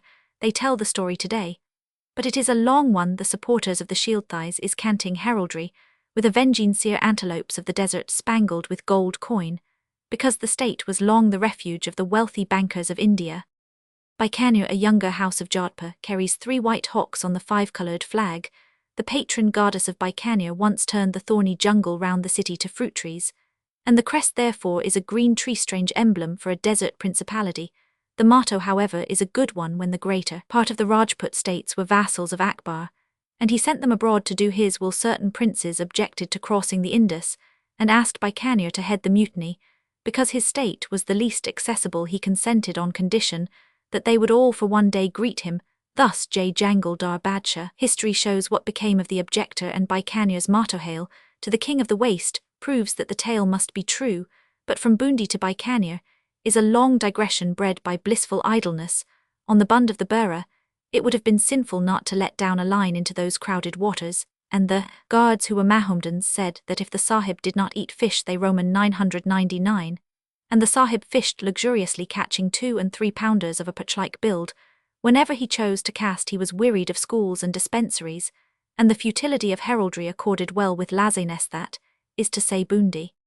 It should be noted none the less that in this part of the world, the soberest mind will believe anything. Believe in the ghosts by the Gau Muck, and the dead Thakkars who get out of their tombs and ride round the Burra Talao at Bundi will credit every legend and lie that rises as naturally as the red flush of sunset to gild the dead glories of Rajasthan. Roman 17 shows that there may be poetry in a bank, and attempts to show the wonders of the palace of Bundi. This is a devil's place. You have come to Sahib, no grass for the horses, and the people don't understand anything, and their dirty pice are no good in Nasirabad. Look here. And Ram Baksh wrathfully exhibited a handful of lumps of copper. The nuisance of taking a native out of his own beat is that he forthwith regards you not only as the author of his being, but of all his misfortunes as well. He is as hampering as a frightened child, and as irritating as a man. Padre Martam Sahib never came here, said Ram Baksh, with the air of one who had been led against his will into bad company. A story about a rat that found a piece of turmeric and set up a bunnia's shop had sent the one-eyed munchie away, but a company of lesser munchies, runners, and the like were in attendance, and they said that money might be changed at the treasury, which was in the palace. It was quite impossible to change it anywhere else. There was no hukam from the Sukh Mahal to the palace. The road ran through the heart of the city, and by reason of the continual shouting of the munchies, not more than 10,000 of the 50,000 people of Bundi knew for what purpose the Sahib was journeying through their midst. Cataract was the most prevalent affliction, cataract in its worst forms, and it was therefore necessary that men should come very close to look at the stranger. They were in no sense rude, but they stared devoutly. He has not come for shakar, and he will not take petitions. He has come to see the place, and God knows what he is. The description was quite correct as far as it went, but somehow or another, when shouted out at 4 crossways, in the midst of a very pleasant little gathering, it did not seem to add to dignity or command respect. It has been written, the coup d'oil of the castellated palace of Bundi, from whichever side you approach, it is perhaps the most striking in India. Whoever has seen the palace of Bundi can easily picture to himself the hanging gardens of Semiramis. This is true, and more too. To give on paper any adequate idea of the Bundaki Mahal is impossible. Jaipur Palace may be called the Versailles of India. Udipur's house of state is dwarfed by the hills round it, and the spread of the Picola lake. Jodhpur's house of strife, grey towers on red rock, is the work of giants, but the palace of Bundi, even in broad daylight, is such a palace as men build for themselves in uneasy dreams, the work of goblins. More than the work of men, it is built into and out of hillside in gigantic terrace on terrace, and dominates the whole of the city, but a detailed description of it were useless owing to the dip of the valley in which the city stands. It can only be well seen from one place, the main road of the city, and from that point seems like an avalanche of masonry ready to rush down and whelm the gorge. Like all the other palaces of Rajputana, it is the work of many hands, and the present Raja has thrown out a bastion of no small size on one of the lower levels, which has been 4 or 5 years in the building.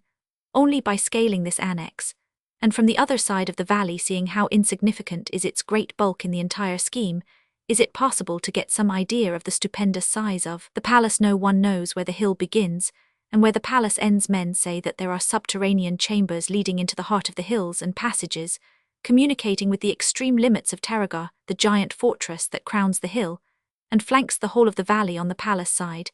They say that there is as much room under as above ground, and that none know the whole extent of the palace. Looking at it from below, the Englishman could readily believe that nothing was impossible for those who had built it. The dominant impression was of hathite that heaved itself out of the hillside and weighed upon the eyelids of the beholder. The steep slope of the land had helped the builders in securing this effect from the main road of the city. A steep stone-paved ascent led to the first gate name not communicated by the zealous following. Two gaudily painted fishes faced each other over the arch, and there was little except glaring colour ornamentation visible. This gate gave into what they called the chowk of the palace, and one had need to look twice ere realizing that this open space crammed with human life was a spur of the hill on which the palace stood. Paved and built over there had been little attempt at levelling the ground. The foot-worn stones followed the contour of the ground and ran up to the walls of the palace smooth as glass. Immediately facing the gate of the fish was the quarter-guard barracks, a dark and dirty room, and here in a chamber hollowed out in a wall were stored the big drums of state, the nakaras. The appearance of the Englishman seemed to be the signal for smiting the biggest of all the drums, and the dull thunder rolled up the palace chowk and came back from the unpierced palace walls in hollow groaning. It was an eerie welcometh's single sullen boom. In this enclosure 400 years ago, if the legend be true, a son of the great Raubando, who dreamed a dream as Pharaoh did, and saved Bundi from famine, left a little band of horrors to wait his bidding while he went up into the palace, and slew his 2 uncles who had usurped the throne, and abandoned the faith of their fathers, when he had pierced one and hacked the other as they sat alone and unattended. He called out to his followers, who made a slaughterhouse of the enclosure, and cut up the usurper's adherents. At the best of times men slip on these smooth stones, and when the place was swimming in blood, foothold must have been treacherous indeed. An inquiry for the place of the murder of the young Clessit is marked by a staircase slab or tard. The accurate is at fault was met by the answer that the treasury was close at hand. They speak a pagan tongue in Bundi, swallow half their words, and adulterate the remainder with local patois, what can be extracted from a people who call 4 miles variously Dukash, Dukush, Dhikaz, Duakath, and Diacast, all one word. The countryfolk are quite unintelligible, which simplifies matters. It is the catching of a shadow of a meaning here and there, the hunting for directions cloaked in dialect, that is annoying. Foregoing his archaeological researches, the Englishman sought the treasury. He took careful notes. He even made a very bad drawing, but the treasury of Bundi defied pinning down before the public. There was a gash in the brown flank of the palisand. This gash was filled with people. A broken bee's comb with the whole hive busily at work on repairs will give a very fair idea of this extraordinary placid heart of Bundi. The sunlight was very vivid without, and the shadows were heavy within, so that little could be seen except this clinging mass of humanity huddling like maggots in a carcase. A stone staircase ran up to a rough veranda built out of the wall, and in the wall was a cave-like room, the guardian of whose snowy carpeted depths was one of the refined financial classes, a man with very small hands and soft low voice. He was girt with a sword, and held authority over the Durbar funds. He referred the Englishman courteously to another branch of the department, to find which necessitated a blundering progress up another narrow staircase crowded with loungers of all kinds. Here everything shone from constant contact of bare feet and hurrying bare shoulders. The staircase was the thing that, seen from without, had produced the bee's comb impression. At the top was a long veranda shaded from the sun, and here the Bundi treasury worked under the guidance of a grey-haired old man, whose sword lay by the side of his comfortably wadded cushion. He controlled 20 or 30 writers, each wrapped round a huge country paper account book, and each far too busy to raise his eyes.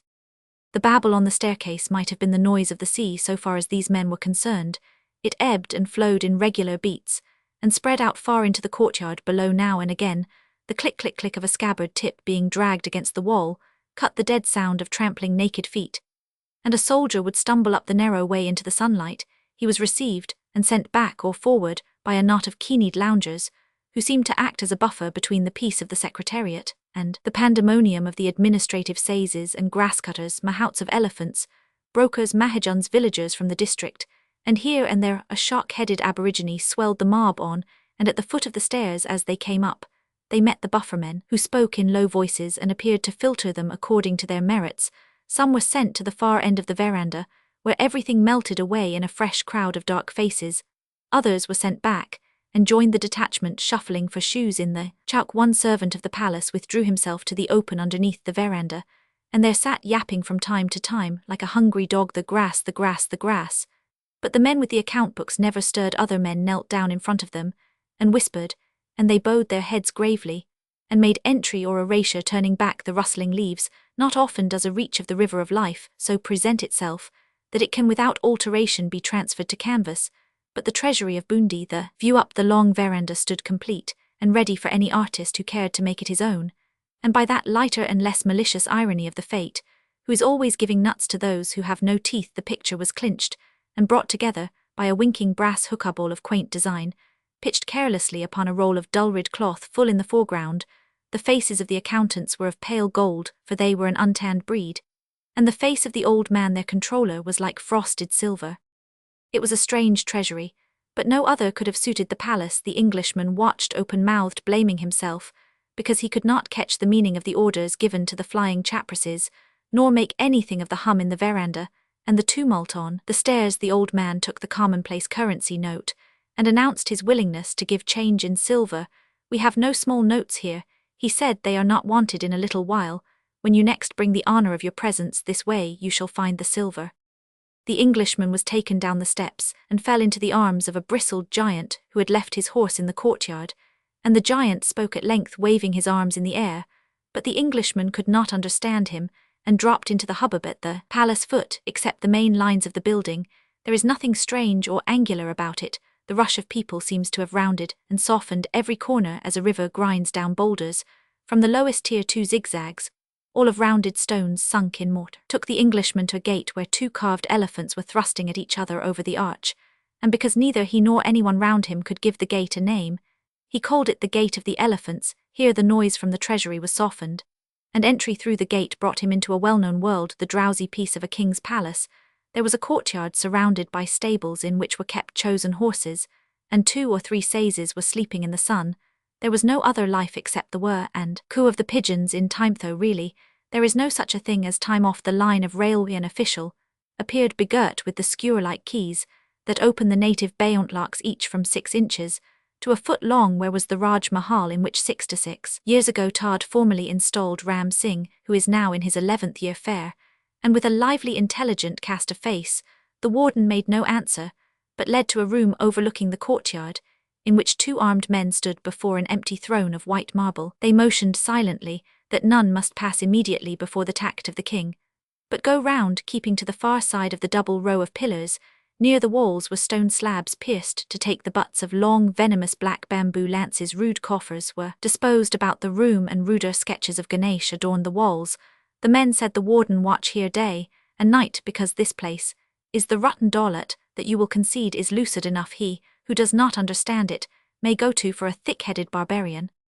From the rotten daulat, the warden unlocked doors that led into a hall of audience-eth Chattar Mahal, built by Raja Chattar Lal, who was killed more than 200 years ago in the latter days of Shah Jahan, for whom he fought. 2 rooms, each supported on double rows of pillars, flank the open space in the center of which is a marble reservoir. Here the Englishman looked anxiously for some of the atrocities of the West, and was pleased to find that, with the exception of a vase of artificial flowers and a clock both hid in mihrabs, there was nothing that jarred with the exquisite pillars and the raw blaze of color in the roofs of the rooms. In the middle of these impertinent observations, something sighed like a distressed ghost. Unaccountable voices are at all times unpleasant, especially when the hearer is some 100 feet or so above ground, in an unknown palace, in an unknown land.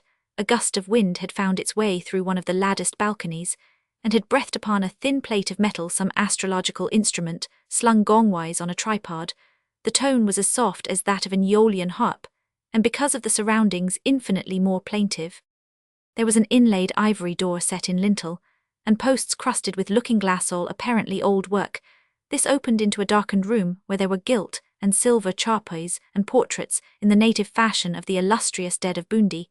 Beyond the darkness was a balcony clinging to the sheer side of the palace, and it was then that the Englishman realized to what a height he had climbed without knowing it.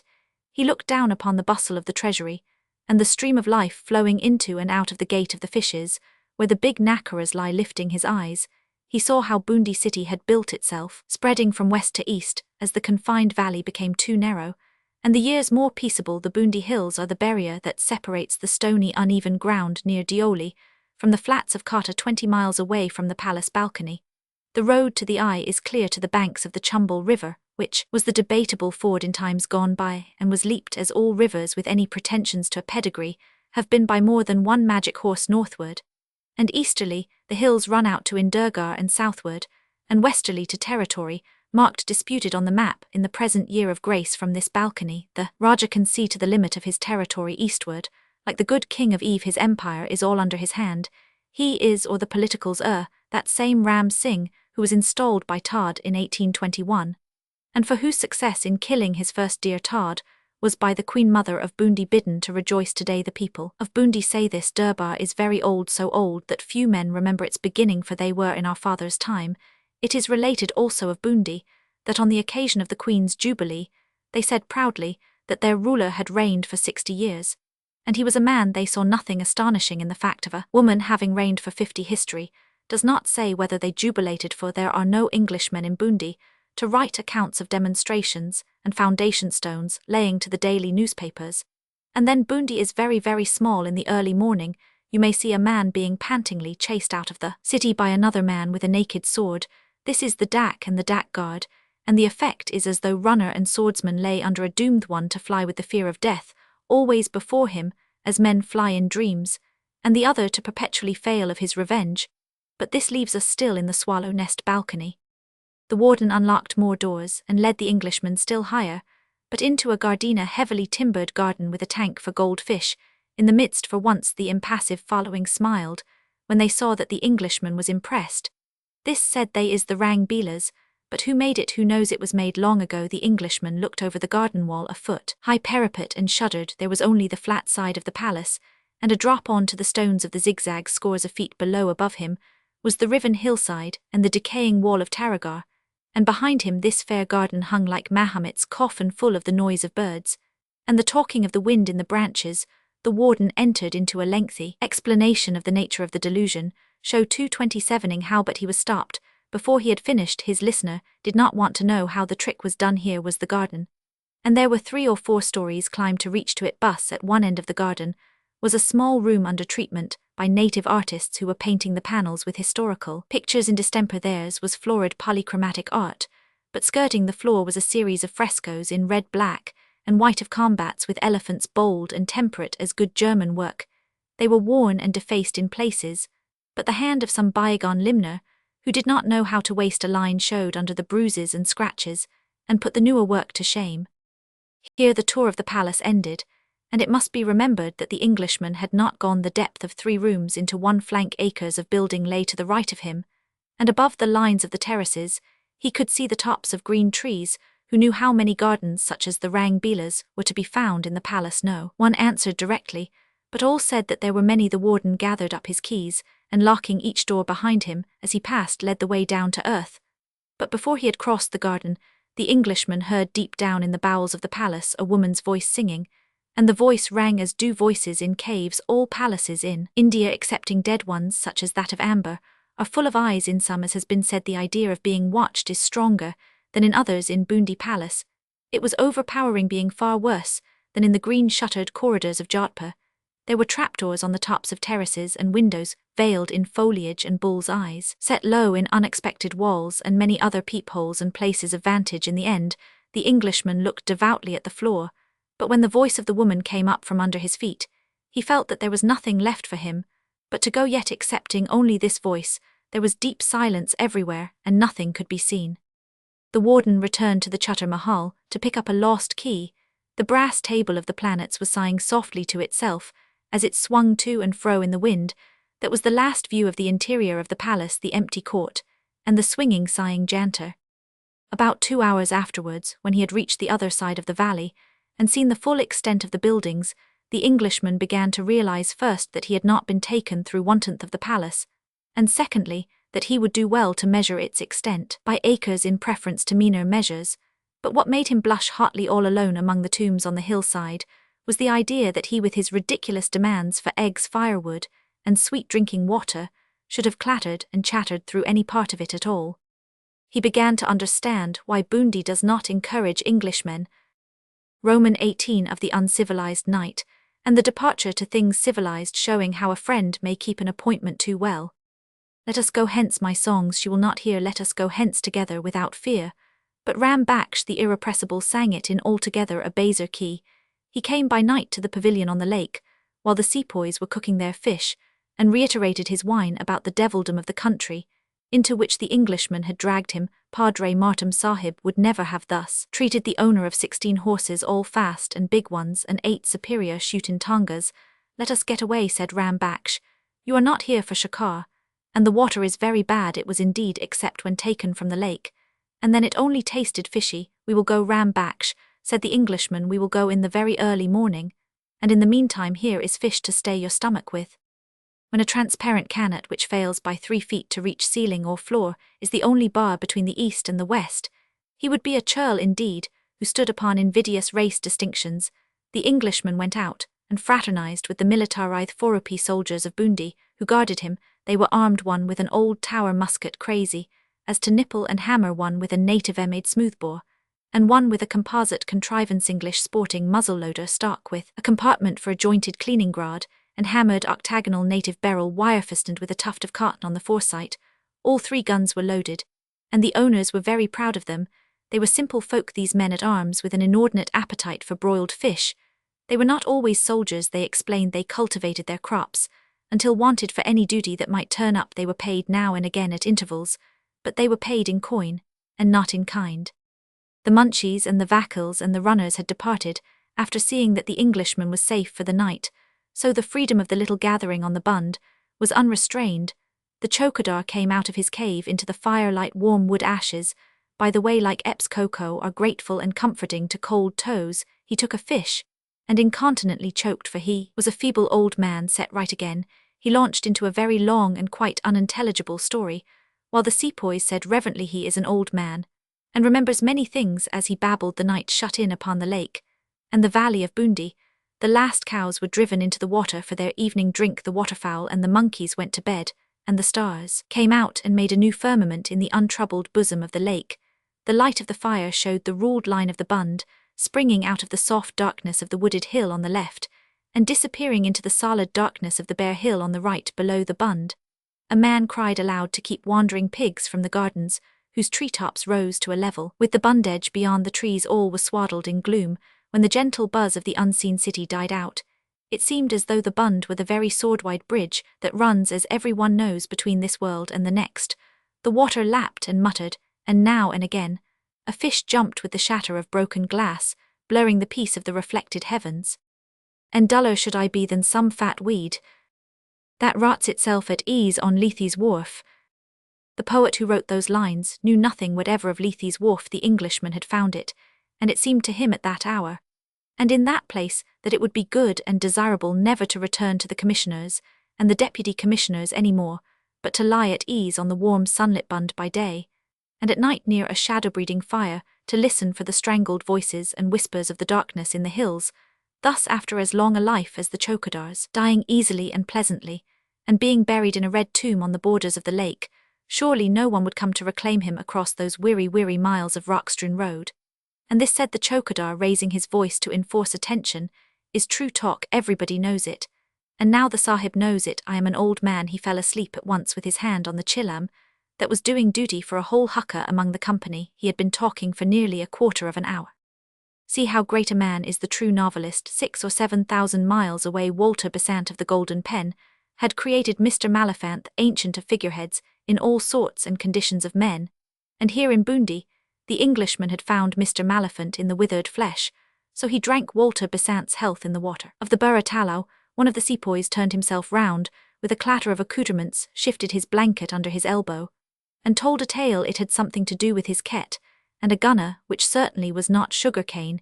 It was elusive at times. It seemed that it was a woman, then changed to a right-of-way, and lastly, appeared to be a tax, but the more he attempted to get at its meaning through the curious patois in which its doings or its merits were enveloped, The more dazed the Englishman became, none the less the story was a fine one, embellished with much dramatic gesture, which told powerfully against the firelight. Then the second sepoy, who had been enjoying the chilam, all the time told a tale, the purport of which was that the dead in the tombs round the lake were wont to get up of nights. And Shakar, this was a fine and ghostly story, and its dismal effect was much heightened by some clamour of the night, far up the lake beyond the floor of stars. The third sepoy said nothing. He had eaten too much fish, and was fast asleep by the side of the chowkidar. Page 234. This was a fine and ghostly story. They were all Mahomedans, and consequently all easy to deal with. A Hindu is an excellent person, but there is no knowing what is in his heart, and he is hedged about with so many strange observances. The Hindu or Mahomedan bent which each Englishman's mind must take before he has been 3 years in the country is of course influenced by province or presidency. In Rajputana, generally, the political swears by the Hindu, and holds that the Mahomedan is untrustworthy, but a man who will eat with you, and take your tobacco, sinking the fiction that it has been doctored with shrab, cannot be very bad after all. That night when the tales were all told, and the guard, bless them, were snoring peaceably in the starlight, a man came stealthily into the enclosure of Kannats, and woke the Englishman by muttering Sahib Sahib in his ear.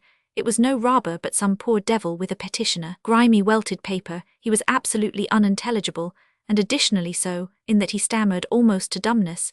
He stood by the bed alternately bowing to the earth, and standing erect, his arms spread aloft, and his whole body working as he tried to force out some rebellious word in a key that should not wake the men. Without what could the Englishman do? He was no government servant, and had no concern with Urzies. It was laughable to lie in a warm bed and watch this unfortunate heathen clicking and choking and gasping in his desperate desire to make the Sahib understand. It was also unpleasantly pathetic, and the listener found himself as blindly striving to catch the meaning as the pleader to make himself comprehended.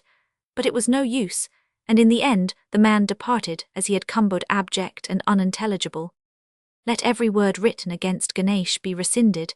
It was by his ordering that the Englishman saw such a dawn on the Burra Talao as he had never before set eyes on. Every fair morning is a reprint blurred perhaps of the opening of the first day, but this splendour was a thing to be put aside from all other days, and remembered the stars had no fire in them, and the fish had stopped jumping when the black water of the lake paled and grew grey. While he watched it, seemed to the Englishman that some voice on the hills were intoning the first verses of Genesis. The grey light moved on the face of the waters, till with no interval a blood-red glare shot up from the horizon, an inky black against the intense red. A giant crane floated out towards the sun in the still shadowed city. The great palace drum boomed and throbbed to show that the gates were open, while the dawn swept up the valley and made all things clear. The blind man who said the blast of a trumpet is red spoke only the truth. The breaking of the red dawn is like the blast of a trumpet. What said the chowkidar, picking the ashes of the overnight fire out of his beard? What I say are 5 eggs or 12 eggs to such a Raj as ours. What also a fowl? What? There was no talk of fowls. Where is the fowlman from whom you got the eggs? He is here. No, he is there. I do not know. I am an old man, and I and the Raj supply everything without price. The Murgiwala will be paid by the state, liberally paid. Let the Sahib be happy. Wah wah. Experience of begar in Himalayan villages had made the Englishman very tender in raising supplies that were given gratis, but the Murgiwala could not be found, and the value of his wares was later paid to Ganesh of Sitar, for that is the name of the village, full of priests, through which the Englishman had passed in ignorance 2 days before. A double handful of sweet-smelling flowers made the receipt. Bundi was wide awake before 7:30 in the morning. Her hunters on foot and on horse were filing towards the Deoli gate to go shikaring. They would hunt tiger and deer, they said, even with matchlocks and muzzle-loaders, as uncouth as those the Sahib saw. They were a merry company, and chaffed the quarter-guard at the gate unmercifully when a bullock cart laden with the cases of the Batum Naphtha and Oil Company blocked the road. One of them had been a soldier of the Queen, and excited by the appearance of a Sahib did so rebuke and badger the quarter-guard for their slovenliness that they threatened to come out of the barracks and destroy him. So after one last look at the palace high up the hillside, the Englishman was borne away along the Deoli road. The peculiarity of Bundi is the peculiarity of the covered pitfall. One does not see it till one falls into it. 1/4 of a mile from the gate it and its palace were invisible. The runners who had chivalrously volunteered to protect the wanderer against possible dacoits had been satisfactorily disposed of, and all was peace and unruffled loaferdom. But the Englishman was grieved at heart. He had fallen in love with Bundi the beautiful, and believed that he would never again see anything half so fair. The utter untouchedness of the town was one half the charm, and its associations the other. Read Todd, who is far too good to be chipped or sampled red Todd, luxuriously on the bund of the burra tallow, and the spirit of the place will enter into you, and you will be happy. To enjoy life thoroughly, haste and bustle must be abandoned. Ram Baksh has said that Englishmen are always dicking to go forward, and for this reason, though beyond doubt they pay well and readily, are not wise men. He gave utterance to this philosophy after he had mistaken his road, and pulled up in what must have been a disused quarry hard by a cane field. There were patches and pockets of cultivation along the rocky road where men grew cotton, till chilies, tobacco and sugar cane. I will get you sugar cane, said Ram Baksh, then we will go forward, and perhaps some of these jungly fools will tell us where the road is. A jungly fool, a tender of goats did in time appear, but there was no hurry. The sugar cane was sweet and purple, and the sun warm.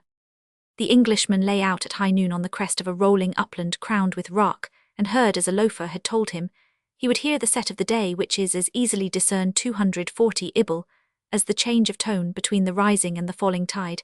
At a certain hour, the impetus of the morning dies out, and all things living and inanimate turn their thoughts to the prophecy of the coming night. The little wandering breezes drop for a time, and when they blow afresh bring the message. The set of the day, as the loafer said, has changed. The machinery is beginning to run down. The unseen tides of the air are falling. The moment of the change can only be felt in the open and in touch with the earth, and once discovered seem to place the finder in deep accord and fellowship with all things on the earth. Perhaps this is why the genuine loafer, though frequently drunk, is always polite to the stranger, and shows such a genial tolerance towards the weaknesses of mankind, black, white, or brown. In the evening, when the jackals were scuttling across the roads, and the cranes had gone to roost, came Dioli the desolate, and an unpleasant meeting 6 days away from his kind had bred in a Cockney heart a great desire to see an Englishman again. An elaborate loaf through the cantonment, 15 minutes' walk from end to end, showed only one distant dogcart and a small English child with an ayah. There was grass in the soldierly straight roads, and some of the crosscuts had never been used at all from the days when the cantonment had been first laid out. In the western corner lay the cemetery, the only carefully tended and newly whitewashed thing in this God-forgotten place. Some years ago, a man had said goodbye to the Englishman, adding cheerily, "We shall meet again the worlds." A very little place, his prophecy was a true one, for the two met indeed, but the prophet was lying in Dioli cemetery near the well, which is decorated so ecclesiastically with funeral urns. Truly the world is a very little place that a man should so stumble upon dead acquaintances when he goes abroad. The last comes back to the railway after reflections on the management of the empire, and so home again with apology to all who have read thus far. In the morning the Tonga rattled past Dioli cemetery into the open, where the Dioli irregulars were drilling. They marked the beginning of civilization, and white shirts, for which reason they seemed altogether detestable. Yet another day's jolting enlivened by the philosophy of Ram Baksh, and then came Nasirabad. The last pair of ponies suggested serious thought. They had covered 18 miles at an average speed of 8 miles an hour, and were well-conditioned little rats. "A Colonel Sahib gave me this one for bakshish," said Ram Baksh, flicking the near one. It was his Baba's pony. The Baba was 5 years old. When he went away, the Colonel Sahib said, "Ram Baksh, you are a good man. Never have I seen such a good man. This horse is yours." Ram Baksh was getting a horse's work out of a child's pony. Surely we in India work the land much as the Colonel Sahib worked his son's mount, making it do child's work, when so much more can be screwed out of it. A native state deals otherwise with horse, and holding perhaps our extreme scrupulousness in handling may be statecraft. But after even a short sojourn in places which are dealt with not so tenderly, it seems absurd. There are states where things are done, and done without protest, that would make the hair of the educated native stand on end with horror. These things are of course not expedient to write, because their publication would give a great deal of unnecessary pain and heart-searching to estimable native administrators who have the hope of a star before their eyes, and would not better matters in the least. Note this fact, though, with the exception of such journals as occupying a central position in British territory, levy blackmail from the neighbouring states, there are no independent papers in Rajputana. A king may start a weekly to encourage a taste for Sanskrit and High Hindi, or a prince may create a court chronicle, but that is all. A free press is not allowed, and this the native journalist knows. With good management he can, keeping under the shadow of our flag, raise 200 rupees from a big man here, and 500 from a rich man there. but he does not establish himself across the border, to one who has reason to hold a stubborn disbelief in even the elementary morality of the native press. This bashfulness and lack of enterprise is amusing, but to return to the overthway administrations, there is nothing exactly wrong in the methods of government that are overlaid with English terms and forms. They are vigorous in certain points, and where they are not vigorous, there is a cheery happy-go-luckiness about the arrangement that must be seen to be understood. The shift and play of a man's fortune across the border is as sudden as anything in the days of Harnal Rasket of blessed memory, and there are stories to be got for the unearthing as wild and as improbable as those in the 1001 Nights. Most impressive of all is the way in which the country is used, and its elasticity under pressure. In the good old days, the Durbar raised everything it could from the people, and the king spent as much as ever he could on his personal pleasures. Now the institution of the political has stopped the grabbing, for which, by the way, some of the monarchs are not in the least grateful, and smoothed the outward face of things. But there is still a differ 245 in se, and such a difference between our ways and the ways of the other places. A year spent among native states ought to send a man back to the decencies and the law courts and the rights of the subject, with a supreme contempt for those who rave about the oppressions of the brutal bureaucrat. 1 month nearly taught an average Englishman that it was the proper thing to smite anybody of mean aspect and obstructive tendencies on the mouth with a shoe. Hear what an intelligent loafer said. His words are at least as valuable as these babblings. He was as usual wonderfully drunk, and the gift of speech came down upon him. The conversation was a great politician. This loafer had turned on the poverty of India. Poor, said he, of course it's poor. Oh yes, poor. And I am poor, and you're poor altogether.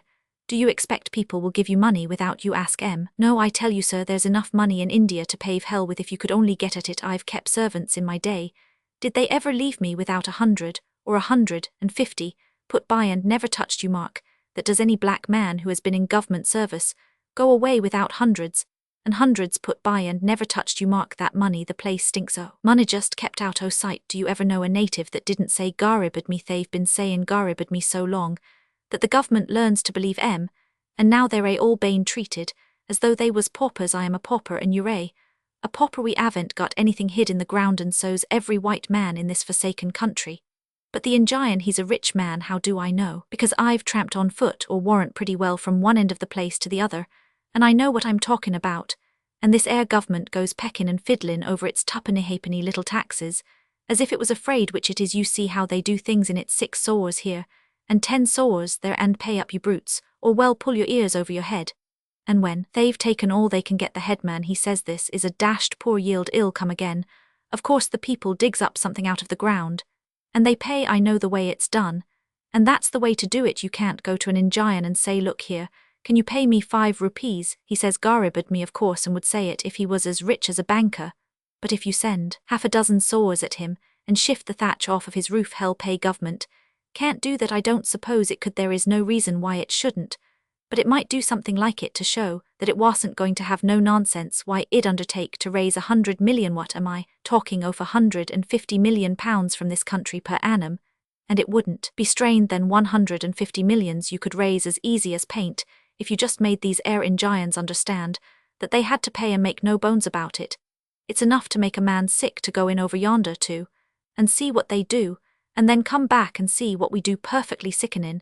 It is bore money why the country could pay herself and everything she wants if she was only made to do it. It's this bloomin' garibed me swindle that's been going on all these years that has made fools o' the government. Then he became egoistical, this ragged ruffian, who conceived that he knew the road to illimitable wealth, and told the story of his life, interspersed with anecdotes that would blister the paper they were written on. But through all his ravings he stuck to his 150 million theory, and though the listener dissented from him and the brutal cruelty with which his views were stated and unscientific, 248 pression remained, and was not to be shaken off across the border. One feels that the country is being used, exploited, made to sit up, so to speak, in our territories. The feeling is equally strong of wealth just round the corner, as the loafer said, and a people wrapped up in cotton wool and unget-atable. Will any man who really knows something of a little piece of India, and has not the fear of running counter to custom before his eyes, explain how this impression is produced, and why it is an erroneous one? This digression has taken us far from the child's pony of Ram Baksh. Nasirabad marked the end of the Englishman's holiday, and there was sorrow in his heart. Come back again, said Ram Baksh cheerfully, And bring a gun with you, then I'll take you to Gungra, and I'll drive you myself, drive you, just as well as I've driven these 4 days, past an amicable open-minded soul, was Ram Baksh, may his tongas never grow less. This air Burma fever is a bad thing to have, it's pulled me down awful, and now I am going to Peshawar. Are you the station master?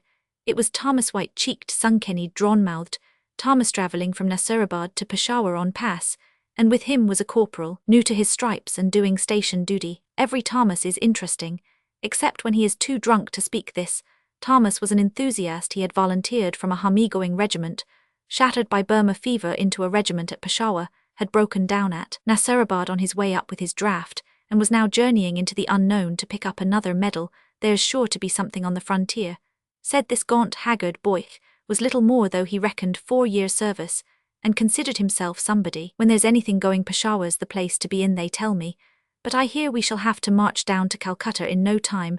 The corporal was a little man, and showed his friend off with great pride. You should have come to us, said he, were the regiment we are. Well, I went with the rest of our men, said Thomas.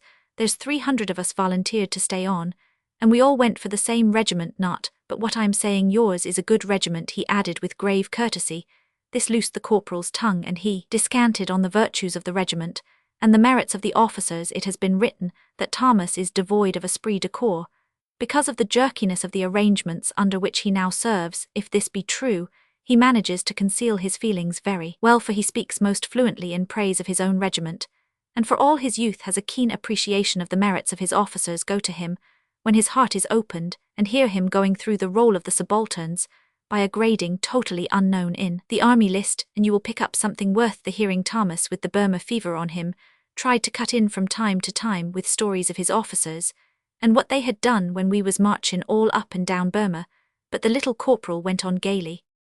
They made a curious contrast, these 2 types, the lathy town-bred Thomas with hock-bottle, shoulders, a little education, and a keen desire to get more medals and stripes, and the little deep-chested bull-necked corporal brimming over with vitality and devoid of any ideas beyond the regiment. And the end of both lives in all likelihood would be a nameless grave in some cantonment burying ground, with if the case were specially interesting, and the regimental doctor had a turn for the pen, an obituary notice in the Indian Medical Journal. It was an unpleasant thought.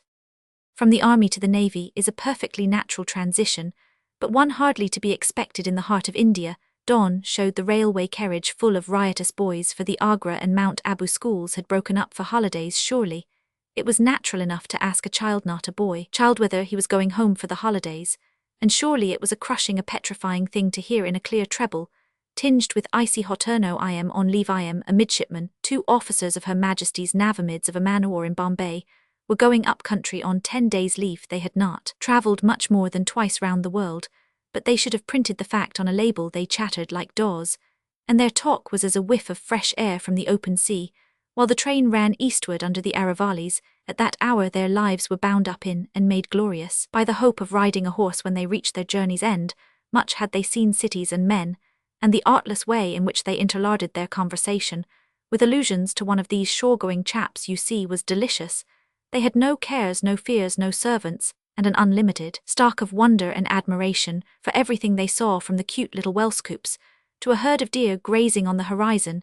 It was not until they had opened their young hearts with infantine abandon that the listener could guess from the incidental argot where these Pocatulicises had travelled. South African, Norwegian, and Arabian words were used to help out the slang of Hassler, and a copious vocabulary of shipboard terms, complicated with modern Greek, as free from self-consciousness, as children, as ignorant as beings from another planet of the Anglo-Indian life into which they were going to dip for a few days. Shrewd and observant as befits men of the world, who have authority, and neat-handed and resourceful as bluejackets, they were a delightful study, and accepted freely and frankly the elaborate apologies tendered to them for the unfortunate mistake about the holidays. The roads divided, and they went their way, and there was a shadow after they had gone. For the globetrotter said to his wife, "What I like about Jaipur," accent on the first syllable, "if you please, its characteristic Easternness."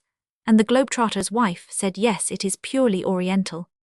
This was Jaipur with the gas jets and the water pipes, as was shown at the beginning of these trivial letters. And the globetrotter and his wife had not been to amber, joyful thought. They had not seen the soft splendour of Uday 253, per the nightmare of Chittor, the grim power of Jodhpur, and the virgin beauty, of Boone de First of all places that the Englishman had set eyes on. The globetrotter was great in the matter of hotels and food, but he had not lain under the shadow of a tonga in soft warm sand eating cold pork, with a pocket knife and thanking Providence, who put sweetwater streams where wayfarers wanted them. He had not drunk out the brilliant cold weather night in the company of a king of loafers, a grimy scalawag, with a 6 days' beer and an unholy knowledge of native states. He had attended service in cantonment churches, but he had not known what it was to witness the simple solemn ceremonial in the dining-room of a far-away residency, when all the English folk within 100-mile circuit bowed their heads before the God of the Christians. He had blundered about temples of strange deities, with a guide at his elbow, but he had not known what it was to attempt conversation with a temple dancing girl, not such an one as Edwin Arnold invented, and to be rewarded for a misturned compliment with a deftly heaved bunch of marigold buds on his respectable bosom. Yes, he had undoubtedly lost much, and the measure of his loss was proven in his estimate of the Orientalism of Jaipur.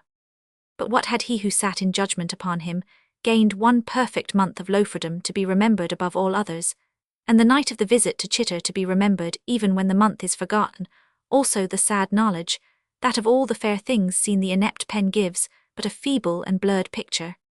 Let those who have read to the end pardon 100 blemishes,